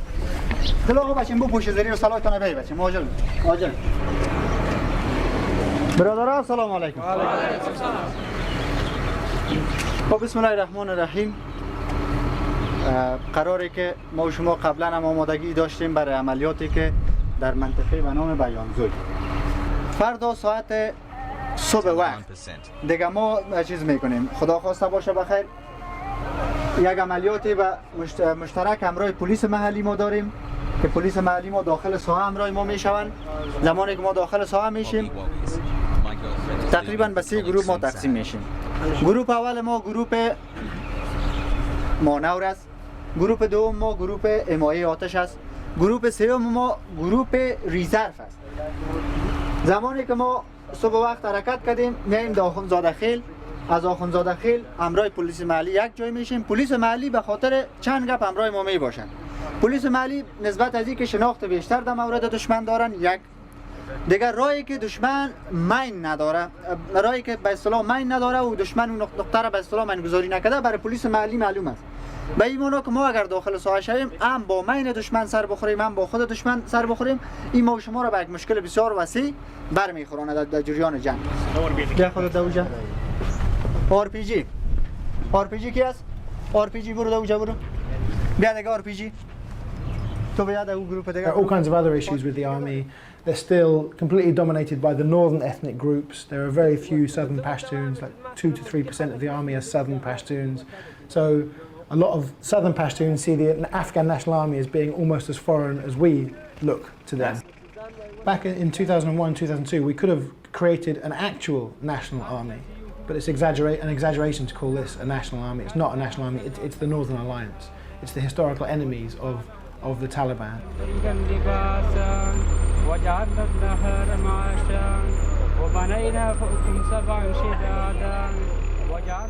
One thing you do see is with these guys is they've got pictures of Masood everywhere. Right, who was the leader of the Northern Alliance. Yeah, yeah.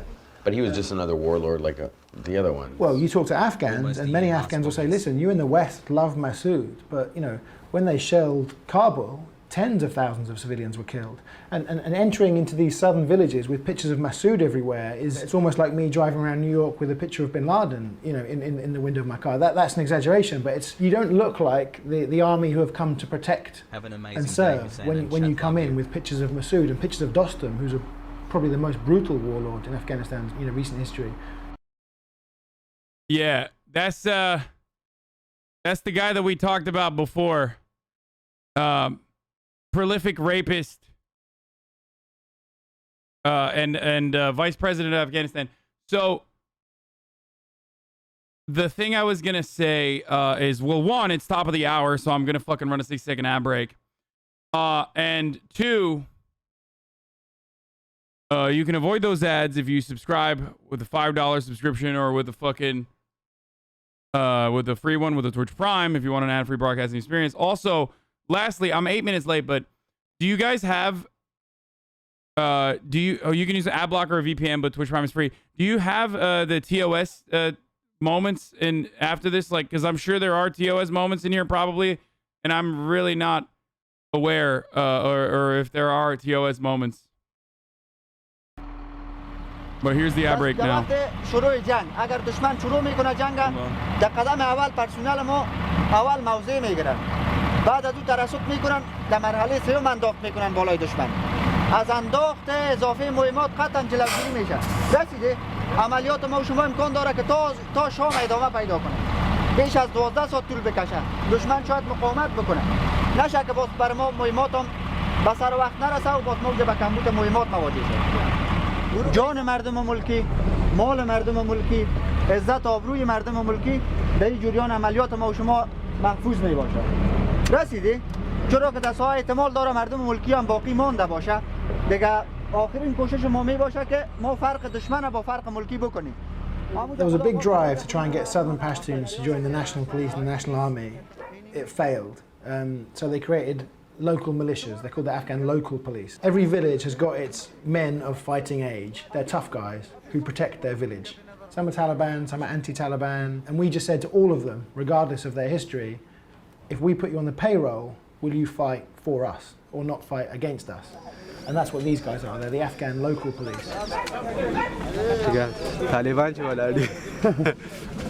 Taliban.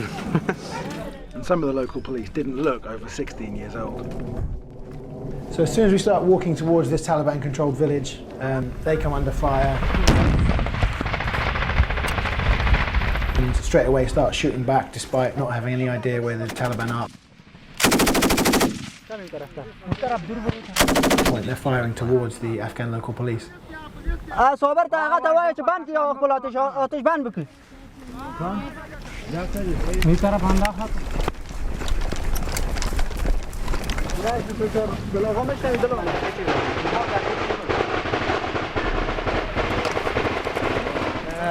Overside of the river, lots of pieces. You're crossing by boats and ships and coming here, shooting, then going back and crossing the river.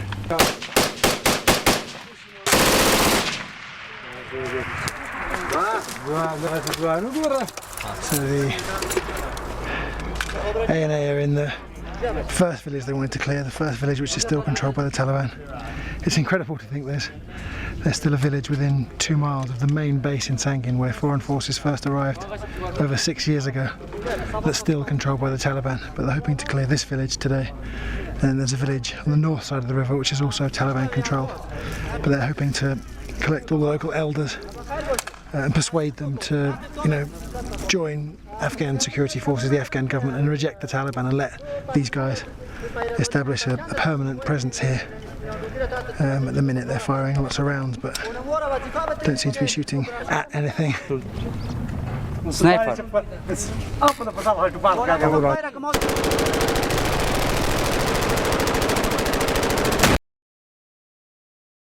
It's called pre-firing. Incredibly effective technique.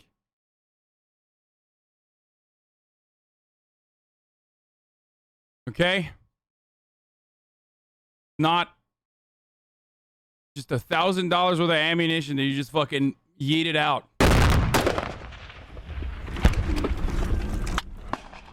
Are there enemy anywhere near that? I don't believe That guy who's just firing as if he's having a fit, 3 days later fled with loads of weapons, a few rockets, planning to kill the commander. Why? He defected to the Taliban. Holy shit. Insider attacks against Americans and British have got lots of headlines. It's far worse, insider attacks against Afghans. Right. Far worse. And he had 3 people working with him, and they either lost their courage or something, but they were still... Dude, who could have seen what is happening right now? I mean, this video is kind of fucked up because, like, it's in the future, right? I mean, who could have foreseen that this was a bad policy that we had, that we spent $90 billion on? That's crazy. For 20 fucking years. Oh, wait, this video is from, like, literally, 9 years ago. So, yeah, we could have foreseen it. Within that army unit, and no one knows who they were. Yeah.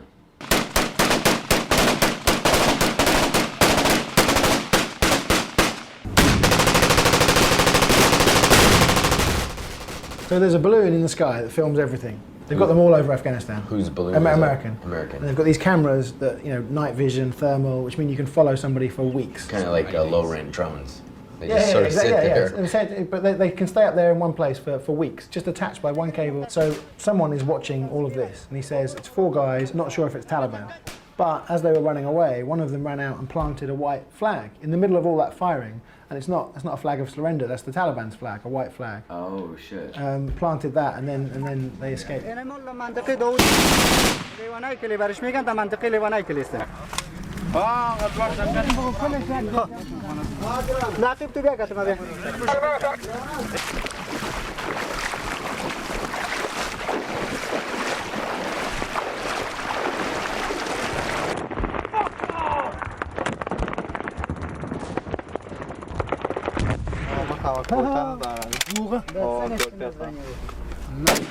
YTF out watching and...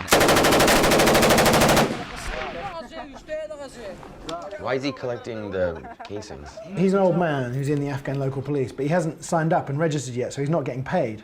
So he collects all the casings to sell as scrap metal at the local bazaar. So the Marines accompanying the ANA are not really advising at all. They let the ANA plan and execute the operations themselves, and they're just here just in case things go badly wrong and lots of people are about to get killed.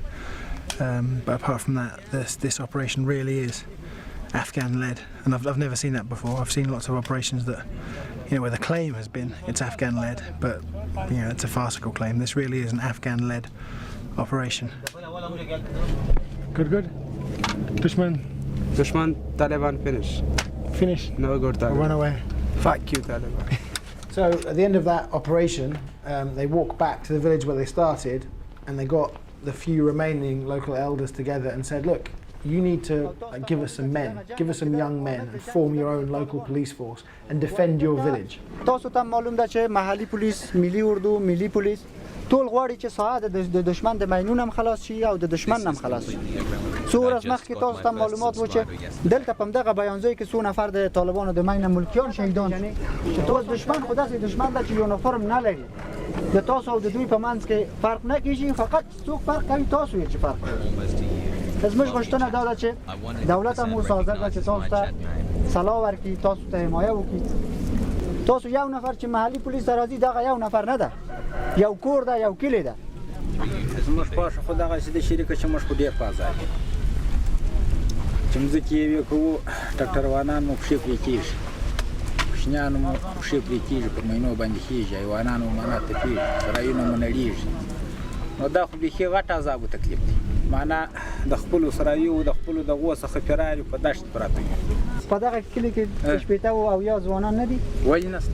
باید موږ یو تاسو تر څو پورې د تاسو پښې پرې شي؟ خدای فضل دی هغه سپین ږیری وګورئ، کاکا وګورئ، د خپل کلي کور د خلکو په خدمت کې نن سلا اخیستې ده، د محلي پولیسو سره ولاړ دی. همدغسې ده که نه؟ دغه تاسو د هغې نه ځوانان هم یو فزیکي قوه هم ورنه ډېره ده، ورنه تکړه هم یې. دغه حاجي صاحب ته وګورئ، دغه محلي پولیسو کې ولاړ دی. ودرېږئ محلي پولیس جوړ کړئ. دغه بیانځو کې 15 طالبان راځي، په خپله خوله وایي. ته ورته وایې چې مه راځه، تا خبره قبول نه کړه غوډه بیګم مین ور باندې پټاو شو موټروانه والوزولم که غواړی چې په سوله او امنیت کې ژوند وکړي خپل ځمکو باندې په ښه شکل کار وکړي خپل ماشومان مدرسې ته ولاړ شي مکتب ته ولاړ شي په راتلونکي کې روښانه ژوند ولري زه چې بس ستا په کلي کې عملیات وکړم ته ستا ته به خوند نه کېدار یا به ستا پر دماغ بده پرېږدي موږ غواړو چې ته زموږ سره کومک وکړي زموږ سره همکاره سي ټوپکان واخلي تر هغه وخته پورې چې ته استعمارمندي رسېږي زورمندي مو رسېږي چې ته تقویه کېږي د دښمن سره مسابقه کوي تر هغه وخته قومندان صاحب حمید خان دی قومندان صاحب توري علي خان دی ته راسي د خدای پر لیاز دغه قرآن پر لیاز د علیه السلام بارک پر لیاز باندې بې اتفاقي مه کوه. That was pretty amazing to think that after all of this money and effort and bloodshed, all we're saying to villagers like these guys is, we'll give you a weapon and you can defend yourself. So we're asking Afghans to pick sides and side with the Afghan government right as we're leaving and right as the Taliban are as strong as ever. And if I was an Afghan living in Helmand province, it's like, hey, pick the losing side. Yeah, or I wouldn't pick any side. I'd be nice to whichever strong man was in my garden at that point. Then, in the middle of all this, there was a visit from the American ambassador and the British deputy ambassador. I was told it was a symbolic visit. Sangin has always been known as the most dangerous town in Afghanistan. So the American and deputy British ambassadors visited to show if they can visit this hostile town of Sangin, then progress must be being made. They walked about 150 meters, had lunch, had a briefing where they were given nothing. War is such a fucking racket, dude. But glowing reports about how wonderfully everything was going. So they're not, you're saying they're not staying and fighting, they're starting to move out? Yes, sir. A little bit earlier here specifically because of some of the operations that have been taking place in our battle space, sir.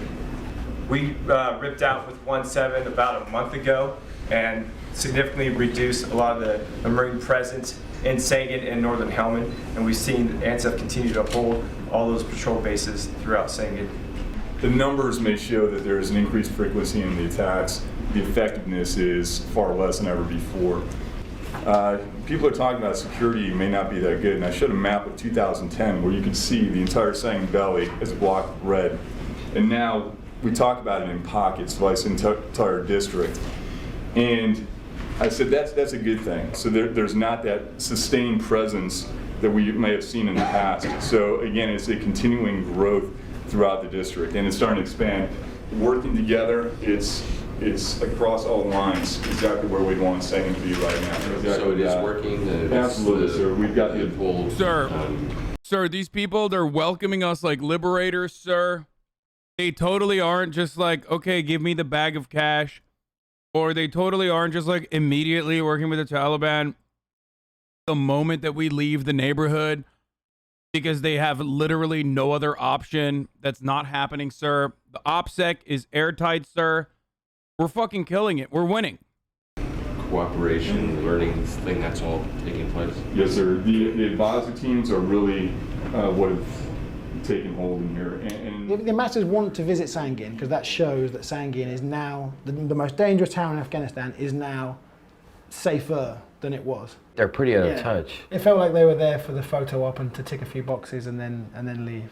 I mean, the Marine Major, who was so open and honest about all the problems he's having, kidnapping, murder, drug abuse, child rape, he was there and had to sit through this briefing, didn't say a word, wasn't asked a single question.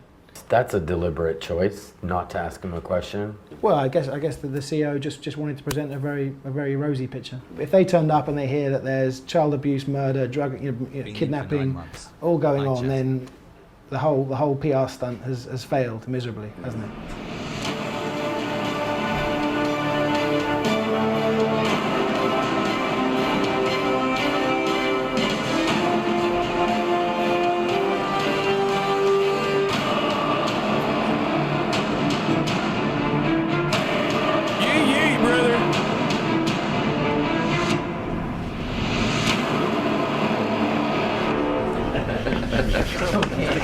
Right behind you. Thank you very much. Thank you. We're very committed to our relationship. This is a small gift of the local business. So this is a peace jirga that doesn't involve the enemy, only involves one side, and nothing was announced or decided. I mean, the idea of a jirga is people with opposing views come together, thrash it out and reach a consensus. I'm here today to come with the chairman of the High Peace Council, Salahuddin Rabbani.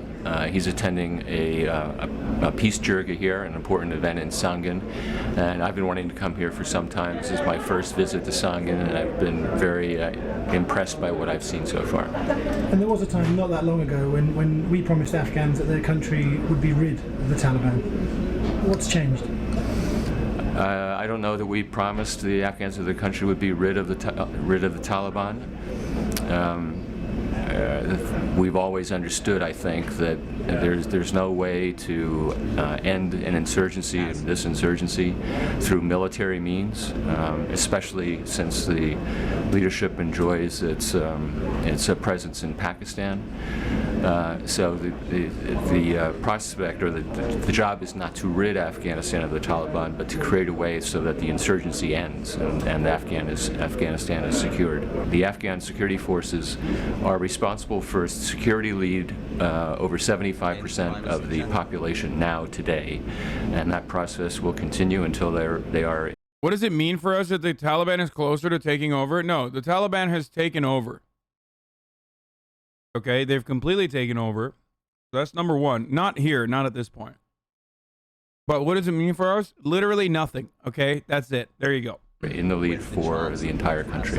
We have developed now a way to move forward that will make Afghans responsible increasingly for their own future and for their own security and their own processes, and that is as it should be. I think post-2014, we can't really tell what will happen. The door is open, as I said earlier, to a reconciliation process that will bring Taliban back into Afghanistan if they choose to take that path. And our win rate has never been good. We've been taking we've been feeding ourselves a steady diet of fucking L's since World War II. Okay, L after L after L. It hasn't stopped. It has not caused the American imperialist attitude to decline. Unfortunately, that's not going anywhere. It doesn't mean anything as far as like the Taliban controlling Afghanistan doesn't really change too much. It just means we don't have fucking military presence there to the same degree that we had. That's it. If you think that this is going to like allow the Taliban to fucking destroy America or some shit, you're a psycho.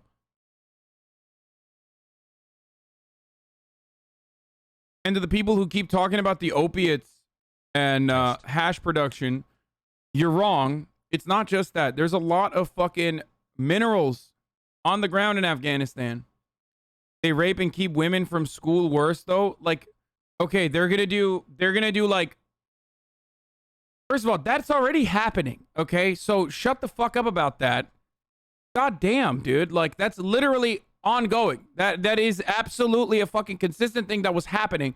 Maybe not in Kabul, but like everywhere else. Okay, so now there's like, you know, Taliban control with 30% more rape and keeping women from school. It happened under our watch. The only difference now is that it's no longer happening under our watch where we turned the other fucking cheek. Are you pro-Taliban? No, I'm not a fucking psychopath. I don't think that a fundamentalist group of psychopathic pedophile warlords are fit to run a fucking country. The issue is the people of Afghanistan need to have sovereignty, okay? Here's a quick article on the mineral deposits. Rare earth, Afghanistan sits on $1 trillion worth in minerals. For our part, we intend to continue assistance and partnership with the Afghans going forward if they wish. We're here today to support the Peace Jirga here in Sangin, which is a gathering of several hundred of the most important tribal leaders from around this area to talk about peace and reconciliation.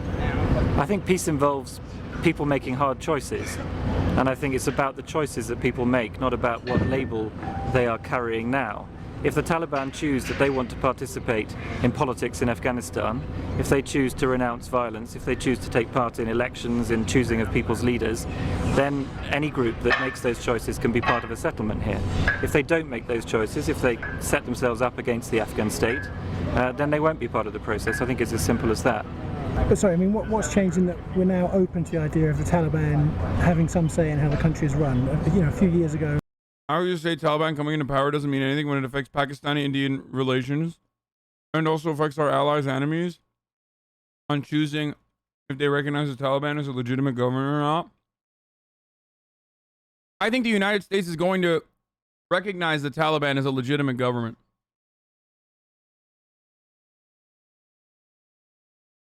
Which means all our allies are going to do the same. I think we would have said the Taliban have finished in Afghanistan and will never again control the lives of Afghans in any way. I think we've always been open to the idea that people who want to take part in politics in this country, who respect the constitution, who respect the rights of people, have a right to take part in politics in this country, just as in any other country. I think I can speak with confidence by saying that if you asked a lot of local people here who are the bad guys in this area, they would say the police rather than the Taliban. How can you change that perception in a fairly short amount of time? I'm not sure I agree with that perception, Ben. I think, again, talking to the Marines who are here, who are out on patrol with those policemen every day, they say that the attitude of the Afghan population here in Sangin has changed hugely over the last few years. Yeah, that's why everyone was like, oh my God, I can't believe they surrendered their weapons to the Taliban. And some people are even welcoming them outside of Kabul. And then at the end of this briefing, the helicopter out was delayed by an hour and a half. So I said to them, go and talk to Major Stuber for an hour. Just say, this won't affect your career, but go and speak to him and tell him, ask him to tell you what's really going on, just 200 meters down the road. And they said, oh, he wouldn't be open and frank with us like he is with you. And they went and had a cup of tea with their bodyguards instead. Walked back, got on the helicopter and left.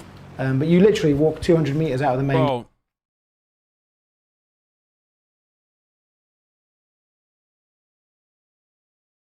To analyze this, like, historic conflict amongst warring tribes and competing interests that ultimately can be reduced back to, as is everything, having control over commodity production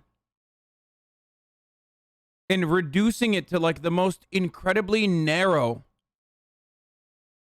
idiotic fucking point of view is insane. Like, liberals, when they say stuff like this, it's almost like, oh, the men wanted to own women again. Like, yeah, dude, because they weren't fucking doing that already when America was there. No, they were doing that already. Like, dude, what the fuck, dude? This is no different than, like, I mean, the energy is there, the empathy is there, and that's great. But, like, this is at the same level of, like, idiocy I love you, and narrow worldview as, like, what conservatives engage in on a regular basis.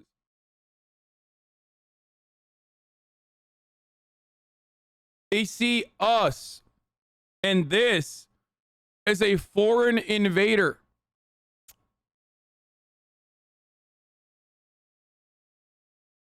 Okay? I wonder why.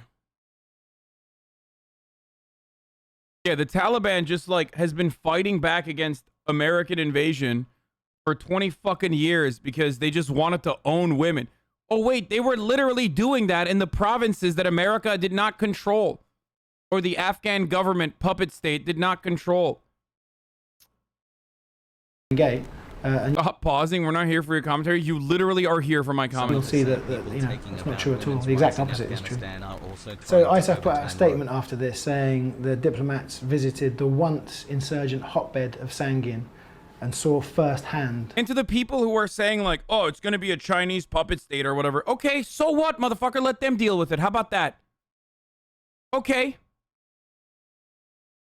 I'm sick and tired of people being like, oh, well, what about China? Okay, dude, then we got to fucking do more murder, I guess.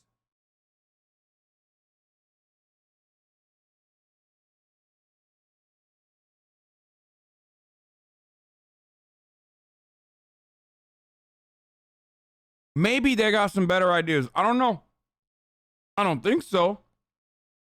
But it can't be worse than what we did for the past 20 fucking years. The progress being made there, which I think was the point of going there, really, yeah. not to actually talk to guys like Major Stuber. It can literally be just as bad. These guys are, or maybe marginally better, officials. But it can't be worse. This is literally the worst. They created this local council, elected by 2,000 residents of Sangin.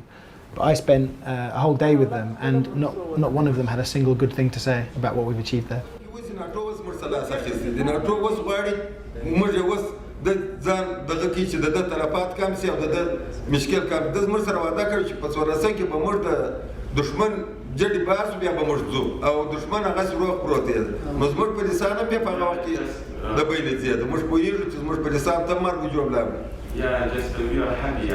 خدغه پروژې چې دوی کړې دي دغه مصرف چې دوی کړی دي د دوی مصرف هغه اندازه چې دوی لګولې ده هغه د ولس په ګټه سلام یې سم نه د کار سوی یا کانټراکټ والا وړي دي یا غله وړي دي یا بل وړي دي یا بل وړي دي دوی چې راغلي په افغانستان کې و دوی راغلي په افغانستان کې مطلق یا د خودلته کار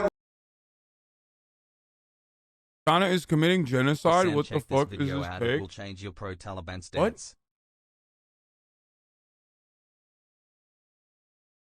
Name one foreign nation on foreign soil, unless you mean East Turkestan as like a separate foreign nation or something. Don't do murder. But name one fucking nation outside of the Chinese mainland where China is actively engaging in fucking genocide or anything like of the sort.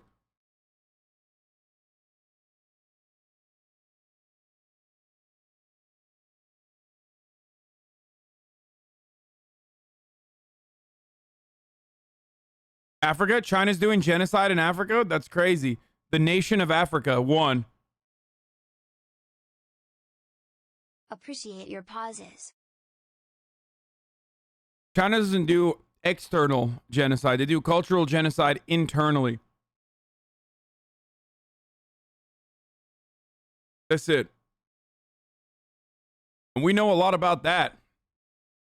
Personally. You know. This streams takes when there's more than 30k viewers. Yeah, I mean, this streams takes when there's any kind of fucking conversation about China. Taiwan, they're doing genocide in Taiwan? Oh, wow, that's...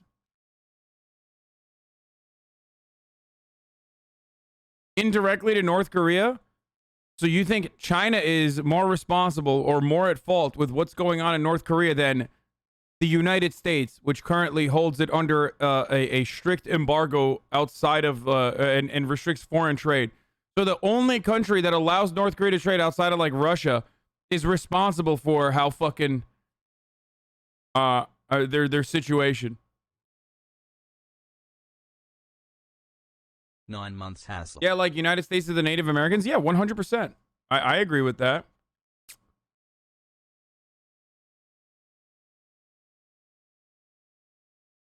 چې دوی راغله مګر دلته کار سرته ونه رسېدی هغه مشکل دوی نسي کولی دوی معنا اوس خپل ځان خلاصوي مطلب موږ پوهېږو چې دوی زموږ کوم امنیت تامین شوی دی چې دوی ځانونه باسي دوی کومه فابریکه را جوړه America ruins the country and now you want to save money so you can paint your nails and get a haircut, you dog. Yeah, dude, I get a big fucking fat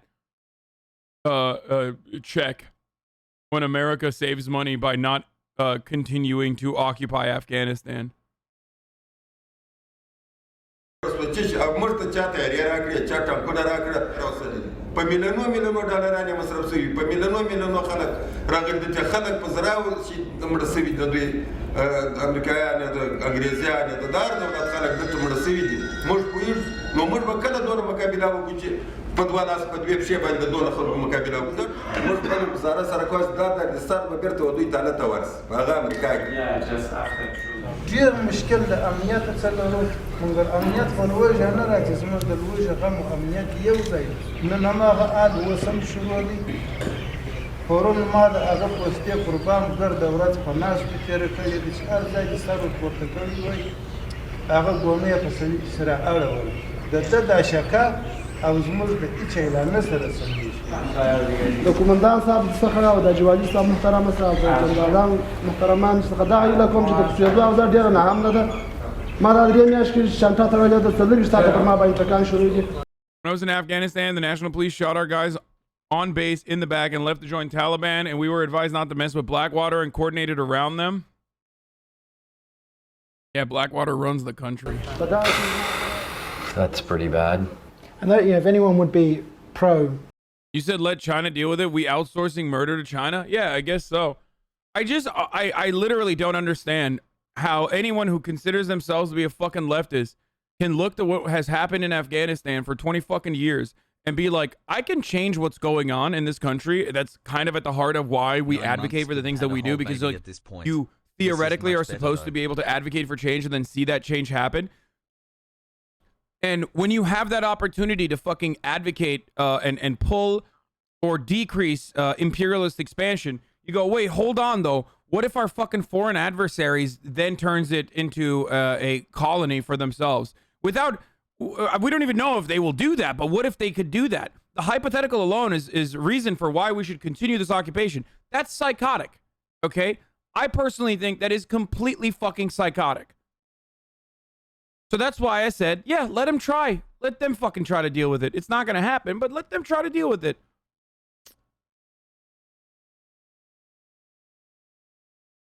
LMAO, China's literally funding the Spanish Mexicans that did 9/11. Why are you defending them? True, brother. Foreign intervention, it would be those guys, elected local officials.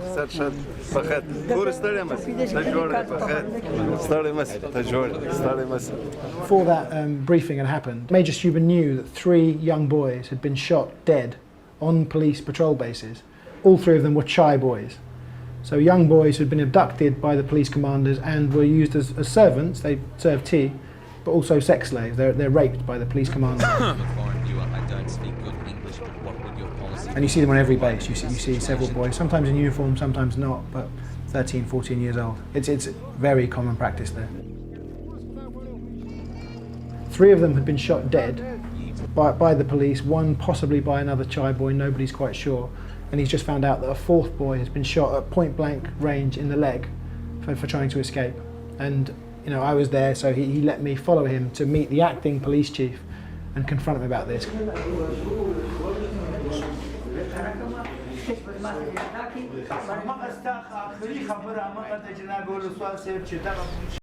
See, not so different after all from our elites. You know what I mean? Yesterday, we had unfortunate news come in. A young boy, about 13, maybe 14 years of age, was shot. Now, there's a couple of things on there that you and I have talked about. We've had all the PB commanders in this very room about having young boys and civilians on PBs. I have mentioned it more than 20 times. I know. Why was there a boy on that PB? What did that commander say to you?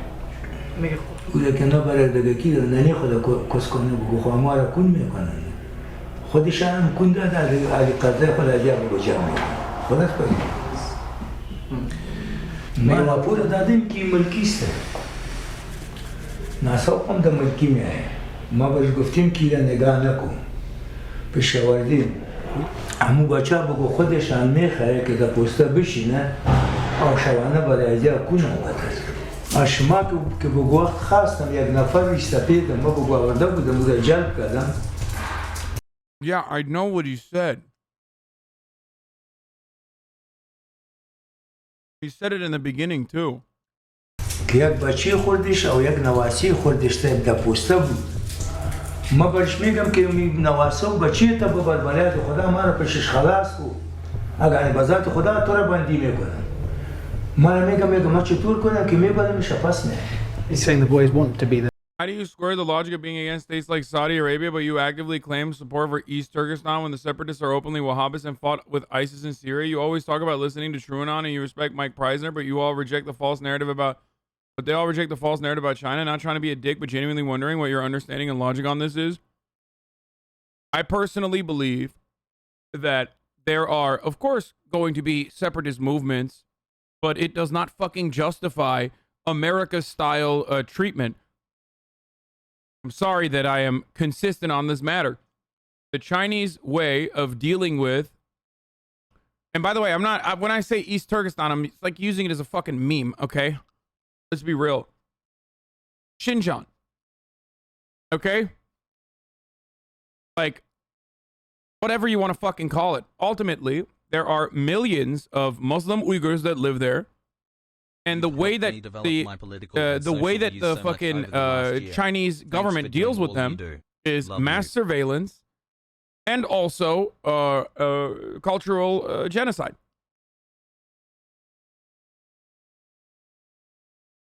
Like, are there Wahhabists? Certainly. Did someone fucking fight alongside ISIS? Not necessarily. Maybe some of them did. I know that they are also Turkish forces there too.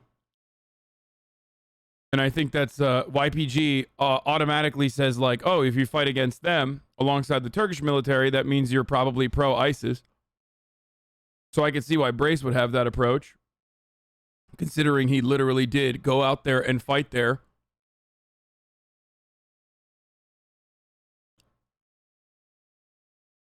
Having said that, though, I'm not going to sit here and fucking justify the exact same kind of reactionary approach that American neocons have to dealing with Muslims domestically, okay, as well as internationally, when it's the Chinese government that uses the exact same kind of rhetoric. Like, that's so fucking silly, dude. You literally wrote that. If only you fucking changed some of the words. If only you changed, like, I don't sit here and tell you, like, they're stealing the organs of Uyghur Muslims, like a bunch of fucking liberals who, like, lose their shit. Okay? But you're crazy. Do you still think there are millions of being genocided in Xinjiang? No, I think there are millions that are under mass surveillance round the clock that are forcibly fucking sent to re-education camps exclusively so they can Hanify. Okay, I don't know what the proper term is, but the way that the Chinese, the way that the Han Chinese want to deal with, or the way that the CCP wants to fucking deal with, like, its own territories that they believe belongs to them, they're basically just fucking at the end of a fucking whip or at the barrel of a gun telling you you have to be fucking re-educated so you are no longer what do you call it? So you are no longer like in any way, shape, or form Turkic or Uyghur or a Muslim. Now you're gonna turn around and be like, oh dude, what the fuck? There's actually Muslims though in other parts of the country. Yeah, there are. Okay, what of it? It doesn't matter. They're not allowing it to happen in fucking Xinjiang. Okay, sorry.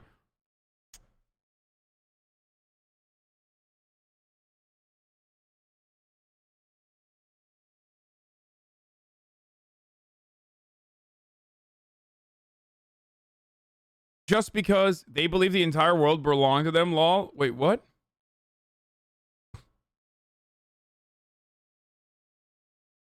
The Taliban is a beacon for Middle East progressive movements? Dude, what is going on? Do I have like CIA agents in the chat or something? They're like writing stuff to make it look crazy in here? Motherfucker said the Taliban are a beacon for progressive movements in the Middle East, dude.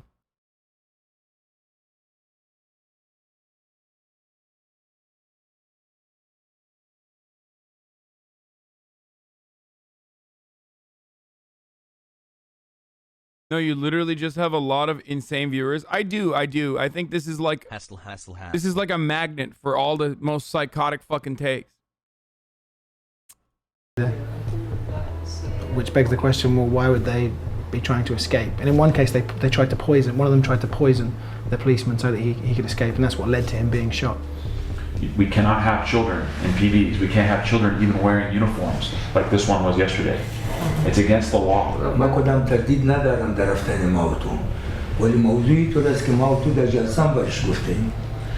Dude, I don't know why people constantly fucking send me these like insane weirdo sources like, oh, it's all Adrian Zenz, it's all Adrian Zenz.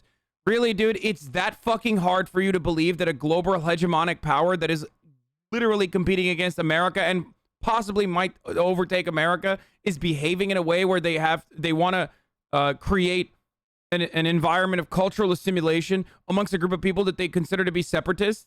Like, really? That's that hard for you to comprehend? Like, it's all fucking propaganda? Are you psychotic, dude? Are you literally insane? Of course they're fucking doing that. That's what big superpowers do. You have to be a fucking delusional, brain-dead moron to unironically consider this to be, like, that far-fetched. That's not genocide, though. It absolutely fucking is. If you consider it what is going on with the indigenous population in Canada or what's going on with the indigenous population as far as cultural assimilation and forcible cultural assimilation to be genocide, then you have to fucking say with your chest that what's going on in China is too. That's nuts. And I even say cultural genocide, which is the fucking UN definition, rather than like full-blown genocide. Sure that, you know, those people who are being subjected to that probably don't feel the same way.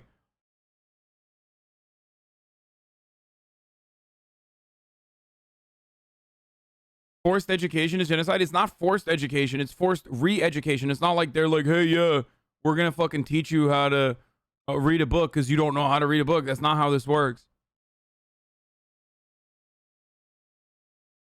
Like, China has done a bunch of wonderful fucking things, okay, domestically. I think we all agree on that, or at least me and the fucking Dengus agree on that, okay? It is also unironically responsible for the reason why every fucking capitalist can turn around and be like, capitalism has uplifted millions of people out of poverty. It's like, yeah, remove China from that equation. Let's see how much capitalism has fucking improved the world and the planet and the fucking third world in general. Okay? And I love high-speed rails, okay? I do. I think it's great. But ultimately, you're a silly bitch if you think that, like, a global hegemonic power that is desperately competing and might overtake America soon, that's literally using American propaganda to justify the exact same thing that they're doing to the Muslims living within their borders. Like, that's crazy, man. That's crazy that that's, like, so far-fetched to some of you fucking psychotic, delusional weirdos, dude. Like, do I believe that the Western media routinely propagandizes every little thing? That's why there's a different designation for labor camps when it's in North Korea, but like, we house 25% of the entire planet's literal imprisoned population, and we're subjecting them to work, and slavery is legal in our Constitution according to the 13th fucking Amendment. But also, we are not doing it in labor camps. We're doing something different. We're mass incarcerating people. Like, I get that, okay? I get how it's different for Americans. So why the fuck do you always behave like an American hog would, but for fucking China? Jesus Christ. Just keep going. The postaki miru. Tepla put me one. Ma khudema, ma baymi pama. Ki kuni mardom aslan da kharab chishim daran. Ba yak dapau do dapau 20 dapau 100 dapa namiشه که ما برای میگیم که تپلا را نگاه نکنی کونی را نگاه نکنی تپلا نگاه نکنی ناسوق نگاه نکنی سر از اون که دیگه برش گفتم میشه ما دا پست رفتیم پیش ما تپلا پد کرد. So this meeting went on for an hour and a half, 2 hours, and as you can see, he's not interested in stopping this practice and doesn't really seem to think there's anything wrong with this practice. Let's do this. Let's get together and go out there and get these kids out of these PBs and get them back to their families. We'll go in there early in the morning. And we'll start going from PB to PB to PB. And if they've got kids in there in the morning time, and we know that they've probably stayed there overnight, we'll free the kids and we'll arrest the PB commanders. Eventually, maybe to wrap up the meeting, he says, okay, I agree, we'll go out, we'll do a raid first thing in the morning, and we'll arrest these commanders who are keeping child boys. So Major Stuber thought he'd made a real breakthrough.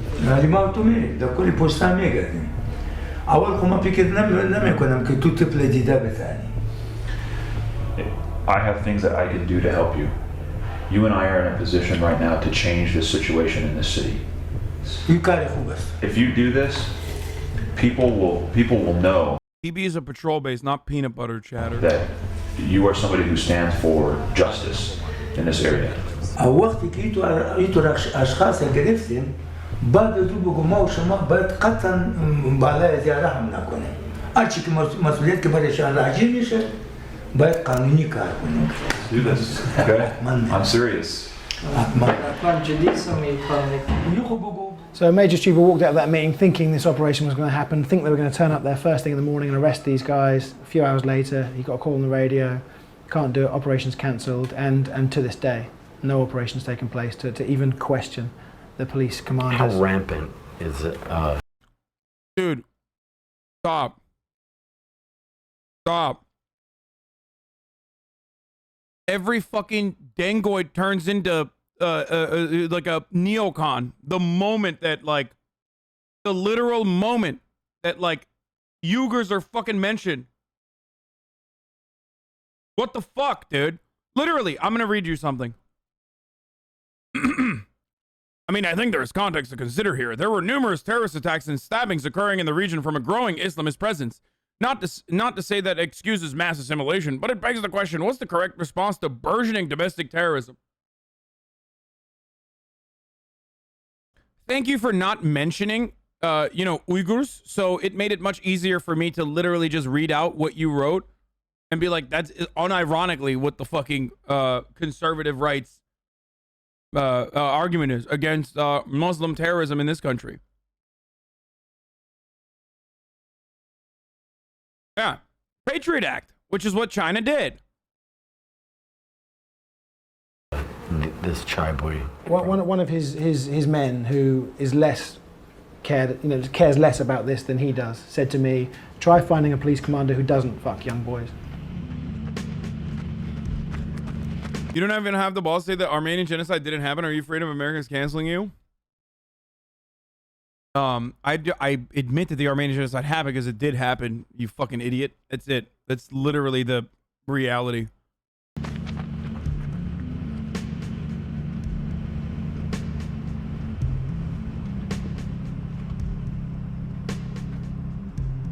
Most of the patrol bases that the British and Americans fought so hard to establish have been abandoned or handed over to the Afghans.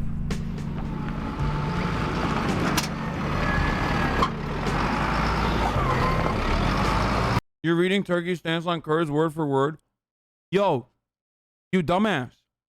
How long have you been in this fucking community? I know you've been in here for a very long time because I recognize your fucking name. You know what my approach is.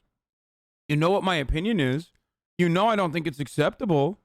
So why the fuck do you constantly bring this shit up to make it seem like I'm pro oppression of Kurds? Okay?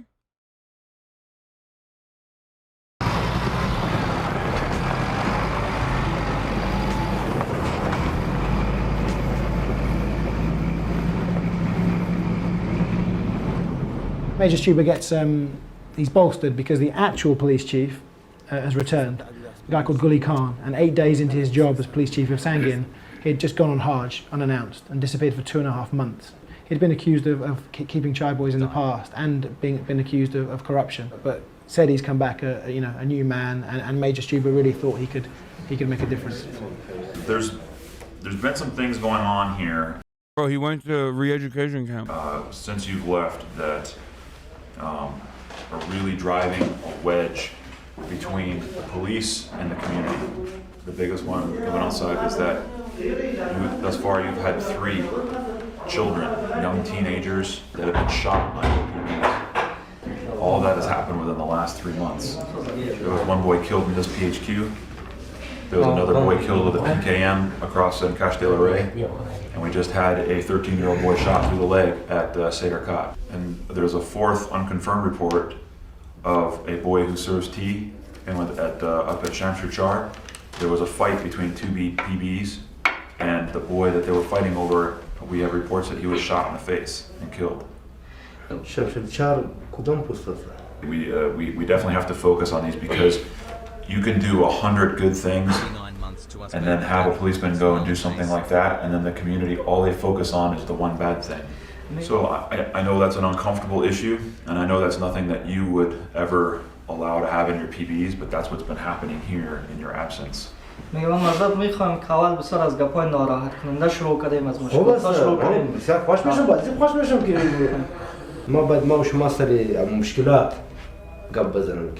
مشکلات چی مشکلات بوده او خوب کار کرده خوب کرده او خوب است او وظیفه ما و شما است که خوب کار بکنه ولی خالیگاه که دارم ما و شما باید سریعی باز کنه که خالیگاه چی بود چی مشکل بود اینا مینو مثل نمی بسیار problem.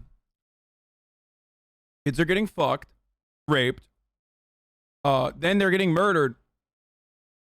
This guy literally fucking sounds like, I don't know if the translation is good or not, but he sounds like Kamala Harris talking about progress. You know what I mean? We are going to wrap our heads around finally starting the process of thinking about this issue long and hard. Okay? I also say that this is also something else that's very good. These are all the patrolmen who are ready for academy. This really gave, a feeling of optimism. He was sending 20 men off to Lashkar, the provincial capital, to get proper training. They were going to come back professional policemen.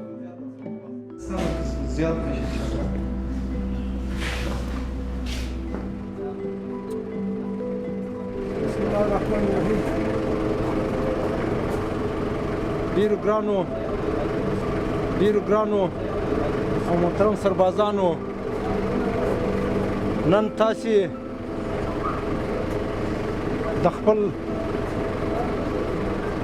د نظم او ډسپلین لپاره او د انضباط او ډسپلین لپاره نوې اکاډمۍ ته استخدامیږئ. شکر دی تاسې ټول داسې نوي ځوانان یا چې په تاسې کې زه داسې څوک نه وینم چې هغه دې یا کوچنی وي یا ضعیف وي. دوستانو اکاډمي ویل زموږ ستاسې دپاره ډېره ګټه لري. تاسې چې هلته اکاډمي واسو استادان لرئ د خپل استادانو درس ته غوږ ونیسئ. تاسې یو څه زده کړئ د دې دپاره ته ځئ چې هلته یو څه زده کړئ او بیا دلته راسئ خپل دغه وطن د دغه خپلې ولسوالۍ دپاره په ښه توګه خدمت وکړئ د دغه ځایه څخه چې ډېر په نظم په ډسپلین په پټه خوله د چا سره کوم جنجال مه جوړوئ د چا سره کوم مشکل مه جوړوئ تاسې دې دپاره چې خپل درس ووایاست نو ستاسې څخه مې توقع ورزو دا I swear to God, after watching an hour of this, if you still think like, one, we should stay there, and two, oh no, like, what if China goes there? I don't know what to tell you. Other than the fact that it's the ad break that's coming right now because it's literally 3:59. That is one thing I will tell you. Another thing I will also tell you is that if you no longer want to see the ads, all you need to do is subscribe. You can do it for $5 or for free with a Twitch Prime. If you want an ad-free broadcasting experience, of course. Also, on top of that, you can use an ad block or a VPN. China will just build roads in Afghanistan or something to fuck over America. They're going to send in like 1 million fucking Chinese people to go live in Afghanistan, build roads, and like already they're speaking like the regional dialect and shit, okay? I ship Kevin Abstract and Hasan Piker. I don't know if Anthony Fantano knows I'm straight. But anyway, dude. Oh shit, what was I saying? Oh yeah, I was gonna run the fucking ad break first. Twitch Prime is free though. Here's the woman ad break now.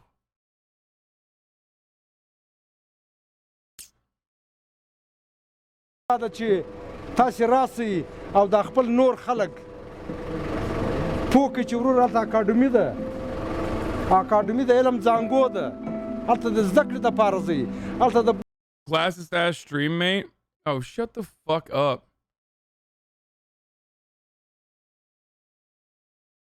They give you like 11 different ways of fucking avoiding the ad. Shut the fuck up.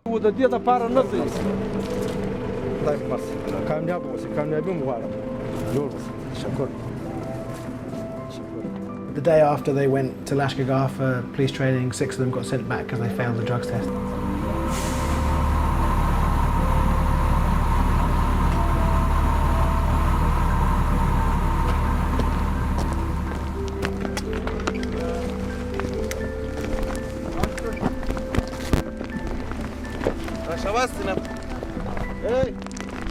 So that was a Marine sweeping the ground. Yeah, sweeping the ground. Behind the dudes walking. Yeah, which sums up the situation perfectly there.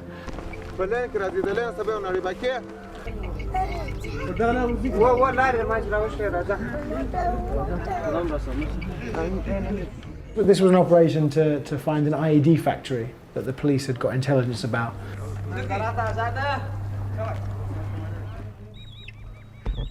It turned out to be a derelict building with one old Chinese rocket hidden in the corner, which they got out, and then Gully Khan arrived to give a speech to the local elders. His message was pretty amazing. دغه خلک چې دلته ناست دي یو لا ولاکه دوم سړی لري څنګه دوم سړی چې دوی دوم سړی تر شا لري یا د طالب سره لري یا ستاسو حاجي صاحب هغه خبره ما نه ده کړې چې ستا زوی هغه خبره زه نه کوم داسې درته وایم دا ګرده یو سر خلک دغه چې نن تاسې راګرځولي دي دغه چې دلته ناست دا ګرده یا مستري دي یا دلته په بازار کې کار زه نه وایم همداسې دی شی نشته دلته اوس موږ څه وکړو زموږ به خولې ته ودا که انسان لا وګوري زه نه وایم خو د دغه څه مسله ښکار نه جوړېږي وایم دا خورا خو لښکر نشي جوړولی ما خبره بیرته پر ځای شوله چې ما درته وویل چې په دې شاله کې زه انتفاق نه وینم په هېڅ هغه خو نشته نو ولې نشته یو د میرمندو پروت دی یو د دغه کلاګر راغلی دی یو دغه په قومو به جلا یې په اسلام کې خو به جلا نه یې یا په قومو سره جلا دي په دین په قومو به جلا یې اسلام خو به یو اسلامي یو اسلام یو ورونه به یاست نو بیا قومونه څه معنا لري قومونه څه ګټه اوس دا خبرې دي سهار چا چاوې خوړلې چا نه خوړلې روانې ګرده خپل په خواري اخته دي دا ټول زموږ تر سیاسرو تېره زموږ پر مومن تېره دلته زموږ په کور کې څوک نشته نه ولاکه و طالب ته وایاست نه ولاکه و تا ته ته ځې بازار کې 500 روپۍ ګټې وایي څه صاحب 500 روپۍ په بازار کې ګټې مزدوري کوي مګر عاجزه دي غورځولې د کوچنۍ دي غورځولې هغه څوک راځي په کښې جوړېږي It's kind of really pathetic and fucked up. And I mean, aren't these people just like exhausted from years of this shit? Like, but that's why they're not going to pick sides. That's why they're just going to like try and have a quiet, easy life by being nice to whoever is in their backyard day to day. And at the minute, these guys and certainly us are leaving very soon, and the Taliban aren't going anywhere. No, so the idea they're going to stand up to the Taliban on their own is ridiculous.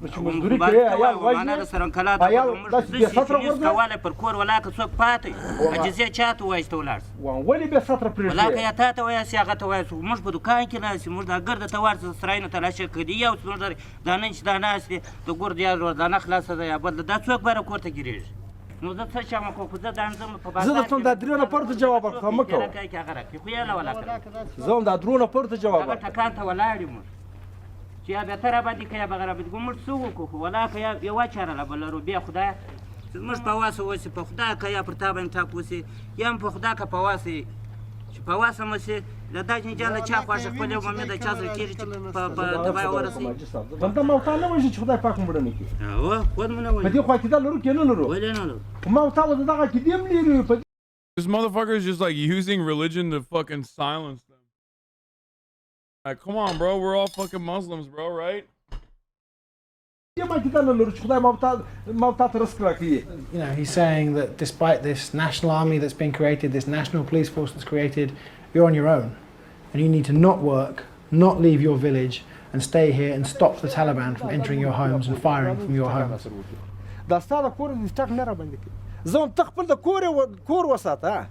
زه نه درته چې دا وطن مال وساته زه نه درته چې ما سره توپک واخه زه نه درته چې ما سره درشي واغونده زه درته دا خپل ځان وساته دا خپل زوی و دا کاز و وراره و دوست کړ ته مکه وروره مکه بالا بس تر څه وخت نه دی ټک د غم دی یو کوشنۍ تا په څه تکلیفونه رالوي په څه خوارۍ رالوي څومره مصرفونه تکلیفونه ځان وړي مګر یو مرمۍ راڅخه خوږي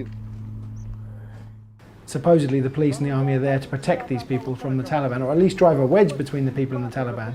And he's saying, defend yourselves.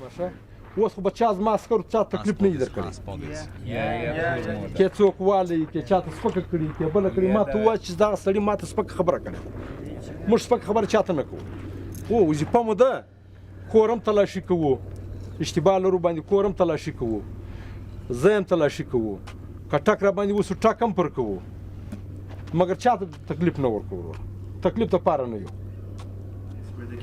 Do you think any of them might be Taliban as well? Yeah, I mean, yeah, it wouldn't surprise me at all. The Taliban aren't this outside foreign evil force that have come in. The Taliban most of the Taliban fight allegedly within walking distance of their homes. There's always some Taliban there, always. The North Sanoa, Masha.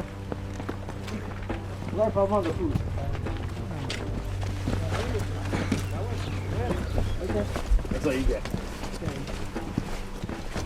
This was the third Afghan army operation. As the other dude also mentioned, like, part of the reason why they're fucking popular is literally because the previous warlord, the previous pedophile warlord in certain areas like this one, like the areas that these guys are in, would have been purged by the Taliban. You know what I mean? So it's like, all right, well, like some people see him as fucking liberated. 1 year, Hassie. You should come to the No. That doesn't make what they're doing correct. That doesn't make them good at all.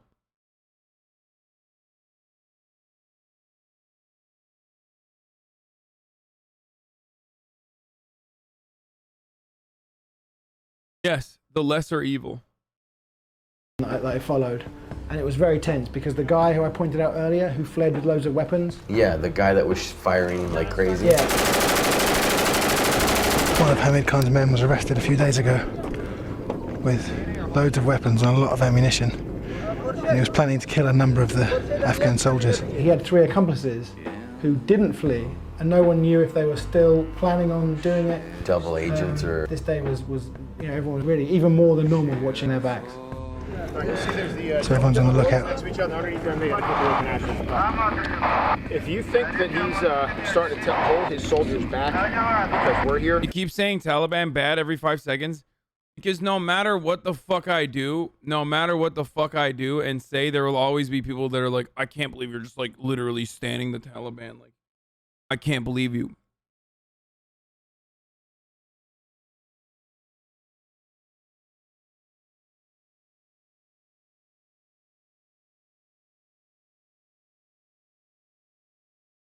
Let me know, because I don't want him to hold the soldiers back.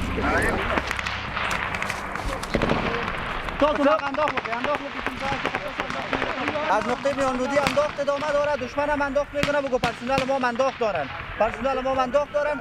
دیگه تیمی که پیش است، تیم پیش ما زیر آتش است، تیم بعدی که تیم حمایه است، او از تیم اول ما حمایه آتش میکنه. حرکت کنه. هغه مینون زای مش تاسو راشي هو خو دیگه ته حالت بازی حالت چې د طالبانو بیرغ دی حالت ازي. In this operation, they've got 2 local informers who they've dressed up in army uniform, put balaclavas on, actually gave them weapons later on, and they're sweeping through a village and they just point out who they say are Taliban, and those guys get arrested. فقط یو سو پښتني په خاطر تاسو بوش سره راځي بیا باقي ورته خاطر کومندان صاحب دا کومندان صاحب خپل پر آزاد سره زموږ شرم دی په خدای شرمنه داخل ګوزه یا قانون مراتبم دا اوس چاته ته وایي فقط تصمیم یک سرباز بگو که اونمون سرباز متوجه نمی باشیم یه باید پتای تکشین کومندان صاحب چه سلاس برباز دادن دغه گروپ سره تزی دو نفر دیگر هم گرفتن. Is that like a common practice or a technique? Yeah, fairly. But the problem with that is, you know, people can just point out their local rivals, right? Rather than the actual Taliban. The other problem with that is, even if they're genuinely Taliban, most of the people who get arrested and detained get released, right? Because of money paid to the right people or connections. Or all of them get released when the Taliban inevitably takes over and basically empties out every single fucking prison in the country. The informer said this man was the former Taliban shadow governor. هم مسافه بتیدشون هم زنگونکیشو پرود بتیدشون. در قبول نفرم چې تاسو واسطه ولدم مشکوک ده. What's up with this guy? What often happens is they get sent to Lashkar, the capital, but the prosecutor just throws it out for lack of evidence because there is no evidence. It was claimed to me, and again I don't know how true it is, it was claimed to me that the police haven't prosecuted a single successful case in 2 years. Almost.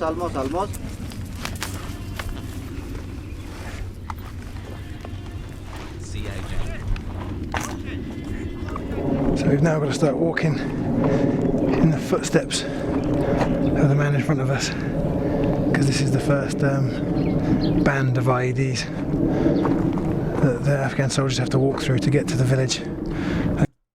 Do you agree that we should stop trying to force Western nation states on these random places? They're obviously just not culturally or geographically fit for this form of government. What do you mean they're not culturally or geographically fit for this form of government? They absolutely can be. Just leave them alone, dude.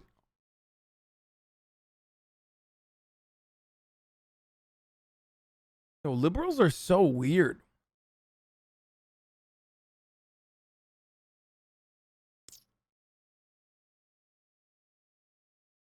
They want to clear out. Orientalism it just gets like, every liberal is like 3 seconds away from saying some like real racist Orientalist shit, you know what I mean? It's no matter what happened. A road covered in pebbles, so it's very easy to hide IEDs. Eh, سر زمون کنج چیز زمان ماین بگوشه که منجا ماین است ماین پکتون باشه که ماین نباشه که منجا پیش کامرا بگوش خط نبری خط نبری بچه‌ها خبر کو نه نه ماین ندارد نیست مینو رقم ولا که منو خبر رو مرتر داوز د خاطر شو سویلان چې کار مونږ خو په دغه لار تاسو زیو راځي دا څنګه بیا تاسو نه دا مې دوم غاښتې دا دا څوک مو خونو د سړک په غاړه کې یا ناست یعنی دا څوک نه و چې خلک ته بوای چې تاسو لار نشئ یا شپږوال ته ناس و دغه سره ملکیان و ملکیان د کورو سره ناس طالبان نشکره یا نو سره نو طالبان په ساحه کې نه راځي سرکټ کې راځي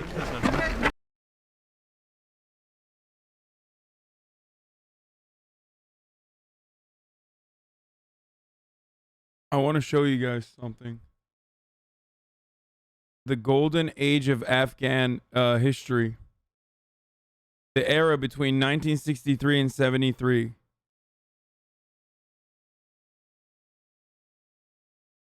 The golden decade.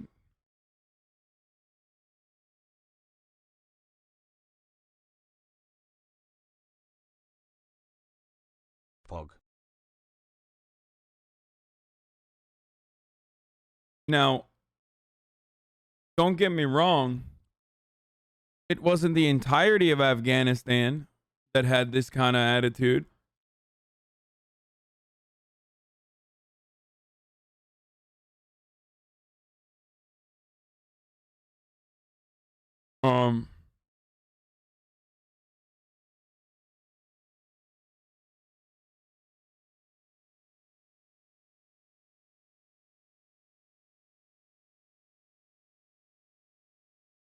But ultimately,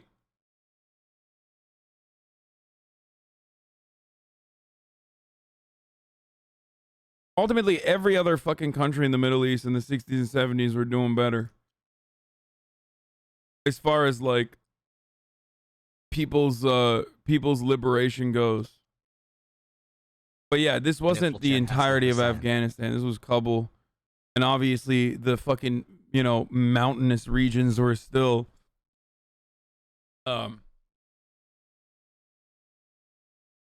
Kuma's weird champ. The mountainous regions were still like repressive. But it's the same with Turkey. Like Turkey used to be less religious than it is now, or at least the way it presents itself now.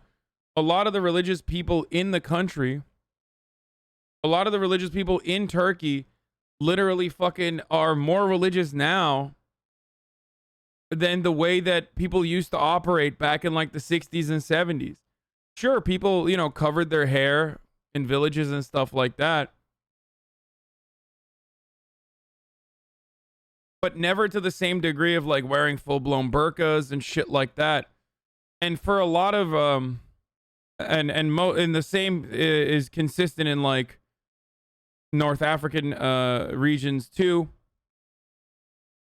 North African nations too, because unfortunately with imperialist expansion in the region, there were a lot of reactionary people that were able to utilize the growing hatred towards the West as a way to, you know, destroy, squash secularist attitudes. Do you see what I'm saying? And I don't care if people want to wear the hijab. Don't get me wrong. I don't personally give a shit. But the irony is that, like, there were people who used to, you know, cover their hair and whatnot, of course. It's understandable. It's a part of the religion. And it's up to every woman if they choose to do so or not. Right? But burqas are like ridiculous. Like you are incredibly restrictive. You are ridiculous. You are absolutely being a fucking asshole. And even in the Ottoman days, like it was, you know, it was never as aggressive as it is now in like Istanbul and in other places all around the world, in like a lot of these Muslim countries.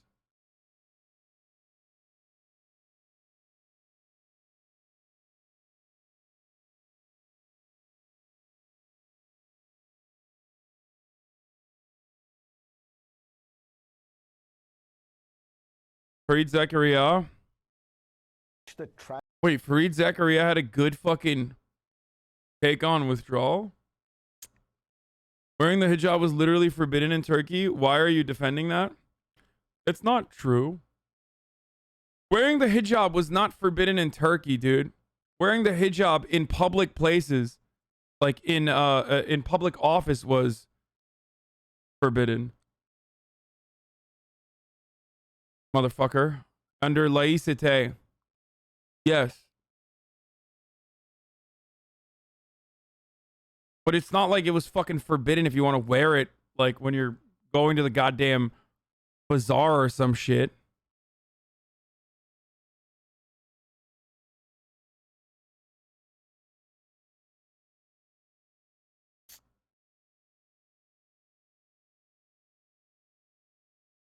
Boy.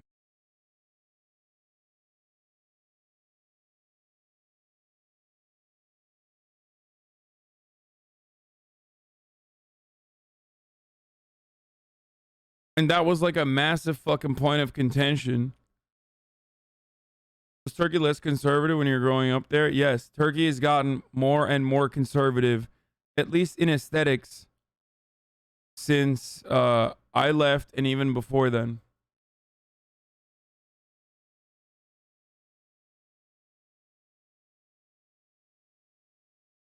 It's a gigantic point of contention for Muslim men and women.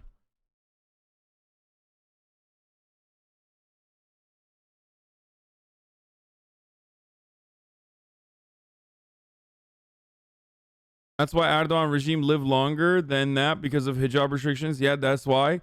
Not because of fucking abuse, corruption, suppression of free speech, privatization of a lot of like government-run industries that originally like seemingly fucking pumped up the economy,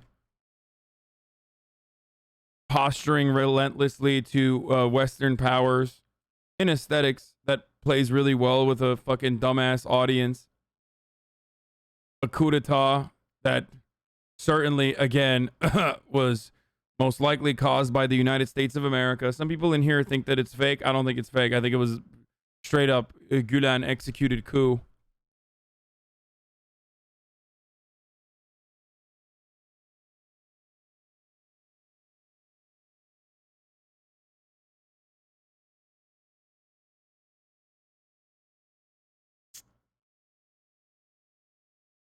Yeah, he will fall at the next election, but I don't think he'll go without a fight. Anyway, let's finish this.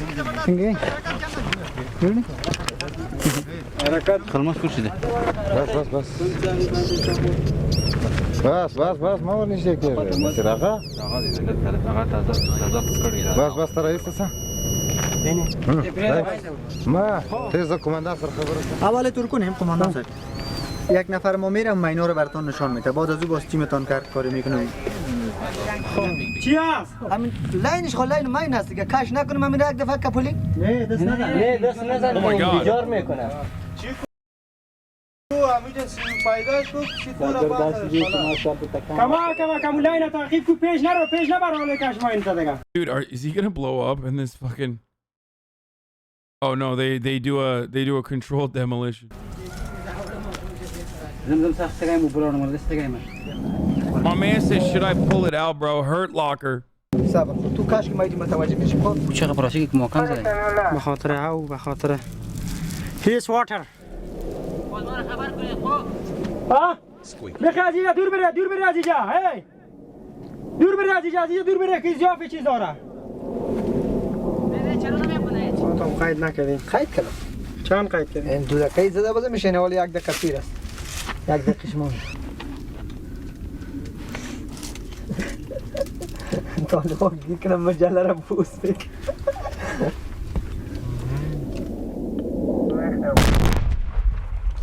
Fuck off! Fuck off. No problem. بیا. بیا بچه که دیگه گشت کجاست بیا. اگه قنبایی که نشون دادید.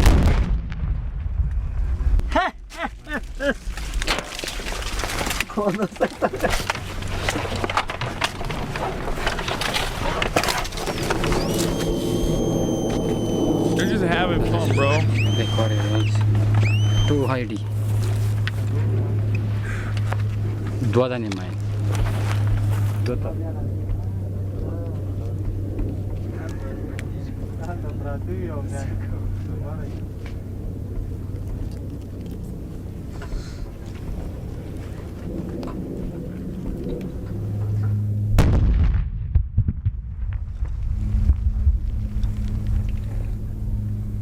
The focus of the operation became to remove this white flag, the flag of the Taliban, not a flag of surrender, and it's within view of one of the patrol bases. So all they wanted to do was take down this flag, and they had a few funny ideas about how to do it. What are you gonna do, Hamikan? Yeah, blow up the tree? You should. They told that they have not enough demo to destroy the tree. Otherwise, we must down the flag. Yeah, the flag needs to come down, I agree. That's near to our PV, and that shows the Taliban power. But they have no power, they only up their flag here. فلتين فلو كان ماشي یک دور دگرد درخت میزدن دی کی راکت دیده بیخ درخت دی چپا میشه راکت دینش کجا تو هدفمند هدفزن داری میزنه راکت اون نزدیک شه اون جا از اونو دیده شد لامبر کنه دیده بغلک نمیتونه زدن نمیتونه شما استقامت شرق ما را ترصد کنید که بیرق پایان میکنیم که کسی سر Bro, like just come on, shoot it with a bazooka from the side. And the guy's like, we don't have anyone that has that level of skill, dude. That's awesome. سری بچه انداخت نکنه. Appreciate the work you do.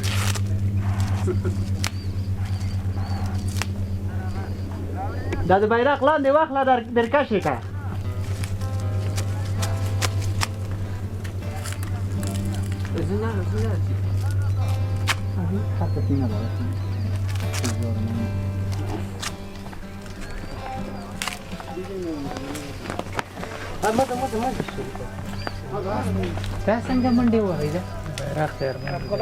Pretty funny that they like were trying to blow up the fucking tree and almost decided to use a bazooka when it was that easy to fucking take down the flag.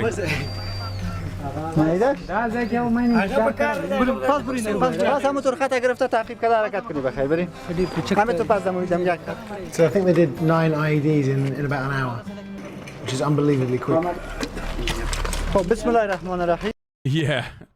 Yeah, it is unbelievably quick when you're fucking when your standard like operation protocol is literally just like no gloves, roll up to it raw, fucking being like, all right, it's beeping right here, blow it up.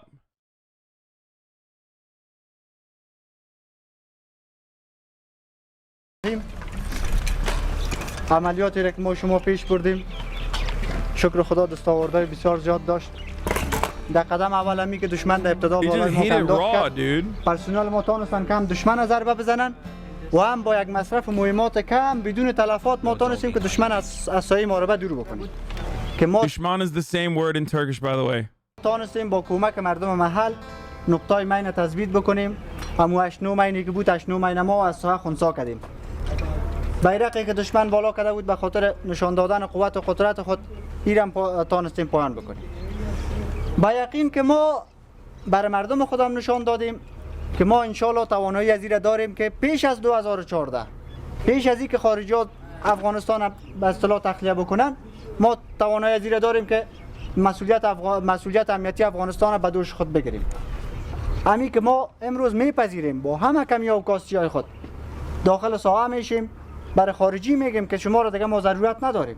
دیگه شکر خدا از نقطه نظر تشکیلات، از نقطه نظر تجهیزات، از نقطه نظر مورال، از نقطه نظر فعالیت. I have no fucking idea what language they're speaking, by the way.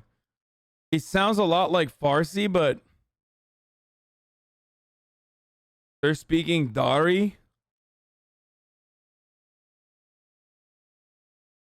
Pashtun. It's Pashto.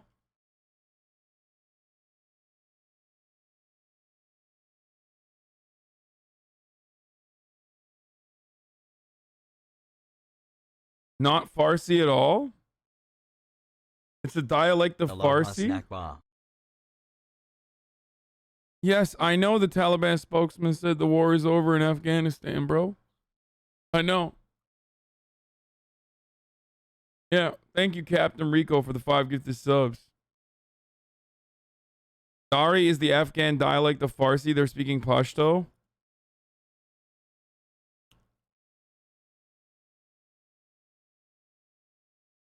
ما رو ببی دست بالای خدا داریم برای ملت خود اطمینان میتیم هیچ طالب کاری کرده نمیتونه از توجهتان تشکر برونو دختای پامان نعره تکبیر نعره تکبیر تکبیر نظام پایت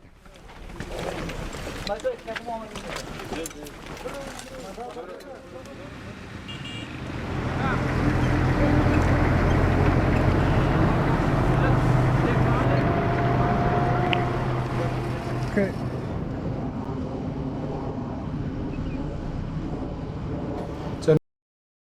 Such a lip take to be like, look at these Afghan women in the 70s. They're not wearing oppressive Muslim hijab. Bro, do you not understand that being prevented from wearing whatever you want, which was the case in Iran, hijab was restricted, is also oppression? Yo, do you want a fucking hot take, dude? I'm going to keep it 100 with you. Countries with 90% Muslim population should be allowed to fucking implement laïcité if they want to. Whereas countries where Muslims are the minority population, like France, are unironically being incredibly Islamophobic and incredibly restrictive. There you go, dude. You finally got me to say it, okay? Yeah, I said it, dude, okay? I do fucking 100% believe that, like, yes, it is unironically a sign of progress that women are able to literally wear whatever the fuck they want. Jesus Christ, dude.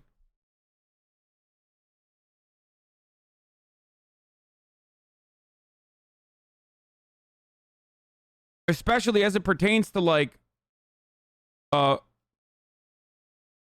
license day for Turkey, but not France. Very bad take. What the fuck? Yes, not France.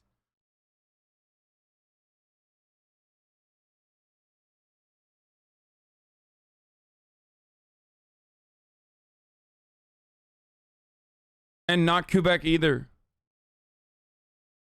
Isn't that the inverse? I don't see it being consistent. Can you expand more?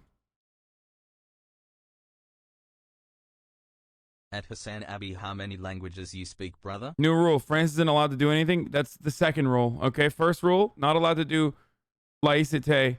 Second rule, not allowed to do fucking anything. Pog.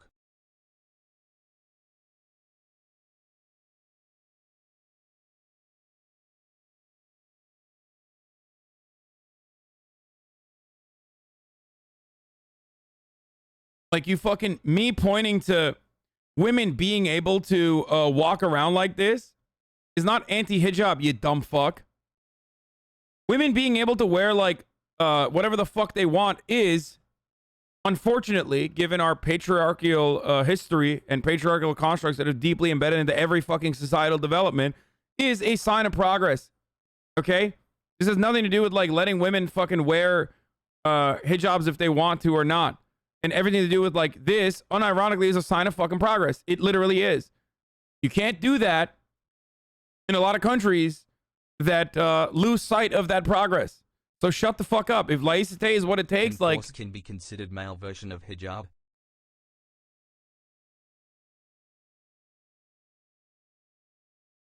Regarding your take on women in the 70s, it's precisely this utopian nonsense cultural imposition that led us to seek out invasions in order to save the other. I've never in a... First of all, that's idiotic considering the fact that that didn't happen in fucking Turkey, where I'm literally from.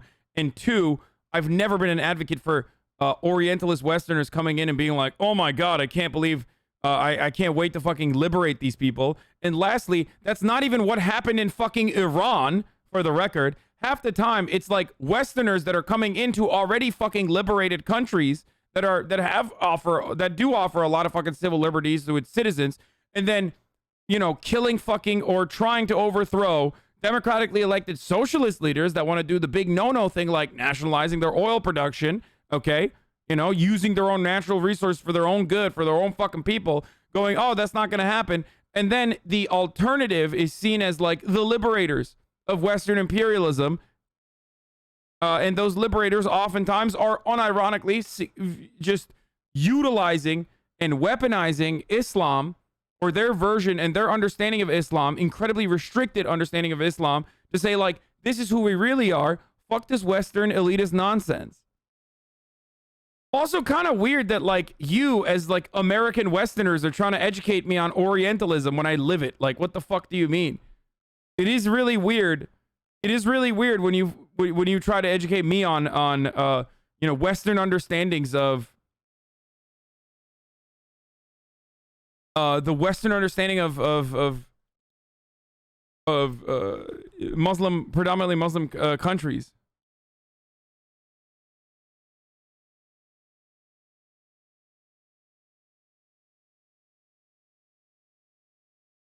Stop pretending you're not an American. I am an American citizen, you fucking idiot.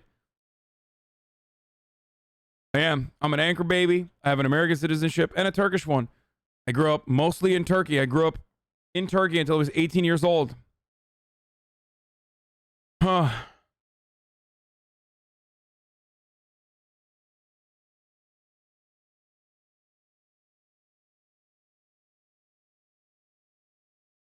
I don't understand your point. France can't do secularism, but 90% Muslim countries allowed to do the hijab requirement.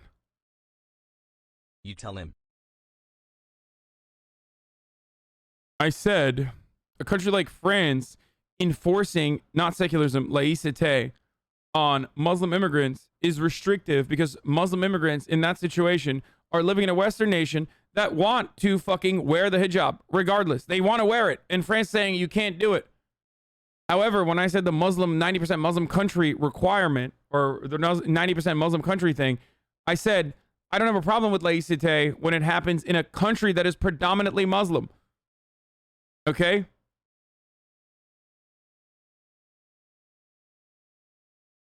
Because in that circumstance, you're functionally offering people the liberty.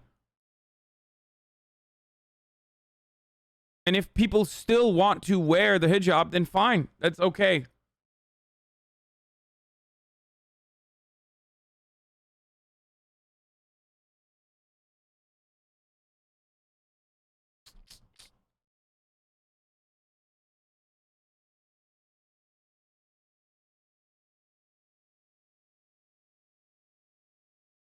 You just have a problem when white people do it? Yeah. How about that? I do. So what?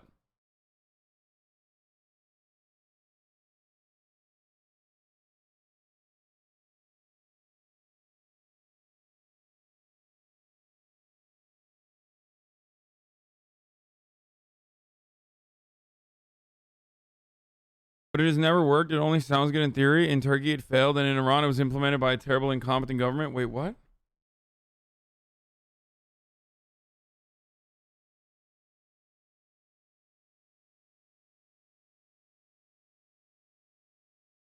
Turks are Arabian, right? So Taliban is same thing with your people. Dude, haha, lamo. This guy's Turkish. This fucking idiot is literally Turkish. You know how I know that? Uppercase I.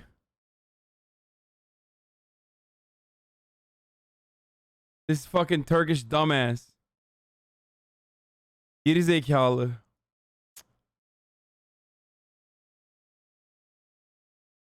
That's not a thing in English, dude.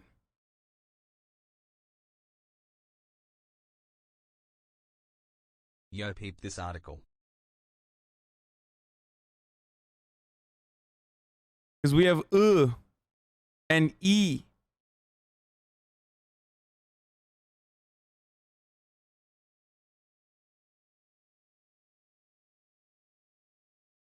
So secularism, which is intended to undo the oppression of religion itself, is oppressive. Secularism, when weaponized against specific groups of people who already have the option to not wear a hijab and still choose to do so, is oppressive. Secularism in a country where, you know, it might be a little bit more frowned upon to not wear a hijab, so that women can have the opportunity to, if they want to, not wear the hijab, is not as bad. Yes, secularism is bad and theocracy is better.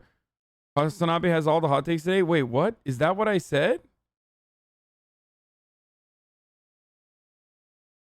Oh, I was repeating that person. Wait, you think I'm saying theocracy is better? Is that what?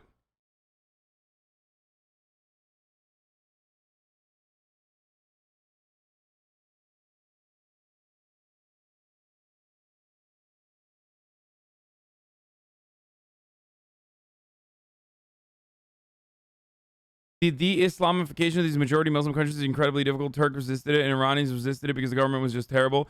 I'd like our countries to be secular, but it takes time and progress. I don't know if banning the hijab all at once will ever work in the Middle East. I mean, it literally did work in Turkey. It kind of did. It's not like people were like, oh my God, I can't believe you're going to the fucking school in one of the villages while wearing a hijab. Like, that's fucking bullshit. But yeah, that's not what was happening.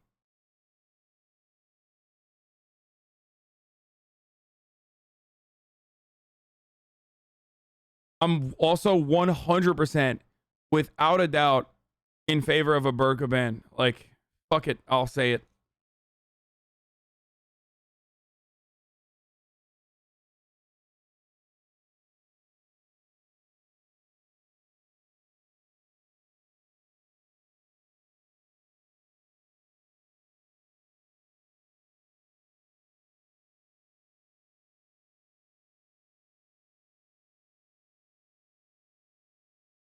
Okay, but would it still be oppressive if all forms of religious expressions in public places were banned? Like a cross necklace or a yarmulke, for example, I guess. I'm not certain, or in France's current laws, and if they're just kind of Islamophobic with a facade of secularism. Can you wear a yarmulke in France? I mean, French people are kind of anti-Semitic too, so I don't know if... Some French people are, not all French. So I wouldn't be surprised if they fucking banned yarmulkes too, you know what I'm saying?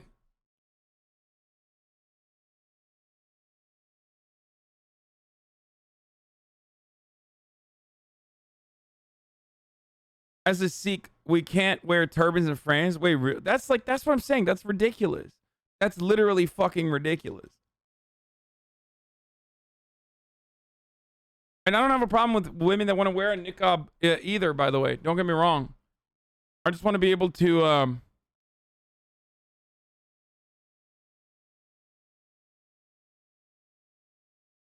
okay, first of all, when people say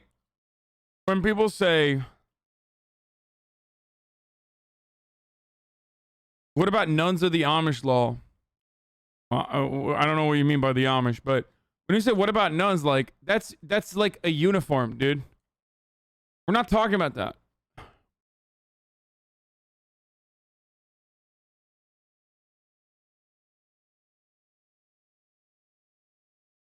You are not supposed to wear any religious symbol when working for the state. In practice, it's not applied that much for Christians, while applied too much for Muslims.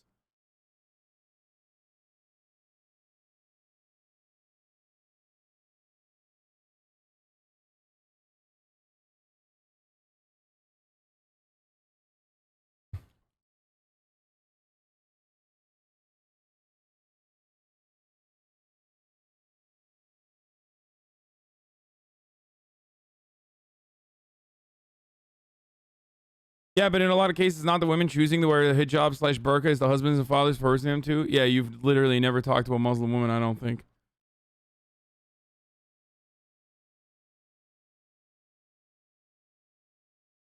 Like, especially when it comes to like literally Western nations where it's not the norm anyway.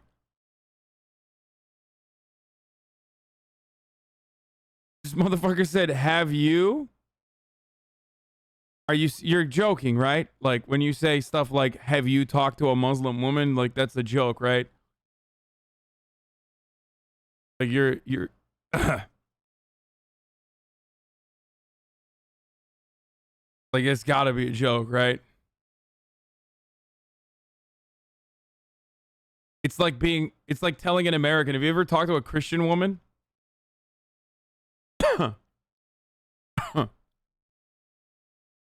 I guess it's wonderful that, you know, it's gotten to a point where this community's grown to a degree where like they don't know what my background is or where I grew up or anything like that.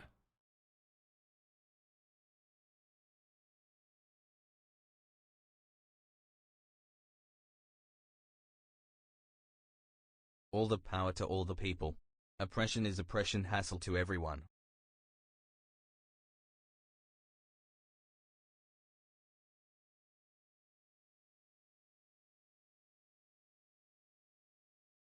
Anyway, let's keep But going. meanwhile, back at the headquarters, Major Stuber is still wrestling with the same terrible problems. And we've built this PHQ here. You know, we've got 4 towers, and we've got a generator, and we've got a pump, and gates and concertina wire. But it's empty. There's no fuel here, and because of that, because of this simple logistical need, they can't get out. They've got 34 patrol bases from all the way to the southern green zone, all the way to the northern green zone, that they can't get out to. If there's anything that's out there that's going to really jeopardize the security here, it's not going to be a lack of fighting will. It's going to be something as simple as this: not having any fuel to be able to get anywhere. Where the fuel comes into is Lashkargah, which is generally a 2-hour drive away. And the southern part of the southern green zone there, known as the Page area, is still controlled by the Taliban. So you can't get a fuel truck up here. It's just too dangerous for them to bring that much fuel to try and come up here and get. We should, baby, please reconsider what you said. Nuns, the uniform, and Muslim women who wear a burqa don't fit under the definition of a uniform law. Yes. A uniform is something that you put on for like your job. It can have a religious it can have a religious thing on top of that. But yes, the burqa is not applied to exclusively like religious workers. It's literally everyone. The whole point is like giving women the liberty to be able to make their own choices on whether they want to wear a fucking hijab or not. Well, not the burqa anyway. Like, unless you think everyone that wears a burqa is like working at the mosque or something. No, go to the Oxford definition. I don't give a fuck about the Oxford definition, man. Shut up.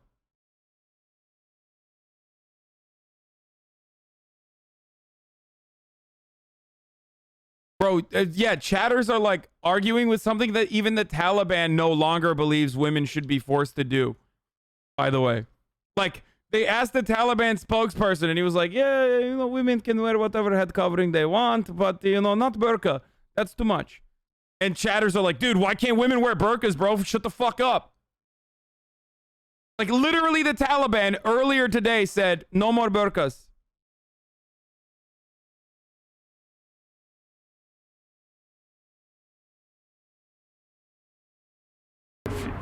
To refuel their tanks or refuel their vehicles. So what they have to do is they have to sell the fuel down there in Lashkargah, and they sell the fuel, and anytime you start selling fuel or selling those types of things, you open the door for corruption to be able to enter into the process.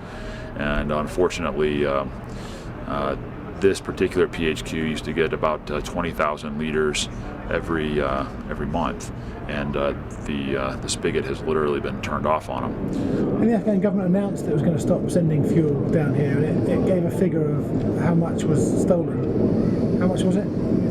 I don't remember the number. It was it's nearly $1 million worth of fuel. So whatever $1 million US will buy in fuel. The government of Kabul was saying because the police are stealing so much fuel, we're no longer going to give it to them. So they can't move, they can't go anywhere. that there was a big fight the night before and they couldn't get to it because they had no petrol. And the thing is, they just assumed that the Marines would... No, the niqab is not the same as a burqa. And like in Turkey, dude, there are so many different sects under Islam and so many different understandings and interpretations of Islam that every single different kind of head covering can signal to, okay? I don't know if you are unaware of this or not. There are very, very different, varying degrees of varying degrees of repression associated with each, all the way up to just absolute liberty, like the choice to be able to wear it. What is this? Yeah, here, this. A niqab, a veil covering the head and face, but not the eyes, usually worn with a loose black garment, abaya. I don't, this is not what I mean when I say niqab. I mean hijab. And even then, there's like different ways of wearing the hijab as well. Burqa is like full-blown veil that covers the entire body and face with a mesh window and grill across the eyes for a woman to see out of.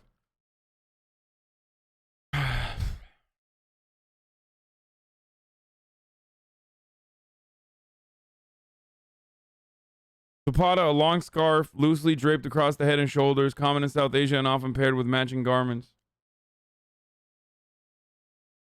Yeah, when I say niqab, I mean the veil. I'm talking about the veil, not like the face covering either. Okay? I don't even mean like the face covering. I just mean like the veil.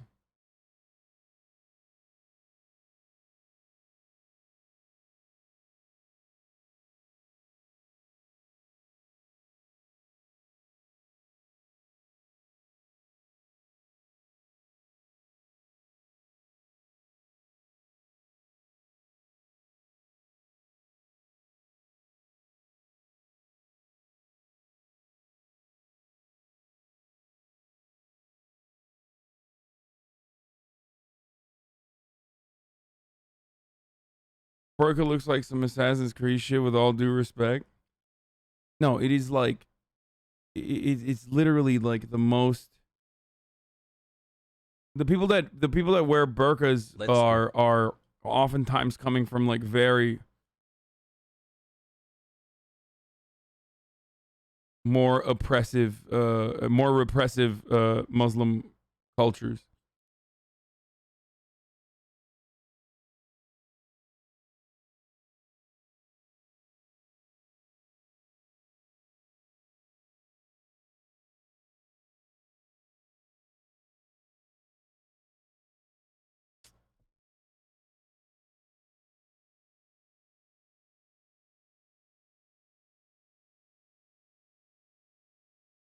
Hassle.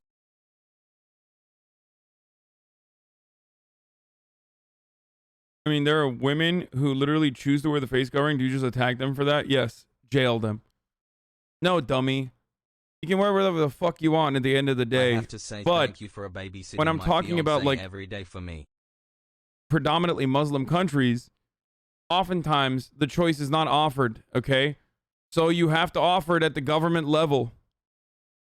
That's why I make that distinction between Western nations that decide to enforce secularism, hyper focusing on Muslims for some weird reason and not other religious choices, And have never seen a burqa in my life. versus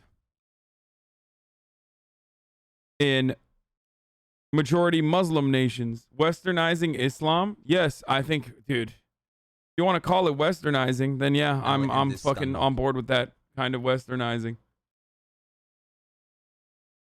I think it's ultimately a good thing.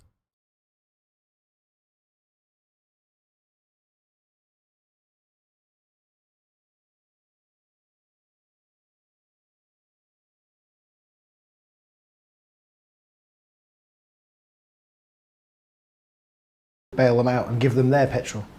Right. Which the Marines are now saying, no, it's not working like that anymore. You are on your own now. Right, so they've been stealing it for years and getting it off the Americans, and now the Americans have cut them off. Yeah. We had a long discussion with Sergeant Mateen today about how somebody goes about getting a commission within the AUP. He said it costs about 50,000 Afghani, or which is about close to $1,000 US to be able to get the bribes paid in Lashkar, and then it's another $4,000 US to get bribes paid within MOI in Kabul to be able to get them into the academy. So, in order to become an officer, just even a basic lieutenant here, it costs $5,000. Thanks for the raid, Stone Pup. Did you raid me? I didn't see it. People are fucking saying that. So that's quite a steep price for an Afghan. And these are big issues. Do you think they can be resolved by the time we leave?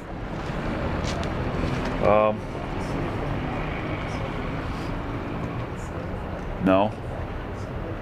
No, not by that timeline. These are serious logistical issues, and the difference being that other militaries have educated people that are working very complex systems, and this is a very complex system. This right here, this generator right here, is a very complex piece of machinery. They don't have the technical know-how to be able to operate this and run it. They don't have the systems or organizational know-how to be able to get fuel from their, through a distribution center to be able to fill up this tank. I only have basically 5 months to be able to teach them how to do this stuff, and then the next team's going to come in, and then we're going to spend a month trying to get. They're going to learn the AO for another month, and then they're going to have their time here and driving the bus, so to speak, and they still have to learn all this process and how it goes. So our actual amount of time that we have. Motherfucker, you had 20 years to teach him. This dude. This video is from 2012, probably shot in like 2011. Okay. 9 months. So no, he didn't have 20 years. This isn't from like last week, bro. I know it seems like it because, the problems persist until this moment.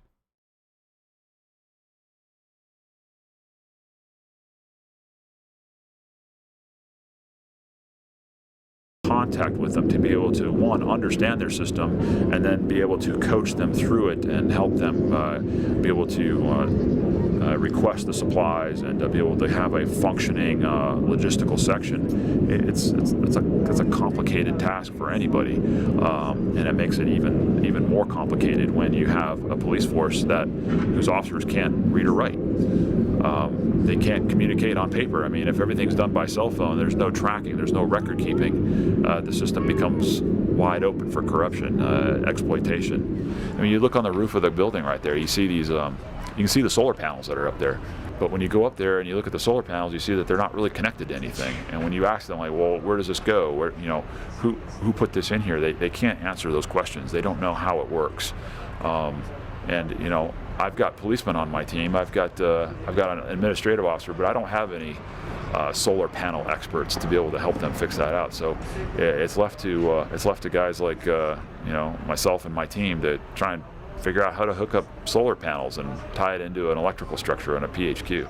The whole policy is designed as if everyone was educated, literate. There was a permanent police force there for years, as if the Taliban were no longer a problem, as if everybody wanted little girls to go to school. And it's all a fantasy, for 10, 20 years down the road. None of the things that need to be in place now are anywhere near in place. That antenna right there, every time I walk by it, I think if that's not a symbol for what we're trying to do here, I don't know what is. I mean, it's a functioning radio tower. It's standing on its own. It's twisted and bent and held up with strings, but it's there and it works, and hopefully it'll still be there after 2014.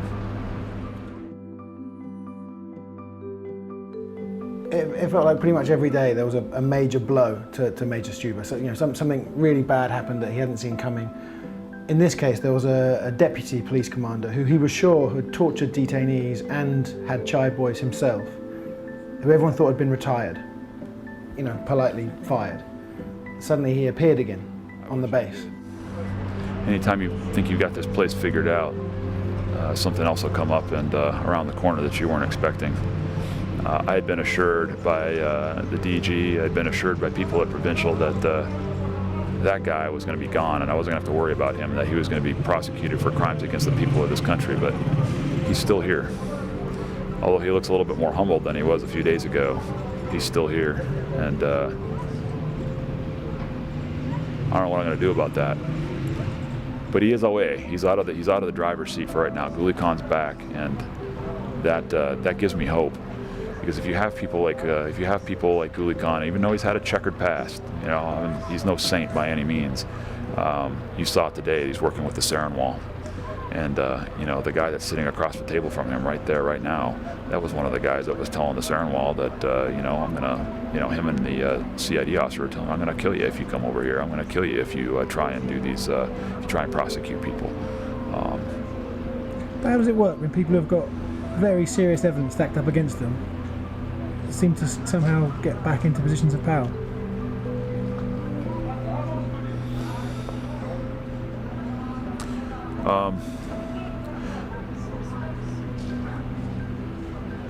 I don't know. I don't know. I mean, the case on that guy is pretty open shut, if you ask me. But apparently, somebody at MOI, apparently somebody at Provincial didn't think so. So he's back. I guess money talks. So Ghoulie Khan returns and brings this slight sense of cautious optimism. A few weeks after I left, he was fired for no apparent reason. He was replaced by an illiterate 24-year-old who the Marines were told had paid the right bribes to people in the government in Kabul. I came in a few nights after this to the little area where they sit down and have coffee, and he was just laying on his back with his eyes closed, and I thought he was asleep. He'd got a call and 4 kids had tried to pick up an old Chinese rocket, I think, right by the bazaar, and it had gone off. And they died. Yeah, the 4 died. And again, it wasn't reported anywhere. I didn't read about it anywhere. Yeah. But he had to go and pick up the kids.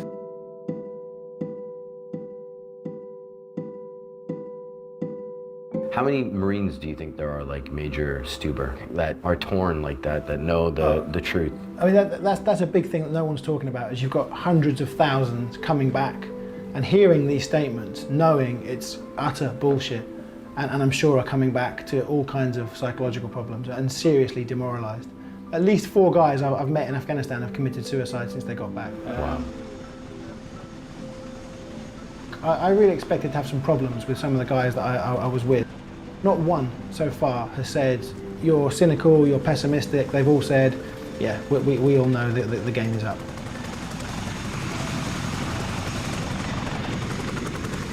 That's all you hear now is it's a success because 75, 80, 90% of the country is now in the hands of the Afghan security forces. Let's not talk about what those security forces are like. Let's not talk about their behavior. The fact.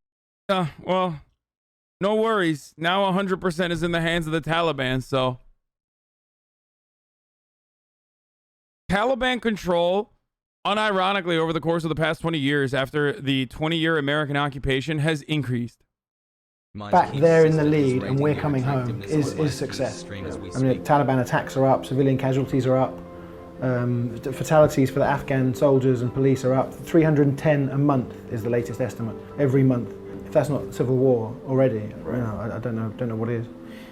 And you get the impression these guys aren't going to last either. I mean, certainly when they're on their own, they're not going to last. I mean, I spoke to a few Afghan friends who come from here and said, what do you think is going to happen to these guys after we really leave?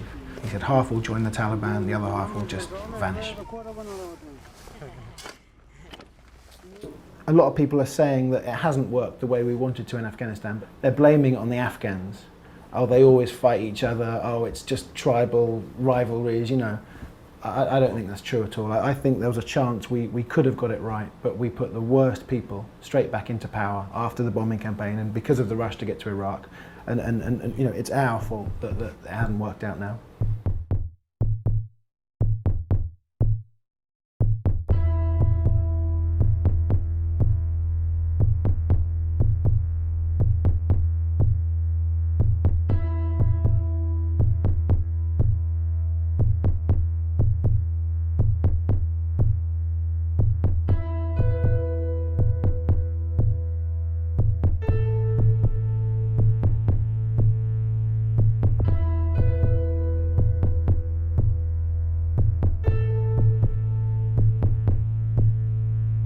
#1, baby. #1, baby. When's the MSNBC thing? No longer. So, Daddy Bezos money. it took like fucking 8 hours to watch that. Oh man. So what happened to Major Bill Stauber is he got fired, or Yeah, but he was also doing what he thought he was sent there to do, which is help the Afghan people, and not have their their why does this guy sound like Adam Curtis? their family members killed and raped and abducted. I mean, anyone would think that's what you were sent there to do. Yeah, like the worrying thing that I kind of, one of the worrying things, there's a lot of worrying things. Like I obviously we mentioned there the Chai boys, and like I know that when go back to 22 minutes, or wait until the right moment, launch an attack, and they actually. Thanks for showing this documentary that made a good case why the U.S. Army is #1 and Afghans can't do shit. That's what you got out of this documentary?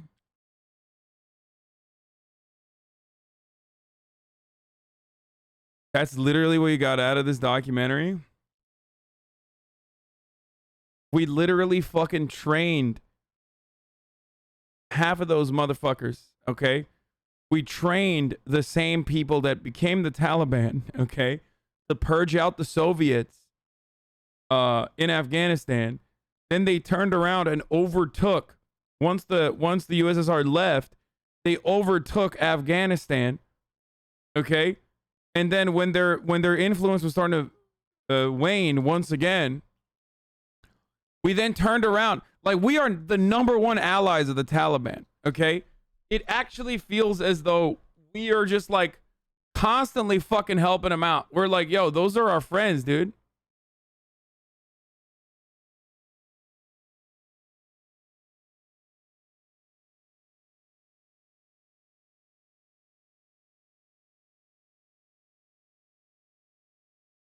If you want to see more from Ben Anderson, he has a documentary called Battle for Marshall that followed my platoon/company in Afghanistan. Really?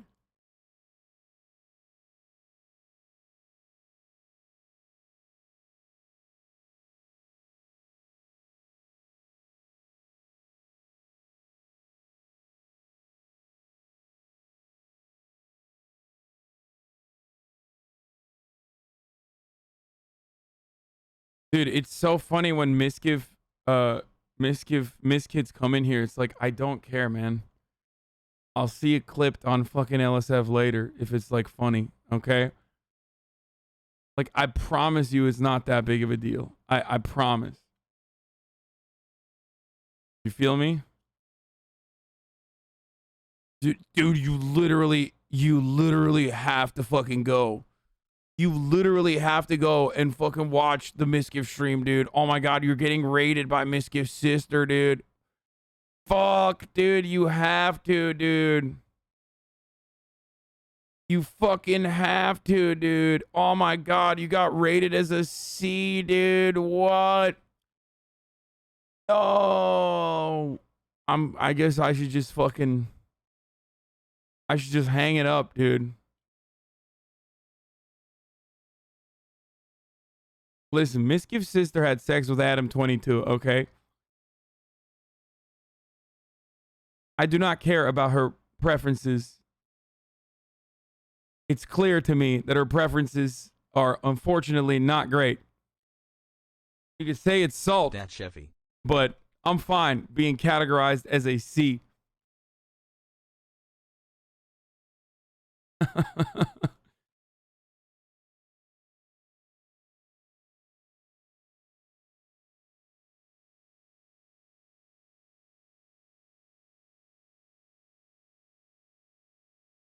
When is this? I don't like you, actually. It's okay. Thank you for being honest.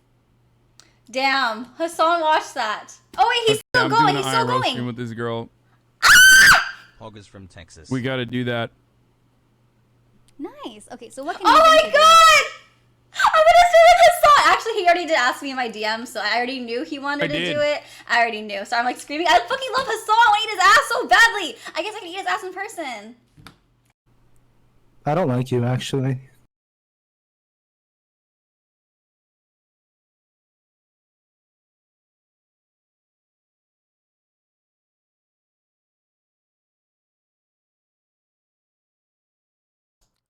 Okay.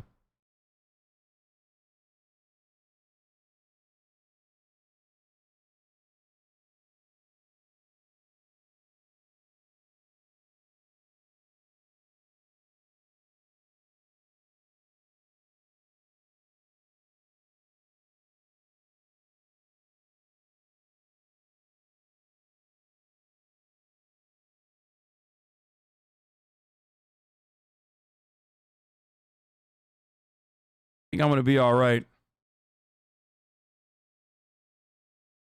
What? I'm getting older. Like, at least I acknowledge that I'm hot and, like, I could totally get it, you know, from a couple of people. So I can has mods. And, like, that, like, I'm not struggling to go and find a partner right now. Like, I probably could pick one up if I wanted to, but I'm not, like... And I'm not, like, sitting here and going, like... Oh, I just can't get any, I can't get any play, 0 play, no play for me. Like, if I ever say that, like, I'm literally being sarcastic. I'm getting older. And Twitch and Twitter girls am very insecure about my body count, and clips like that are a trigger. What? I think it's a little bit easier for her to get laid than myself, but even then I don't feel like I can't get laid. I just stream too much. You know what I mean? Only on Twitch can we go from a soldier having to clean up pieces of kids to this. Yes, I have seen Restrepo, the most dangerous forward operating base in the Karangal Valley. Amazing and depressing documentary with many of the same lessons. I have.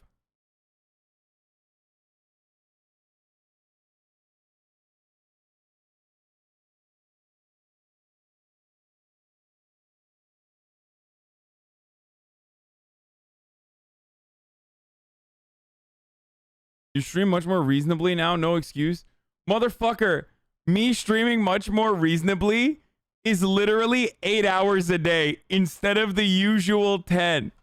Like, chatter said, oh, dude, you stream 7 days a week and 8 hours a day. So that's, like, much more reasonable, dude. Yeah. Like, yeah, you know what I do when I'm fucking done streaming? I sit there, eat some fucking Quest chips, make a protein shake for myself while I watch a little bit of TV, and then literally go to sleep immediately after. Sub baby.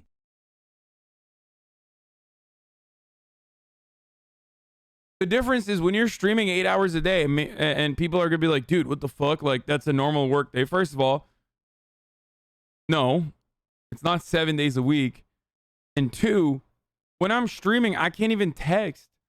Because, like, the moment I look down at my phone, you guys literally go, dude, oh my God, you're not paying attention. What the fuck? You're not paying attention. What the fuck? It's like when you're working 8 hours a day, you're not actually fucking on all 8 hours of those 8 hours. Half of you motherfuckers are sitting at your desk, literally listening to me at work. So obviously, it's not the same. I have to constantly be paying attention. When the fuck am I going to set up a date? You know what I mean?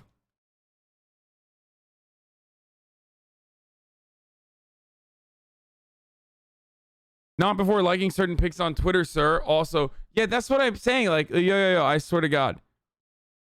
That's what I mean. Like, it's a perfect example. I will like some, sexy photos on Twitter or whatever. And immediately, even when I do that, when I'm off the clock, motherfuckers are like, wow, dude. You know your likes show up on my timeline, right? It's like, dude, I'm off the clock, okay? When I like shit off the clock, I don't want you to fucking, give me grief for it. Tragedy that is unfolding in Bruh, retail, what?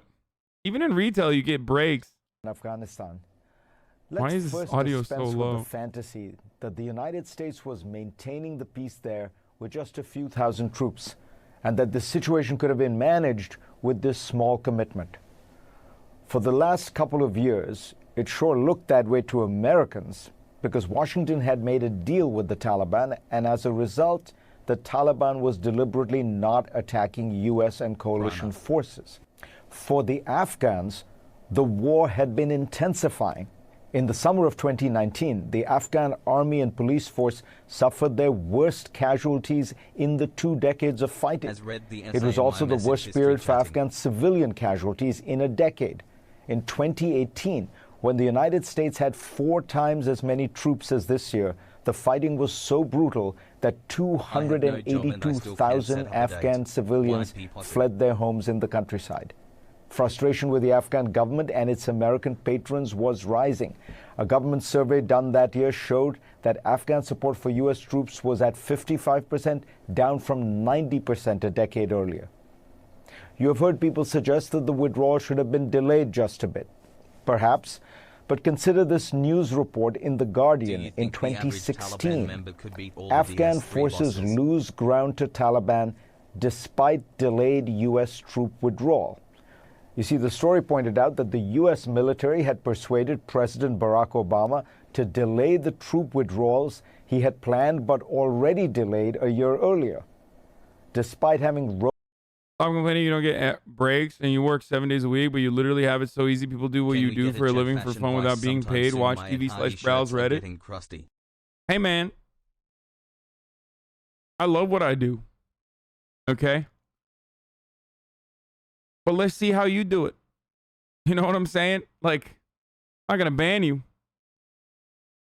But you throw up some stuff. See how many people are fucking entertained by what you're doing.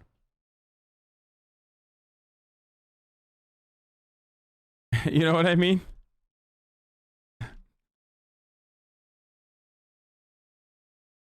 Robust American forces and significant air power, the Afghan central government's control dropped to only about... Got a big break from his uncle and now has big ego. Yeah, I know.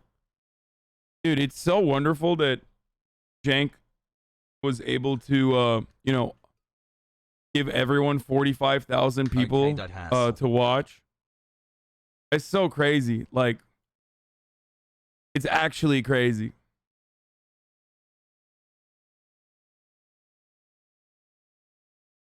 It's so tight that he hooked up the view bot, dude. Because, you know, like, you know, Jimmy Dore has the same audience. Dave Rubin has the same audience. Everyone that's left TYT has had the same audience. And it was really cool that I got fucking...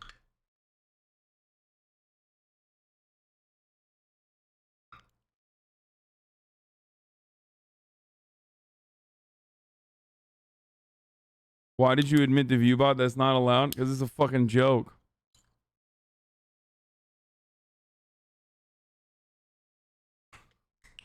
About 65% of the country's districts. Some of the data I've cited comes from a powerful new book, The American War in Afghanistan. Can't compare your struggles with retail struggles when you make 1,000 times their money. Yeah, no, I'm not. I think retail is significantly harder than this. Although some Twitch streamers who used to work retail disagree, I think retail is way harder than this. Because when I get fucking annoyed, I could just click on someone's head, drag him out to the fucking public square, and just clap him. You can't do that when you're in retail. You know what I mean?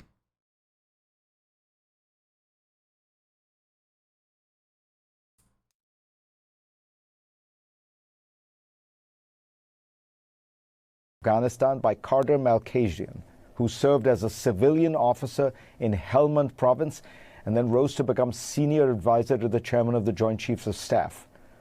Drawing his conclusions from the book in a political essay, he begins by noting, "There can be little doubt that we lost the war.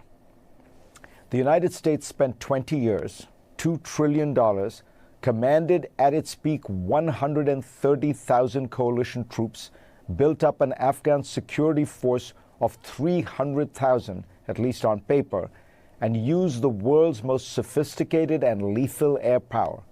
Still, it was unable to defeat an ill-equipped Taliban force of perhaps 75,000. Why? Malkajian tries to answer the question, which he admits has puzzled him for the 12 years since he became engaged with Afghanistan and watched in battle after battle numerically superior and better supplied soldiers being defeated by poorly resourced and... How do you sneaky post on Insta while you're streaming? Hey, you got to do what you got to do, folks. That's right. I did post on Instagram. It was such a fucking sneaky post on Instagram while I was streaming that I literally forgot I posted it too. 11 months pog. I forgot I fucking posted it.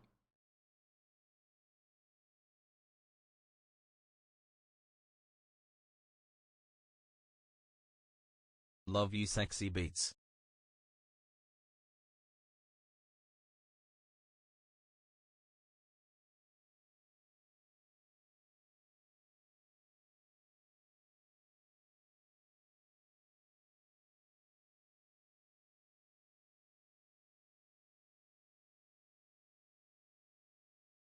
Hasan said knees out today.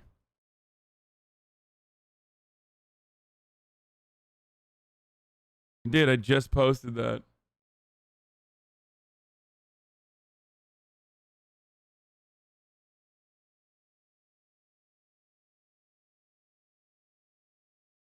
Put some okay buddy memes on there too.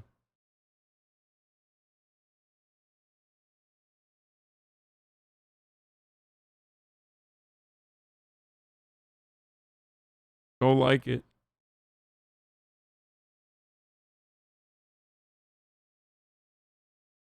I'm not even gonna front or be funny. This shit just makes me really sad. What the fuck? Come on, FaZe Banks. What are you doing? Don't get involved in this, FaZe Banks. You're better than this, dude. I mean, he will do that. He's awful.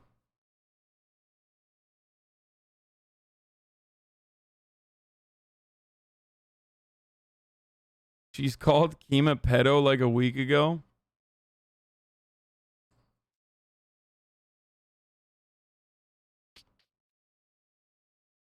FaZe been involved. He's so bald, dude. Wait.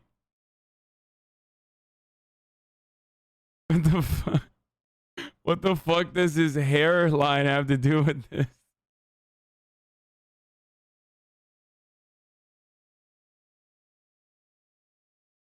Dunkey has finally had it with capitalism.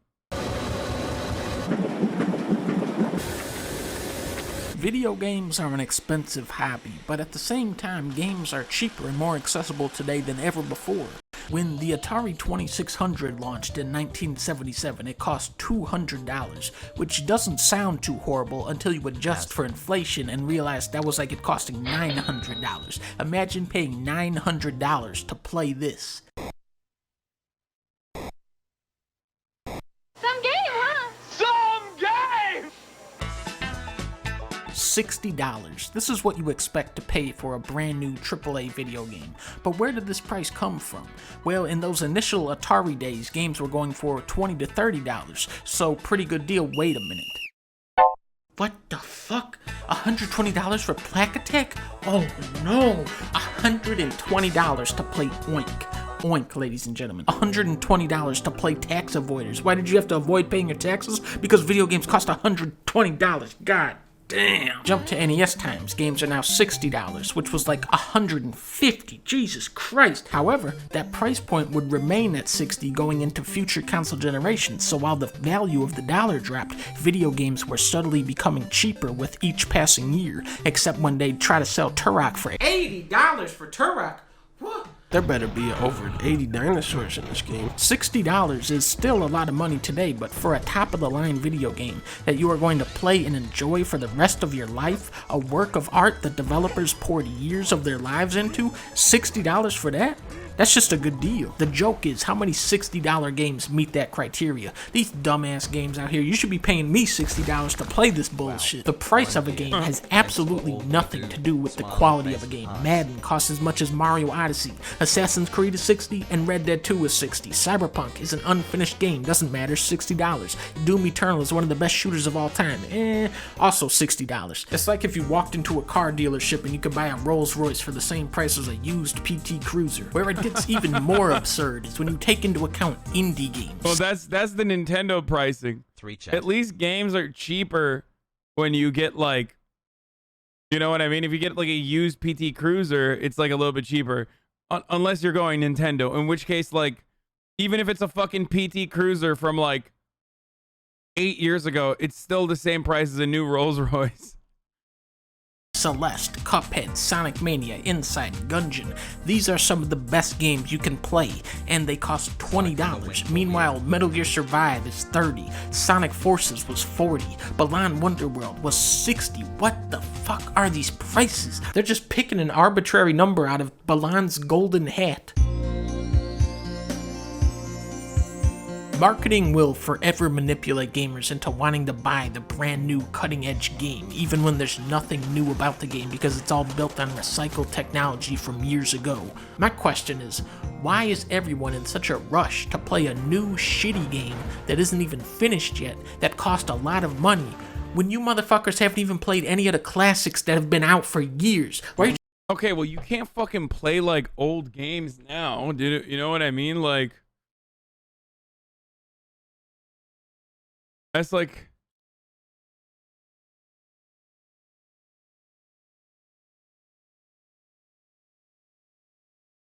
you're trying to play Mass Effect Andromeda when you haven't even played Mass Effect 2? Why are you buying Metal Gear Survive when you haven't even played Metal Gear Solid? Why are you buying any game when you haven't even played Mario Galaxy yet? You big bitch. I feel like I just have to start showing up at GameStops at this point. When I see somebody pick up a dumbass game, I just knock it out of their hand like, no, no. Go pick a better game. Copy that. God of War is $17, Uncharted is $16, Doom is $25, Phantom Pain is $18, Devil May Cry is $23, so don't let me catch you out here spending $70 on Lawn Mowing Simulator like I know you will. I will come down on you for doing some bullshit like this. Even good games drop in value fast. Ubisoft junk even faster. More than ever, video games are fighting over your money, and as the industry grows, so do your options as a consumer.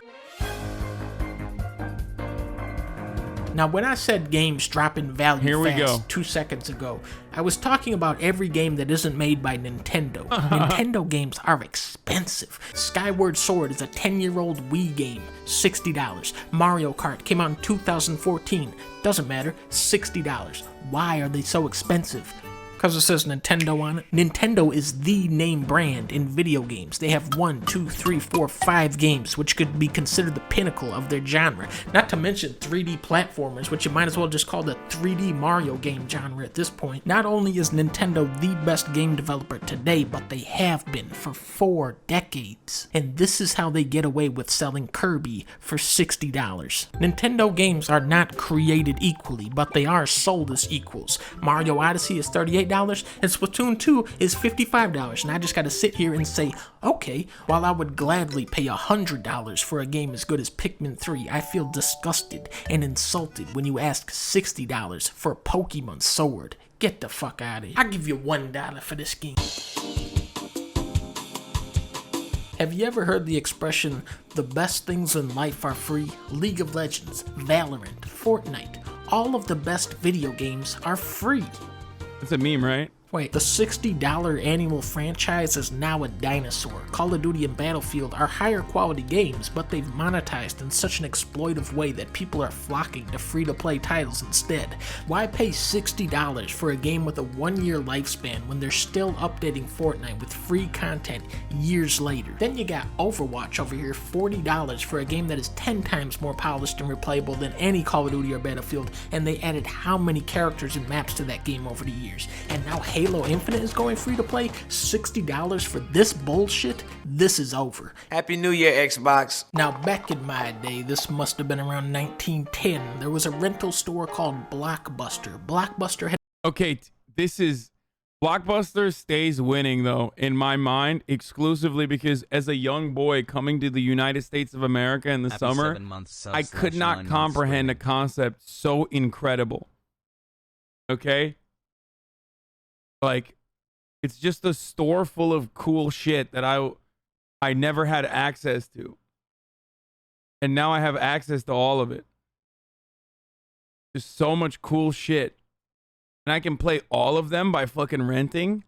Had a deal called Game Pass where you could pay a monthly fee to keep out 1 or 2 games, and you could come in whenever you wanted and swap them out for another game. Back then, this was the best way to game the system. 100%. I remember Blockbuster always had that movie Pirates, and it didn't have Johnny Depp in it. I think this was a different version. I'm jerked off to this, dude. Nice. Movie. Today, that deal lives on as the Xbox Game Pass. For $15 a month, you can get access to a pretty decent library of games. I think it's something like 300 games, and there is some really good stuff in here. The only thing wrong with the Xbox Game Pass is that the second I recommend this to people, you already know snake-ass Microsoft is going to triple the price on this thing. Sadly, many of the best video games out there are not available on any modern devices. Say you want to play a Sega Saturn game. Well, first you're going to need the console. What the fuck? And then the game. Let's look for Panzer Dragoon Saga. $1,700! Now remember when I said that games drop in value? We are at a point where remastered versions of games are now outdated. Metal Gear Solid 4 is still only playable on the PS3. Ridge Racer? That doesn't exist. What are you talking about? Do you mean Renzo Racer? Good. GoldenEye? What the fuck is Golden? Are you talking about Golden Tee? That's not a real game. I think you're thinking of the Watch Dogs 2 Golden City bundle. Oh no. Tekken 3? Eh? Are you talking about the Tekken 7 Season Pass 3? Beautiful Joe. What? You mean Joe's Diner? Emulation is pretty much the only practical way to get at classic games. If it's on arcade, NES, SNES, Genesis, PS1, Game Boy, DS, PS2, N64, or GameCube, you can probably emulate it. Now this may or may not technically be legal, but this is just a straight up fucking crime. And what's nice about emulating games is that they're all free. Remember, back in the 70s, this was $150. Today, it's a 7 kilobyte file. 11.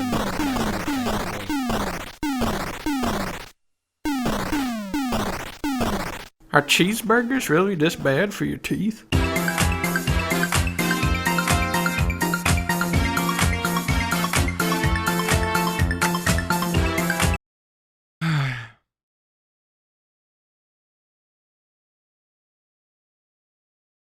Retro game stores exist for a reason. Bro, I know the problem you have with gaming viewership because you usually don't play fun games. When you play entertaining games like Pico Park, your viewership stays strong. Just my theory, though.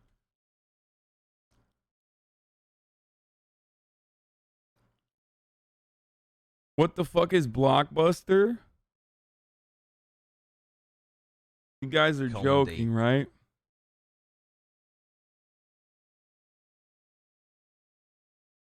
Yes, I saw. It says Nintendo 64 9/11.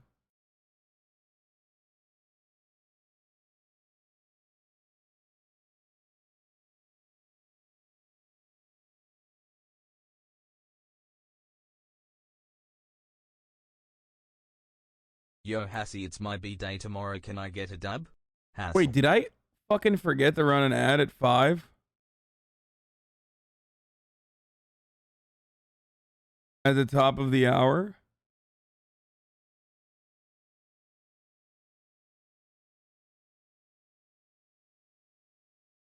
Oh my god, I did. I fucking did, dude. It's top of the fucking hour, dude. Yes, I do remember when Netflix mailed you video games. I do remember that. That is a thing I remember. No, I did not run an ad. I like that people are pretty sure you ran an ad. No, I have my activity and I can see it.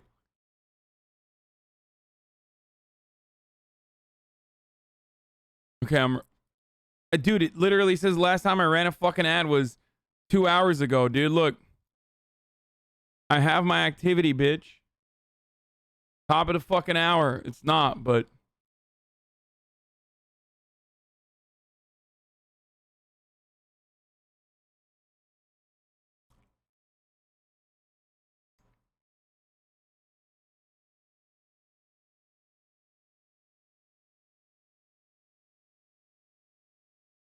Zara Jordan wants to fuck you, Hasan. Go get the cheeks, my guy. Who the fuck is Zara Jordan?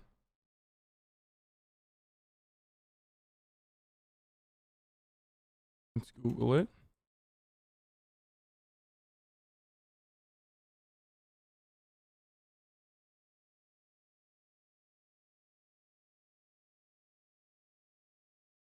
Follows me. I don't know who that is. Stop the ads.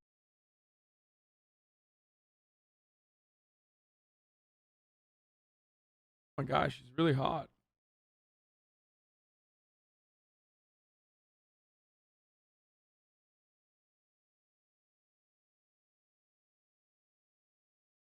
Fuck your ad break trying to pry every penny out of the situation. Shame. What? Dude, I have to run a fucking 60-second ad density every hour. It's literally the lowest out of all the top streamers on the platform. Suck my cock.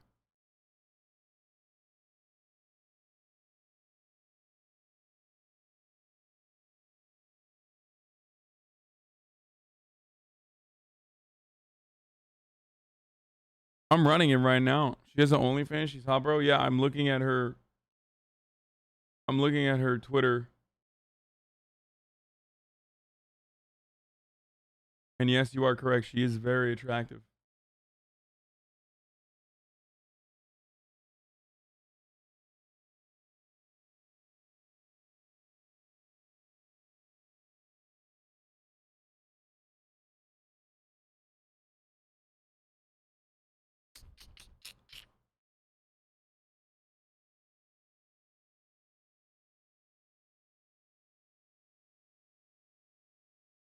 Okay, I'm running an ad.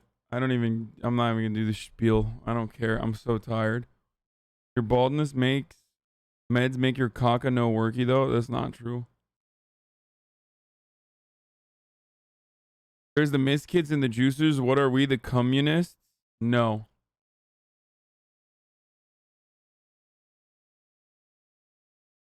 $16-year-old. What? This video proves your point that all white rappers should be jailed. 16-year-old jailed after trying to decapitate factory worker with samurai sword, then raps about it. Yeah, I mean, that one, like, actually should be jailed.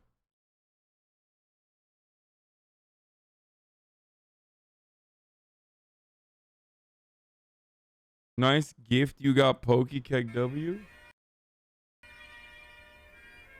What is this? I cannot believe 6 years into streaming. Almost 2 years. Over to the new. What?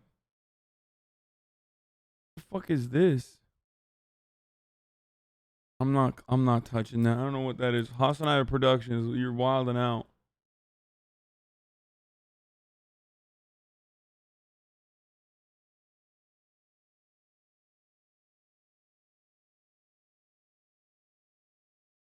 Arjan.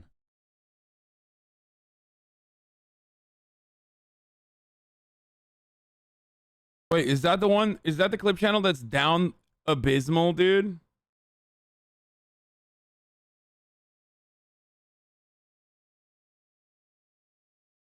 Yeah, I saw this tweet, chat. I know I saw this tweet. I mean, you guys were saying, like, you know, that this tweet happened. I know. I'm straight, though. So there is that.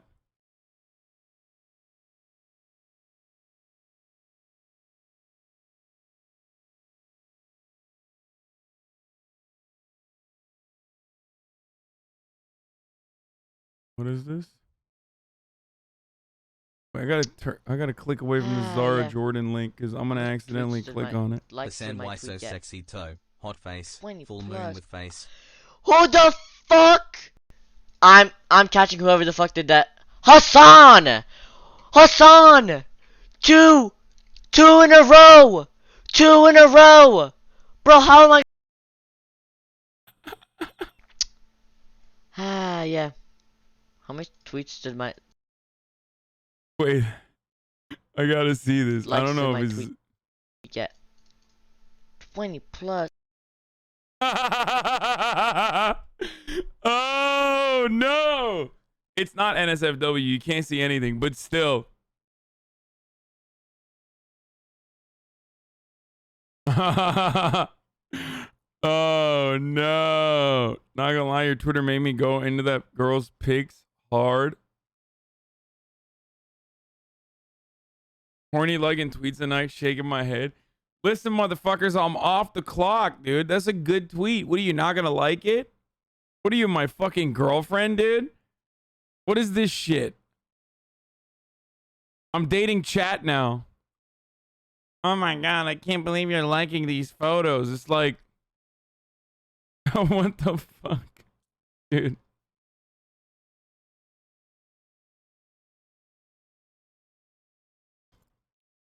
You don't have a girlfriend? Yeah, but when I did, she would fucking say the same shit. Why are you liking these photos? I don't know, because they're fucking cool. I like it. For me in terms of fitness. If I like something, I'm an honest person. Okay? If I like something, I'm going to click like. It's dishonest for me to not click like if I see some shit that I like. Am I wrong?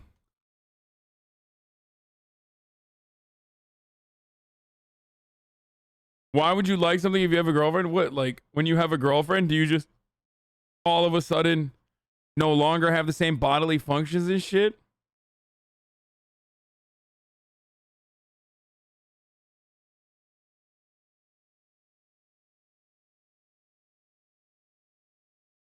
I know it's Jimmy Dore.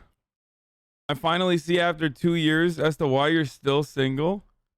Why?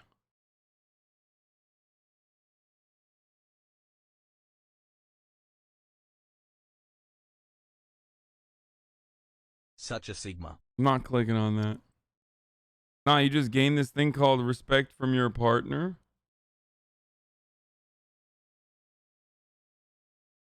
Wait, what do you mean?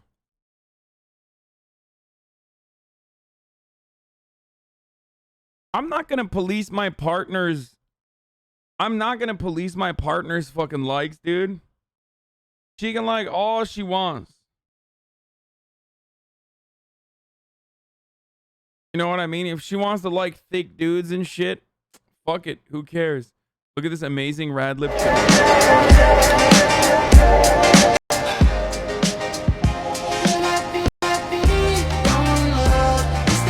What? Stop having sex with your boyfriend who watches porn. If he doesn't respect you or other women enough to stop contributing to a misogynistic industry with his views, he doesn't deserve pussy.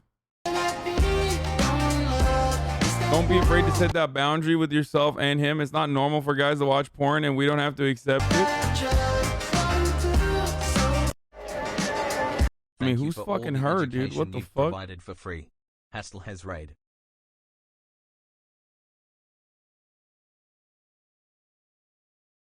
Wait, but she's a lesbian.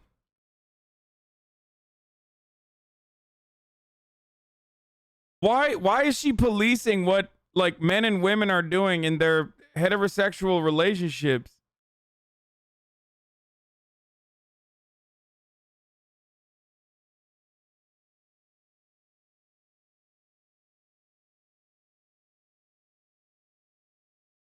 She's right though. No, the fuck she's not.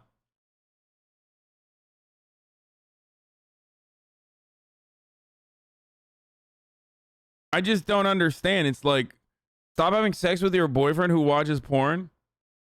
Like, why didn't she just say your partner? You know what I mean?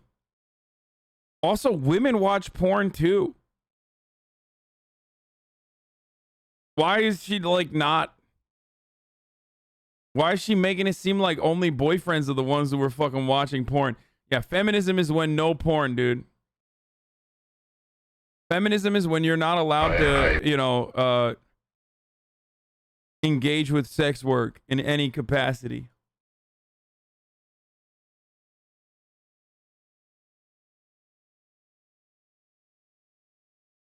I saw David Choi talking about the same kind of shit. He was just talking about how unnatural it is to watch other people fuck via phone like 4 inches from your face daily. Okay, you don't have to put it that close to your fucking face, okay? Kind of seems like a you thing.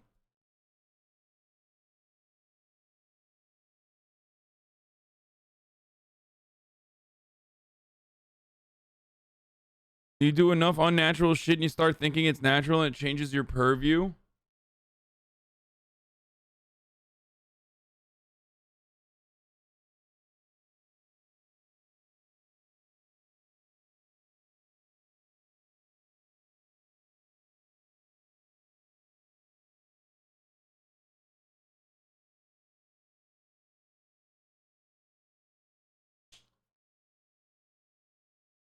Quick question. Why do you all stalk his likes? Don't you feel weird replying this to random people so often?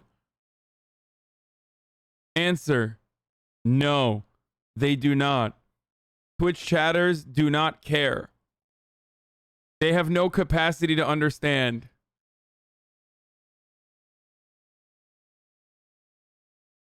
David Choi is a world famous artist. He also did a really great Vice doc back in the old Vice days. He bitch hiked across the US. Definitely worth a watch. They're still on Motorola Razrs. That's why they have to do it that close to their face.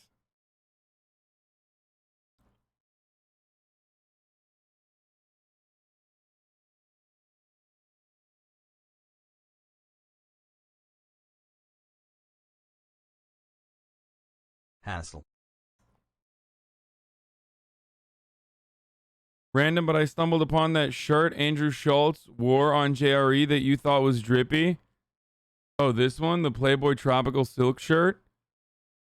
What is this in fucking real dollar value and not like let him get away with IT Canadian dollary dues, mods. which is Monopoly money.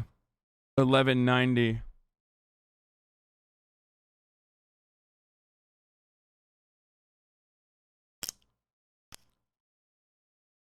You gotta set boundaries like you do when you tell your boyfriend to stop watching porn. What is that, like fucking $7? What, $3?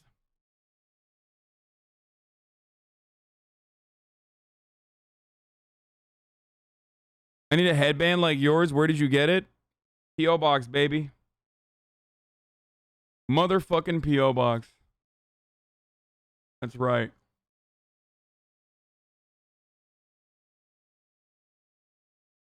Don't they talk about no prostitution in the Commie Manifesto?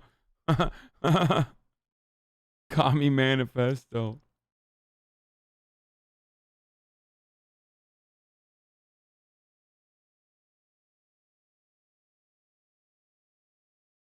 Don't wear the headband too tight. The tension can cause hairlines to recede faster. I don't think it's that tight. Also, everybody stopped fucking crying about my hair. What is this Rush shit? Bama Rush? No, you on Bama Rush talk, my guy? What is that? I heard about it. What is that?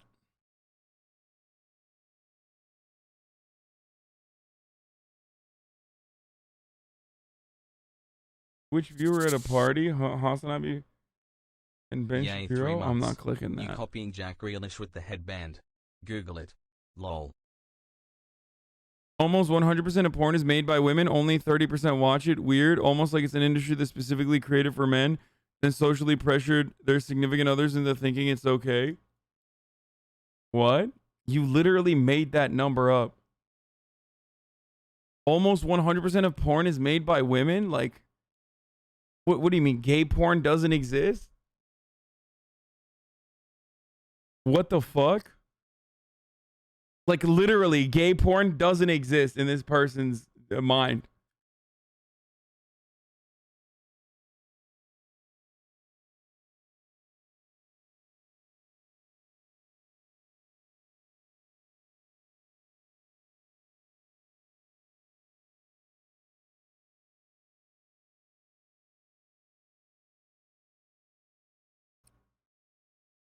What is Alabama Rush talk? In honor of What is Alabama Rush? Alabama Rush going viral, let me present to you the Doors song. Oh my fucking god, dude. This is the whitest thing on the planet, dude. Oh, that Playboy shirt is Amiri. I put on an Amiri shirt the other day. It was $200. And it literally didn't fit. It was a double XL and it just did not fit. Yeah. This is a fucking flashbang. Yeah, 100%.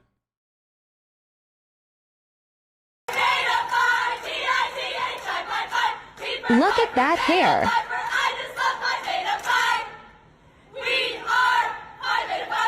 Whiplash. Yes, snaps. My head hurts.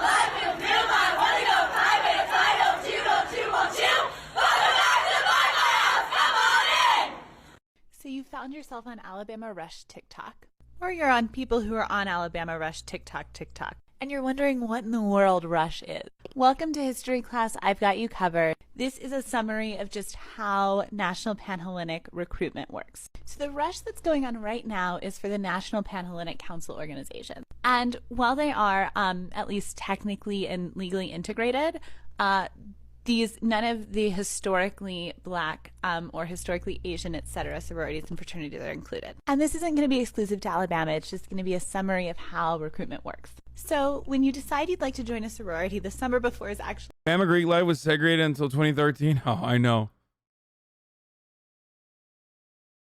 There are a lot of women who direct gay porn. Some of the biggest films were by women for gay men. Check out Mr. A lot of Pam. work. You start by putting together a resume, maybe a few headshots, and you work on getting letters of recommendation from an alumna of each sorority on the campus. And at these big competitive schools, it's often good to have multiple letters of recommendation. Now, in recent years, they have tried to kind of stay away from needing all these letters of recommendation, but what the national organizations want to happen and what realistically happens are two different things.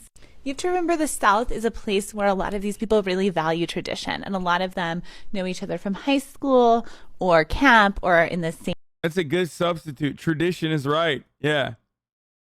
There's like fraternities in the South where they literally fucking trace your lineage back to like slave ownership. Like, I think it's Kappa, right? Isn't it? It's the one that is like only in the South. It's the one below the Mason-Dixon line. There's a fraternity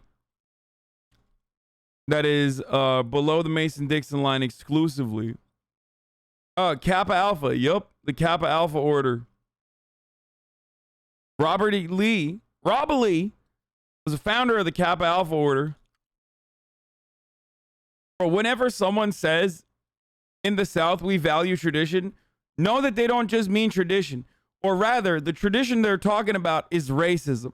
Same sort of family situations, and unfortunately that plays a big role in this stuff. So anyway, on the first day of recruitment, everybody goes to every single sorority house. And then from there on out, there's what's called a mutual selection process. So the girls who are trying to join a sorority i.e. if you're a black girl, you don't get in. Essentially rank all of the houses from their most to least favorite. And then the girls in the sororities have this big meeting where they rank all the girls who have come through. And then there's this kind of complicated mathematical system that decides how many invitations each sorority is going to get for the parties on the next day. Basically, the sororities that are more popular with more of the potential new members. Every frat was founded by Confederates. KA is at my school, and it's the athlete frat with tons of black guys. Now it is, I guess. That's actually incorrect. K's all over the place. I literally work in higher ed.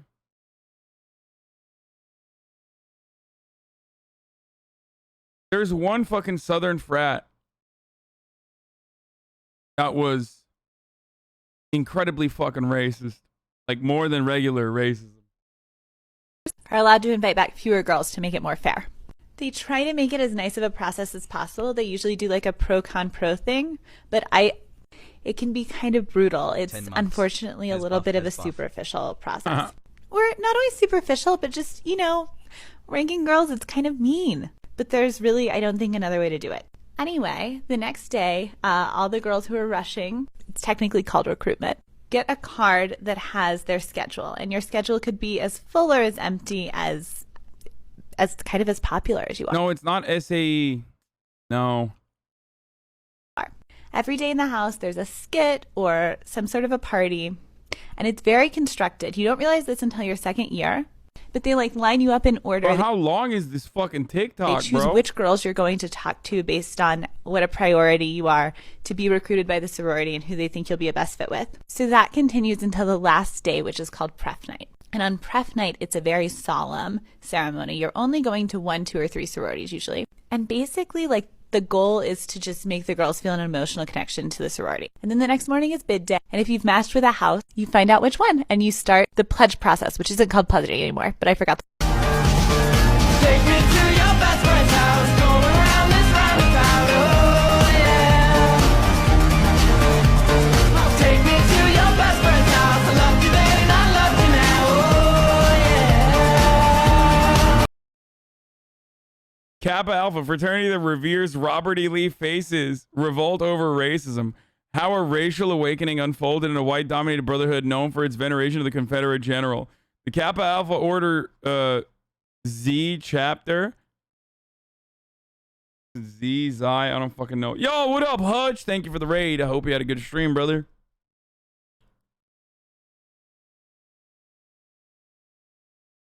That's KA or SAE. Look at SAE's racist chant from 2015.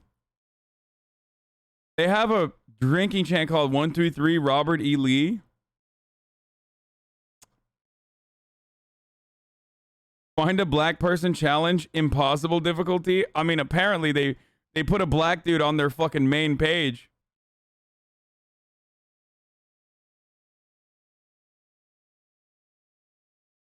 My fraternity in Alabama wasn't racist at all. We just never had any minorities express interest in joining.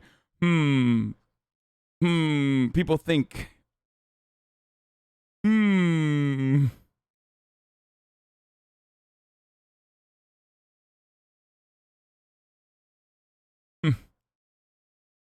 sussy little bacas, you.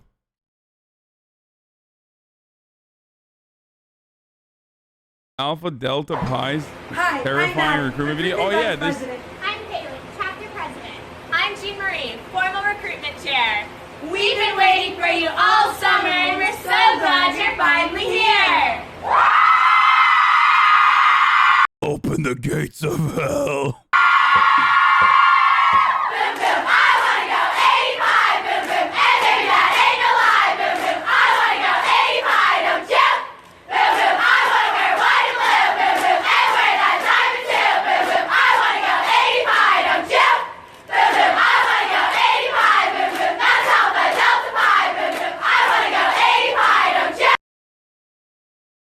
That's awesome.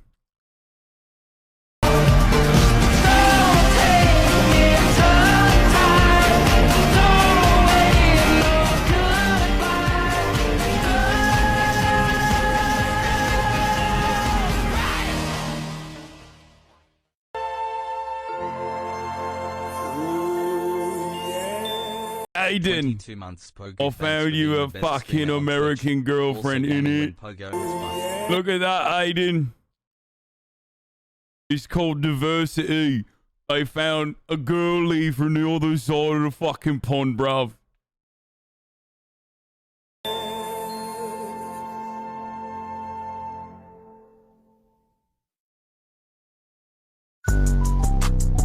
Hey y'all, Bama Rush Day 3. My shirt is from Bama. My skirt is from a boutique down the street from my Meemaw. My shoes are Golden Geese. My bag is Balenciaga. My earrings are from Shein. My necklace. You go to Bama, you have a perfect dress. I can borrow? Let me know. Choose your character.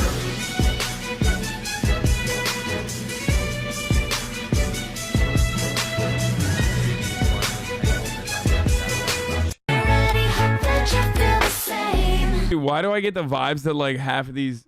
I mean, this is Alabama, so like I don't even feel bad saying this, but why do I get the vibes that like half of these girls are absolutely calling the cops the moment they see a black person?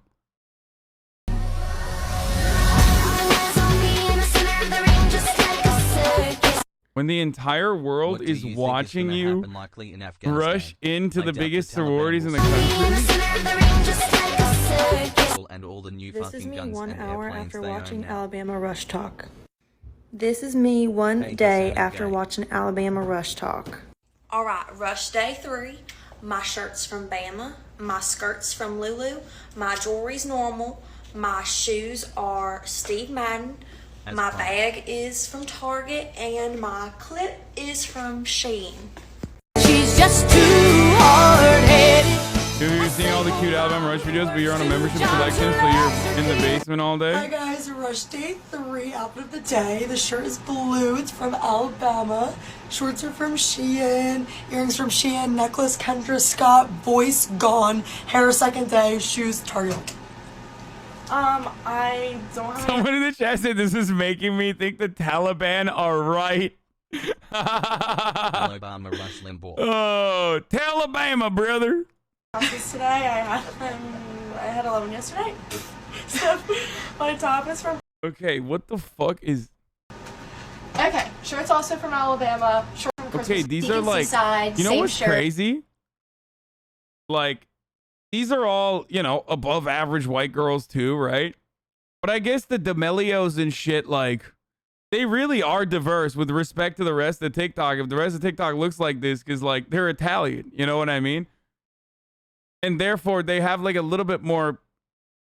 Like, I feel like at least they, like, move better. You know what I mean? These guys are just, like, awkward as fuck. Earrings are Mignon Galligan, shoes are Schultz, and state championship ring. Okay, flex. Sisterhood Day 2, F we're in the doing chat another for Alabama boys dog OOTD. cheers My to dress 5 is months from a daddy. boutique in Georgia. My butterfly necklace is Kendra Scott. My smiley face necklace is from an Instagram boutique. I'm not sure where my earrings are from. All of my bracelets are Brex. And again, I don't know where my shoes are from. Okay. And why did you make this video? You just don't know. You don't know anything. Why are you making that video then? Like, you could have prepared. You could have warned something that you do know about.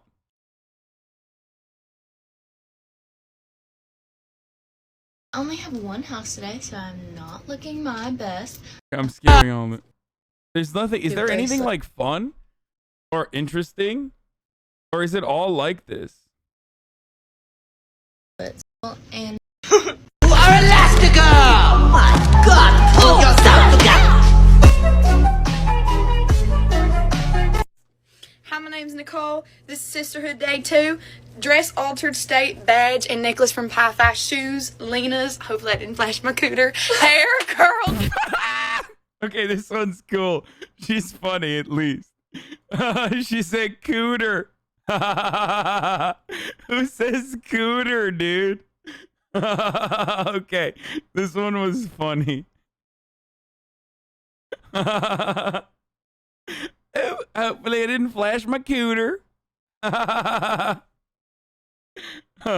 I'm such a fucking idiot, dude. Jewelry, normal. Hey y'all, I'm Allison. Hair curled. Earrings are from Shein. Rest of the earrings, wear them every day. Y'all know what's going on. Dresses. Is this made up? Like, are they acting like this, or is this just like how they normally sound? Please, someone from the South, explain this to me. Like, do they just straight up sound like that? What? Lena's. Necklace is Pie Fi. Name tag is Pie Fi. Shoes are Steve Madden. Hi y'all, my name Reagan. My outfit is from Nicole. My badge, Pie Fi. I'm skipping this, dude. What the fuck? Me after one day of watching Alabama Rush Talk. Alright, my shirt's from Alabama. My skirt is from... Why are they so quiet? Like, they literally don't know how to... Like, they don't know how to say words. Why are they flexing Steve Madden?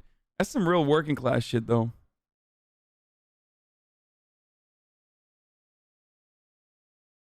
Lulu. My earrings are Shein. My jewelry's normal. And my shoes are from Martin's. Hey y'all, today is the first day of sisterhood. I am so excited. It's like 7 in the morning right now. I'm not posting this until later though, but I'm gonna do OTT. Okay, so dress is from Hello Molly, so cute. My shoes are from Lulu's. My earrings are from a boutique on Etsy. This is Tiffany, and then Tiffany, Pandora. I don't know where I got this. It is day 2 of sisterhood round, and I'm gonna do my OOTD today. So this dress is from the lace. Bro, she is double Christianed up, dude. Hey, Laisa Tay, bro. Where the seculars at, dude? Huh? What's up with the seculars, dude? I don't see you guys policing what she's putting on her ears. Practice. These shoes are from Target, and then my earrings are from Princess Polly. Hi, I'm Katie. My dress is from the Golden Hanger. My bracelet. Bro, we've literally seen the same girl. You will never be able to convince me that we have not watched the same exact girl wear different outfits for the past 9 minutes, okay? You can show me different IDs. I would be like, nope, that's the same girl. Literally, she got a bunch of fucking different fake IDs. What is happening here? All Fox News hosts? Yeah, 100%. Fucking Clone Wars. Okay, is this just, that's what's going on? Oh, diversity. She's ginger. That's what I'm talking about. People say there is no diversity at Bama Rush Talk. Guess what? We got a ginger.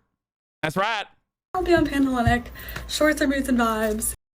Okay, they all lost their voices. What the fuck?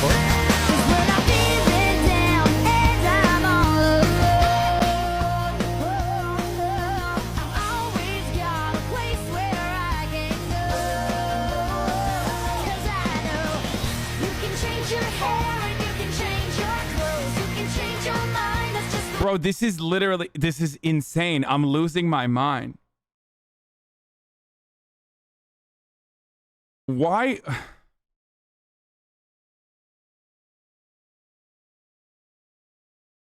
This is horrible, dude.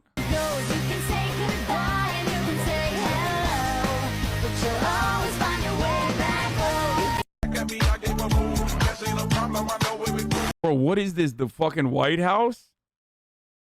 That's not a sorority house, is it? 100% built by slave labor, okay? Like, no shot. This is 1000% a plantation, okay?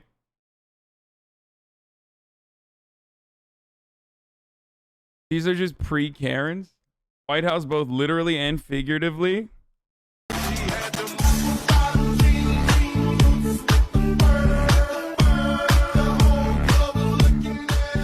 You know how last week everyone was obsessed with like Olympic TikTok and whatever? Well, I thought that was kind of boring. I don't really know anything about the Olympics, but there's one thing that I also don't know anything about. I mean, that's crazy. Look at this house, bro. This is actually like, a plantation house, right?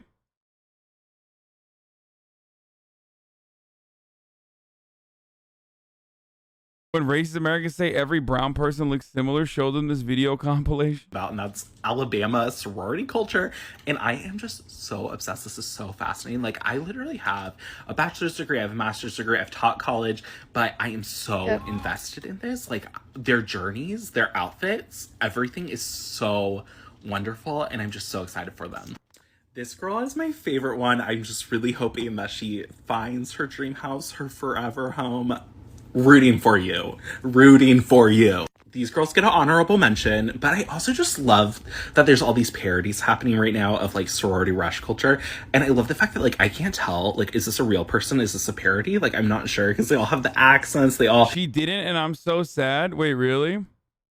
Wear their clothes from Shein and their clothes from the pants store. I don't know what the pants store is. What is the pants store? I need to find out about this. So I think Greek life is kind of toxic. This is so entertaining. Hey y'all, today is the second day of sisterhood day here at the University of Alabama Rush. So I'm going to do a quick little OTD. So my dress is from Love Shack Fancy.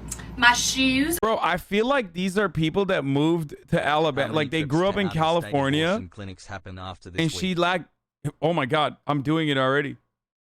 I'm doing it. She like, she moved to fucking Alabama and is now just like LARPing as an Alabamian.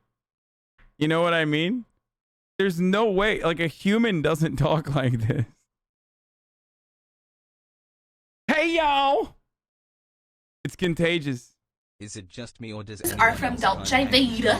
My necklace was. Okay, you're from Bakersfield. Like, you literally are from Bakersfield, and now you're in Alabama. So now you're like doing the same thing that people do when they're like, I went to semester at sea, and that's why I picked up this accent at Barcelona. It's like, dude, you were there for 3 days. Like, what do you mean? No, you don't understand. I picked this accent up at Barcelona. A gift. My rings are my rings. My hair is fake, and my tan is the tanning bed. Hey gals, my dress is a Love Shack fancy. My shoes are Panolavas, and my jewelry is from all over. My bracelets are David Yurman. And that's all today, guys. Happy Rush! What? To a farmer's daughter. I'm a God-fearing, hard-working combine driver. Hogging up the road on my plower. Chug-a-lug-a-lugging 5 miles an hour. On my international harvest. Good morning, everyone. God has let me live another day, and I am about to make it everyone's problem. You guys are confusing me. Kinsey. I am from Gadsden, Alabama. Oh. And I am majoring. How tall are you? Are you short? How tall are you? The Taliban shows this compilation to radicalize people to fight against the U.S. Ya Allah, this will happen to you in our backyard. Brothers, we must do international jihad to stop white women. Are you sure? I'm majoring science on the pre-law track. Okay. That's what I'm doing. First, you let the women read anything but the Quran. And then before you know it, they all are getting blonde highlights and talking about Lululemon shoes. I did not even know Lululemon made shoes. Listen, babe. Since when is Lululemon's making shoes? Okay, really? Yeah, you're smart. Yeah, you're baby. Stand up. She's approximately like what, 5'6"? Oh, Kappa! Yep! I am from Sylacauga, Alabama, and I am an elementary education major. Oh, I'll forgive. You love kids? I'll forgive. You like to know she hates them. They are talking about Alabama. Meanwhile, what they should be wearing is Abaya. Do you ever go to food banks? I don't know, do I? Yes, Jules, I'm from Buffalo, New York. Oh, and I'm studying political science and history. This video sucks. You're kind of giving me 5'5" vibes. Oh, that there can't be 2 in one group. Wow. There's the question.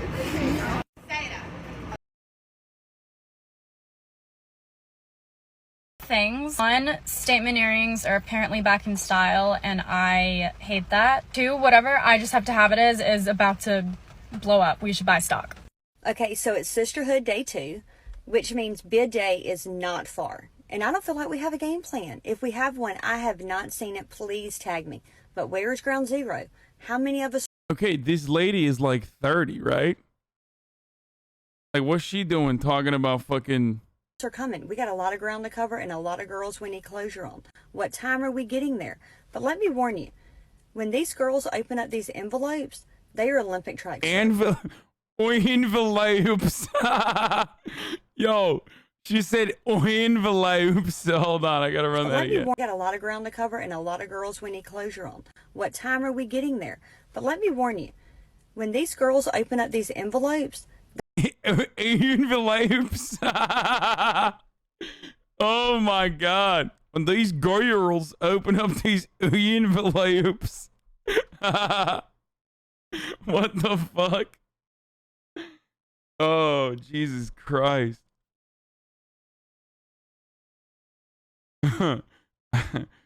Why does she straight up looks like she's about to be like, don't take the vaccine. I know I didn't. My body, my choice. Am I right? That's what liberals always say. They are Olympic track stars. This is going to be worse than running with the bulls in Pamplona, Spain, or Lululemon doing 50% off. You're so cool for making fun of their class? What? What class? These are like rich-ass Southern sorority people. The fuck do you mean, dude? You have to be ready, and you got to have your game face on. We need somebody at the ground zero, and we need someone at the houses. We need the questions we're going to ask. I feel like we're behind, y'all.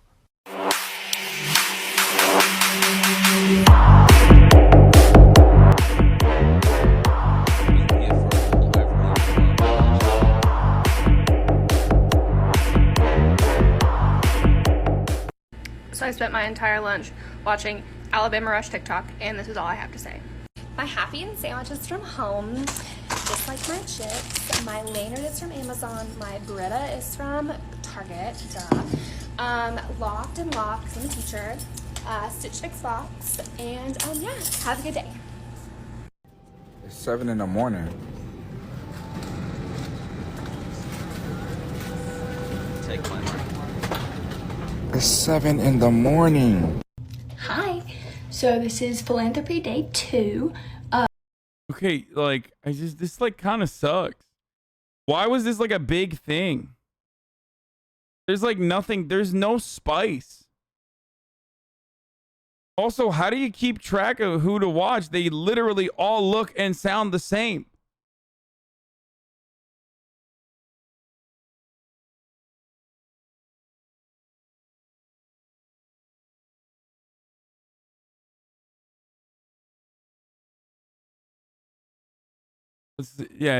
Let's get back to actually. This video is only for the boys. Y'all gotta listen up. And this is my last time talking about this particular type of topic. Stop beating your meat, bro. You gotta understand. When you jack off and watch two people have intercourse, you dead ass having sex with yourself, bro. Why you watching two people have intercourse? Do you think that's do you think that's normal? Then you always thinking within your mindset, why am I addicted to this particular type of stuff? Because you are destroying yourself, bro. It's keeping you from getting on your shit. Plus the stuff that you keep on wasting, the white stuff, it's the most powerful energy that you got within yourself. Your sperm could create human. So therefore, every time that you release, you're releasing a part of you. You are releasing a part of your DNA. So therefore, your brain thinks you got a million kids right now, and that's not normal. Plus you are destroying your mentality. That's why every time your brain thinks you have a million kids every time you jerk off and come. No, dude. Bro, you could literally do this video about doo-doo. Okay? Bro, that's protein that's going to waste, dude. time you walk in public, you always have social anxiety towards a girl. Because by you watching adult videos, it makes you think lustfully. Stop jacking off, bro. You look weak. Love y'all.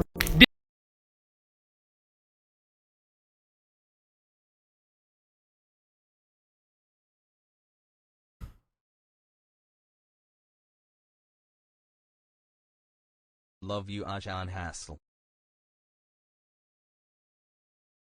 Adin Ross getting trolled by his friend because he got the J&J. Wait, that's the worst one they're saying in the chat? Hey. Wait, oh god, that's the worst one. The Johnson. Yeah, that's the worst one. Like, I would say Johnson is like Aeropostale. Damn. Right? And then I would say Johnson like Fubu. Johnson is like Aeropostale. That's what the internet says. I don't even know what that is. The internet says that the Johnson is Aeropostale, right? No, can you compare it to another analogy? I don't know. What about like cars? What's the Johnson? The Johnson is the like Honda Civic. Don't say Fuck. Damn. It's what? The Honda Civic is old reliable. What the fuck? Bro, got the J&J L.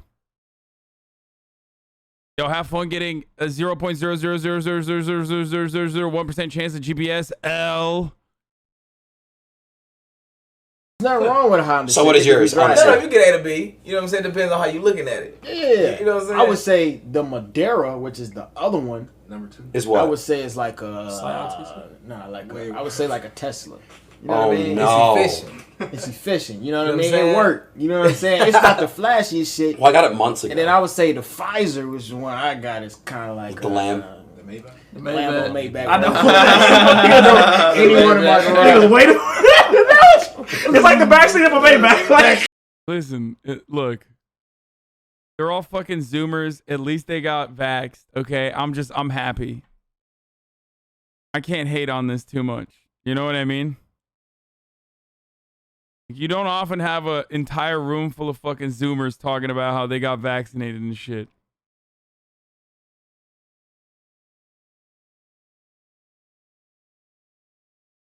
you know, on the back of the bag. Dude, are you fucking serious though? Oh, so I got a bad one? Yeah, you fucked. You fucked. Because this is gonna be a zombie nigga in like Don't 3 say weeks. that. Hey, but the thing is, Pfizer free. Bro, why you love my hair? The country is Dim GG.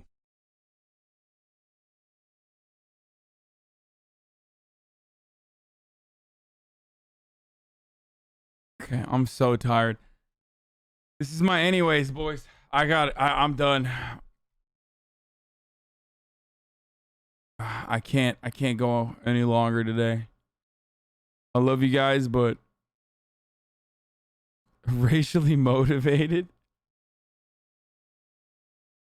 What would the Sputnik be? A lotta? Yes. Yeah, I'm gonna hit that last 3-minute ad break here before I leave and play you off. You know what I mean? Dude, it tired me, dude. Talking about fucking all of our exploits in Afghanistan. It fucking got me real tired. Earlier when I first started, I wanted to play the Japanese Waiting for Hasan, but it's not working for some reason. I could not play it. I don't know what happened there. You know? I don't know what that Stunning lo-fi introduction, starting off the day. All the chatter's trickling in. So loud. What the fuck? Anyway, guys. See you tomorrow. There's a lot of news to cover. I'm a new man now with this hairband. Like, unstoppable. People no one has made fun of my hair since I started wearing the hairband. It's kind of crazy. 5 months. You know what I mean? There he is again. The sun is streaming. The sun is streaming. There he is again. The sun is streaming. Once again, love you all, and I will see you tomorrow. As always, okay? Bye. P.O. box, Uncle Euchre's face. Sudden discord agitprop. Gray names take on race. Tiny Bernie Sanders, LGBTQ Air Force. The whole left at your fingertips, and Anya out your door. The H3 Crowder debate, the Young Turks online show. 3 full fucking years of this, and plenty more to go. 90-day fiance, talks of champagne bourgeoisie.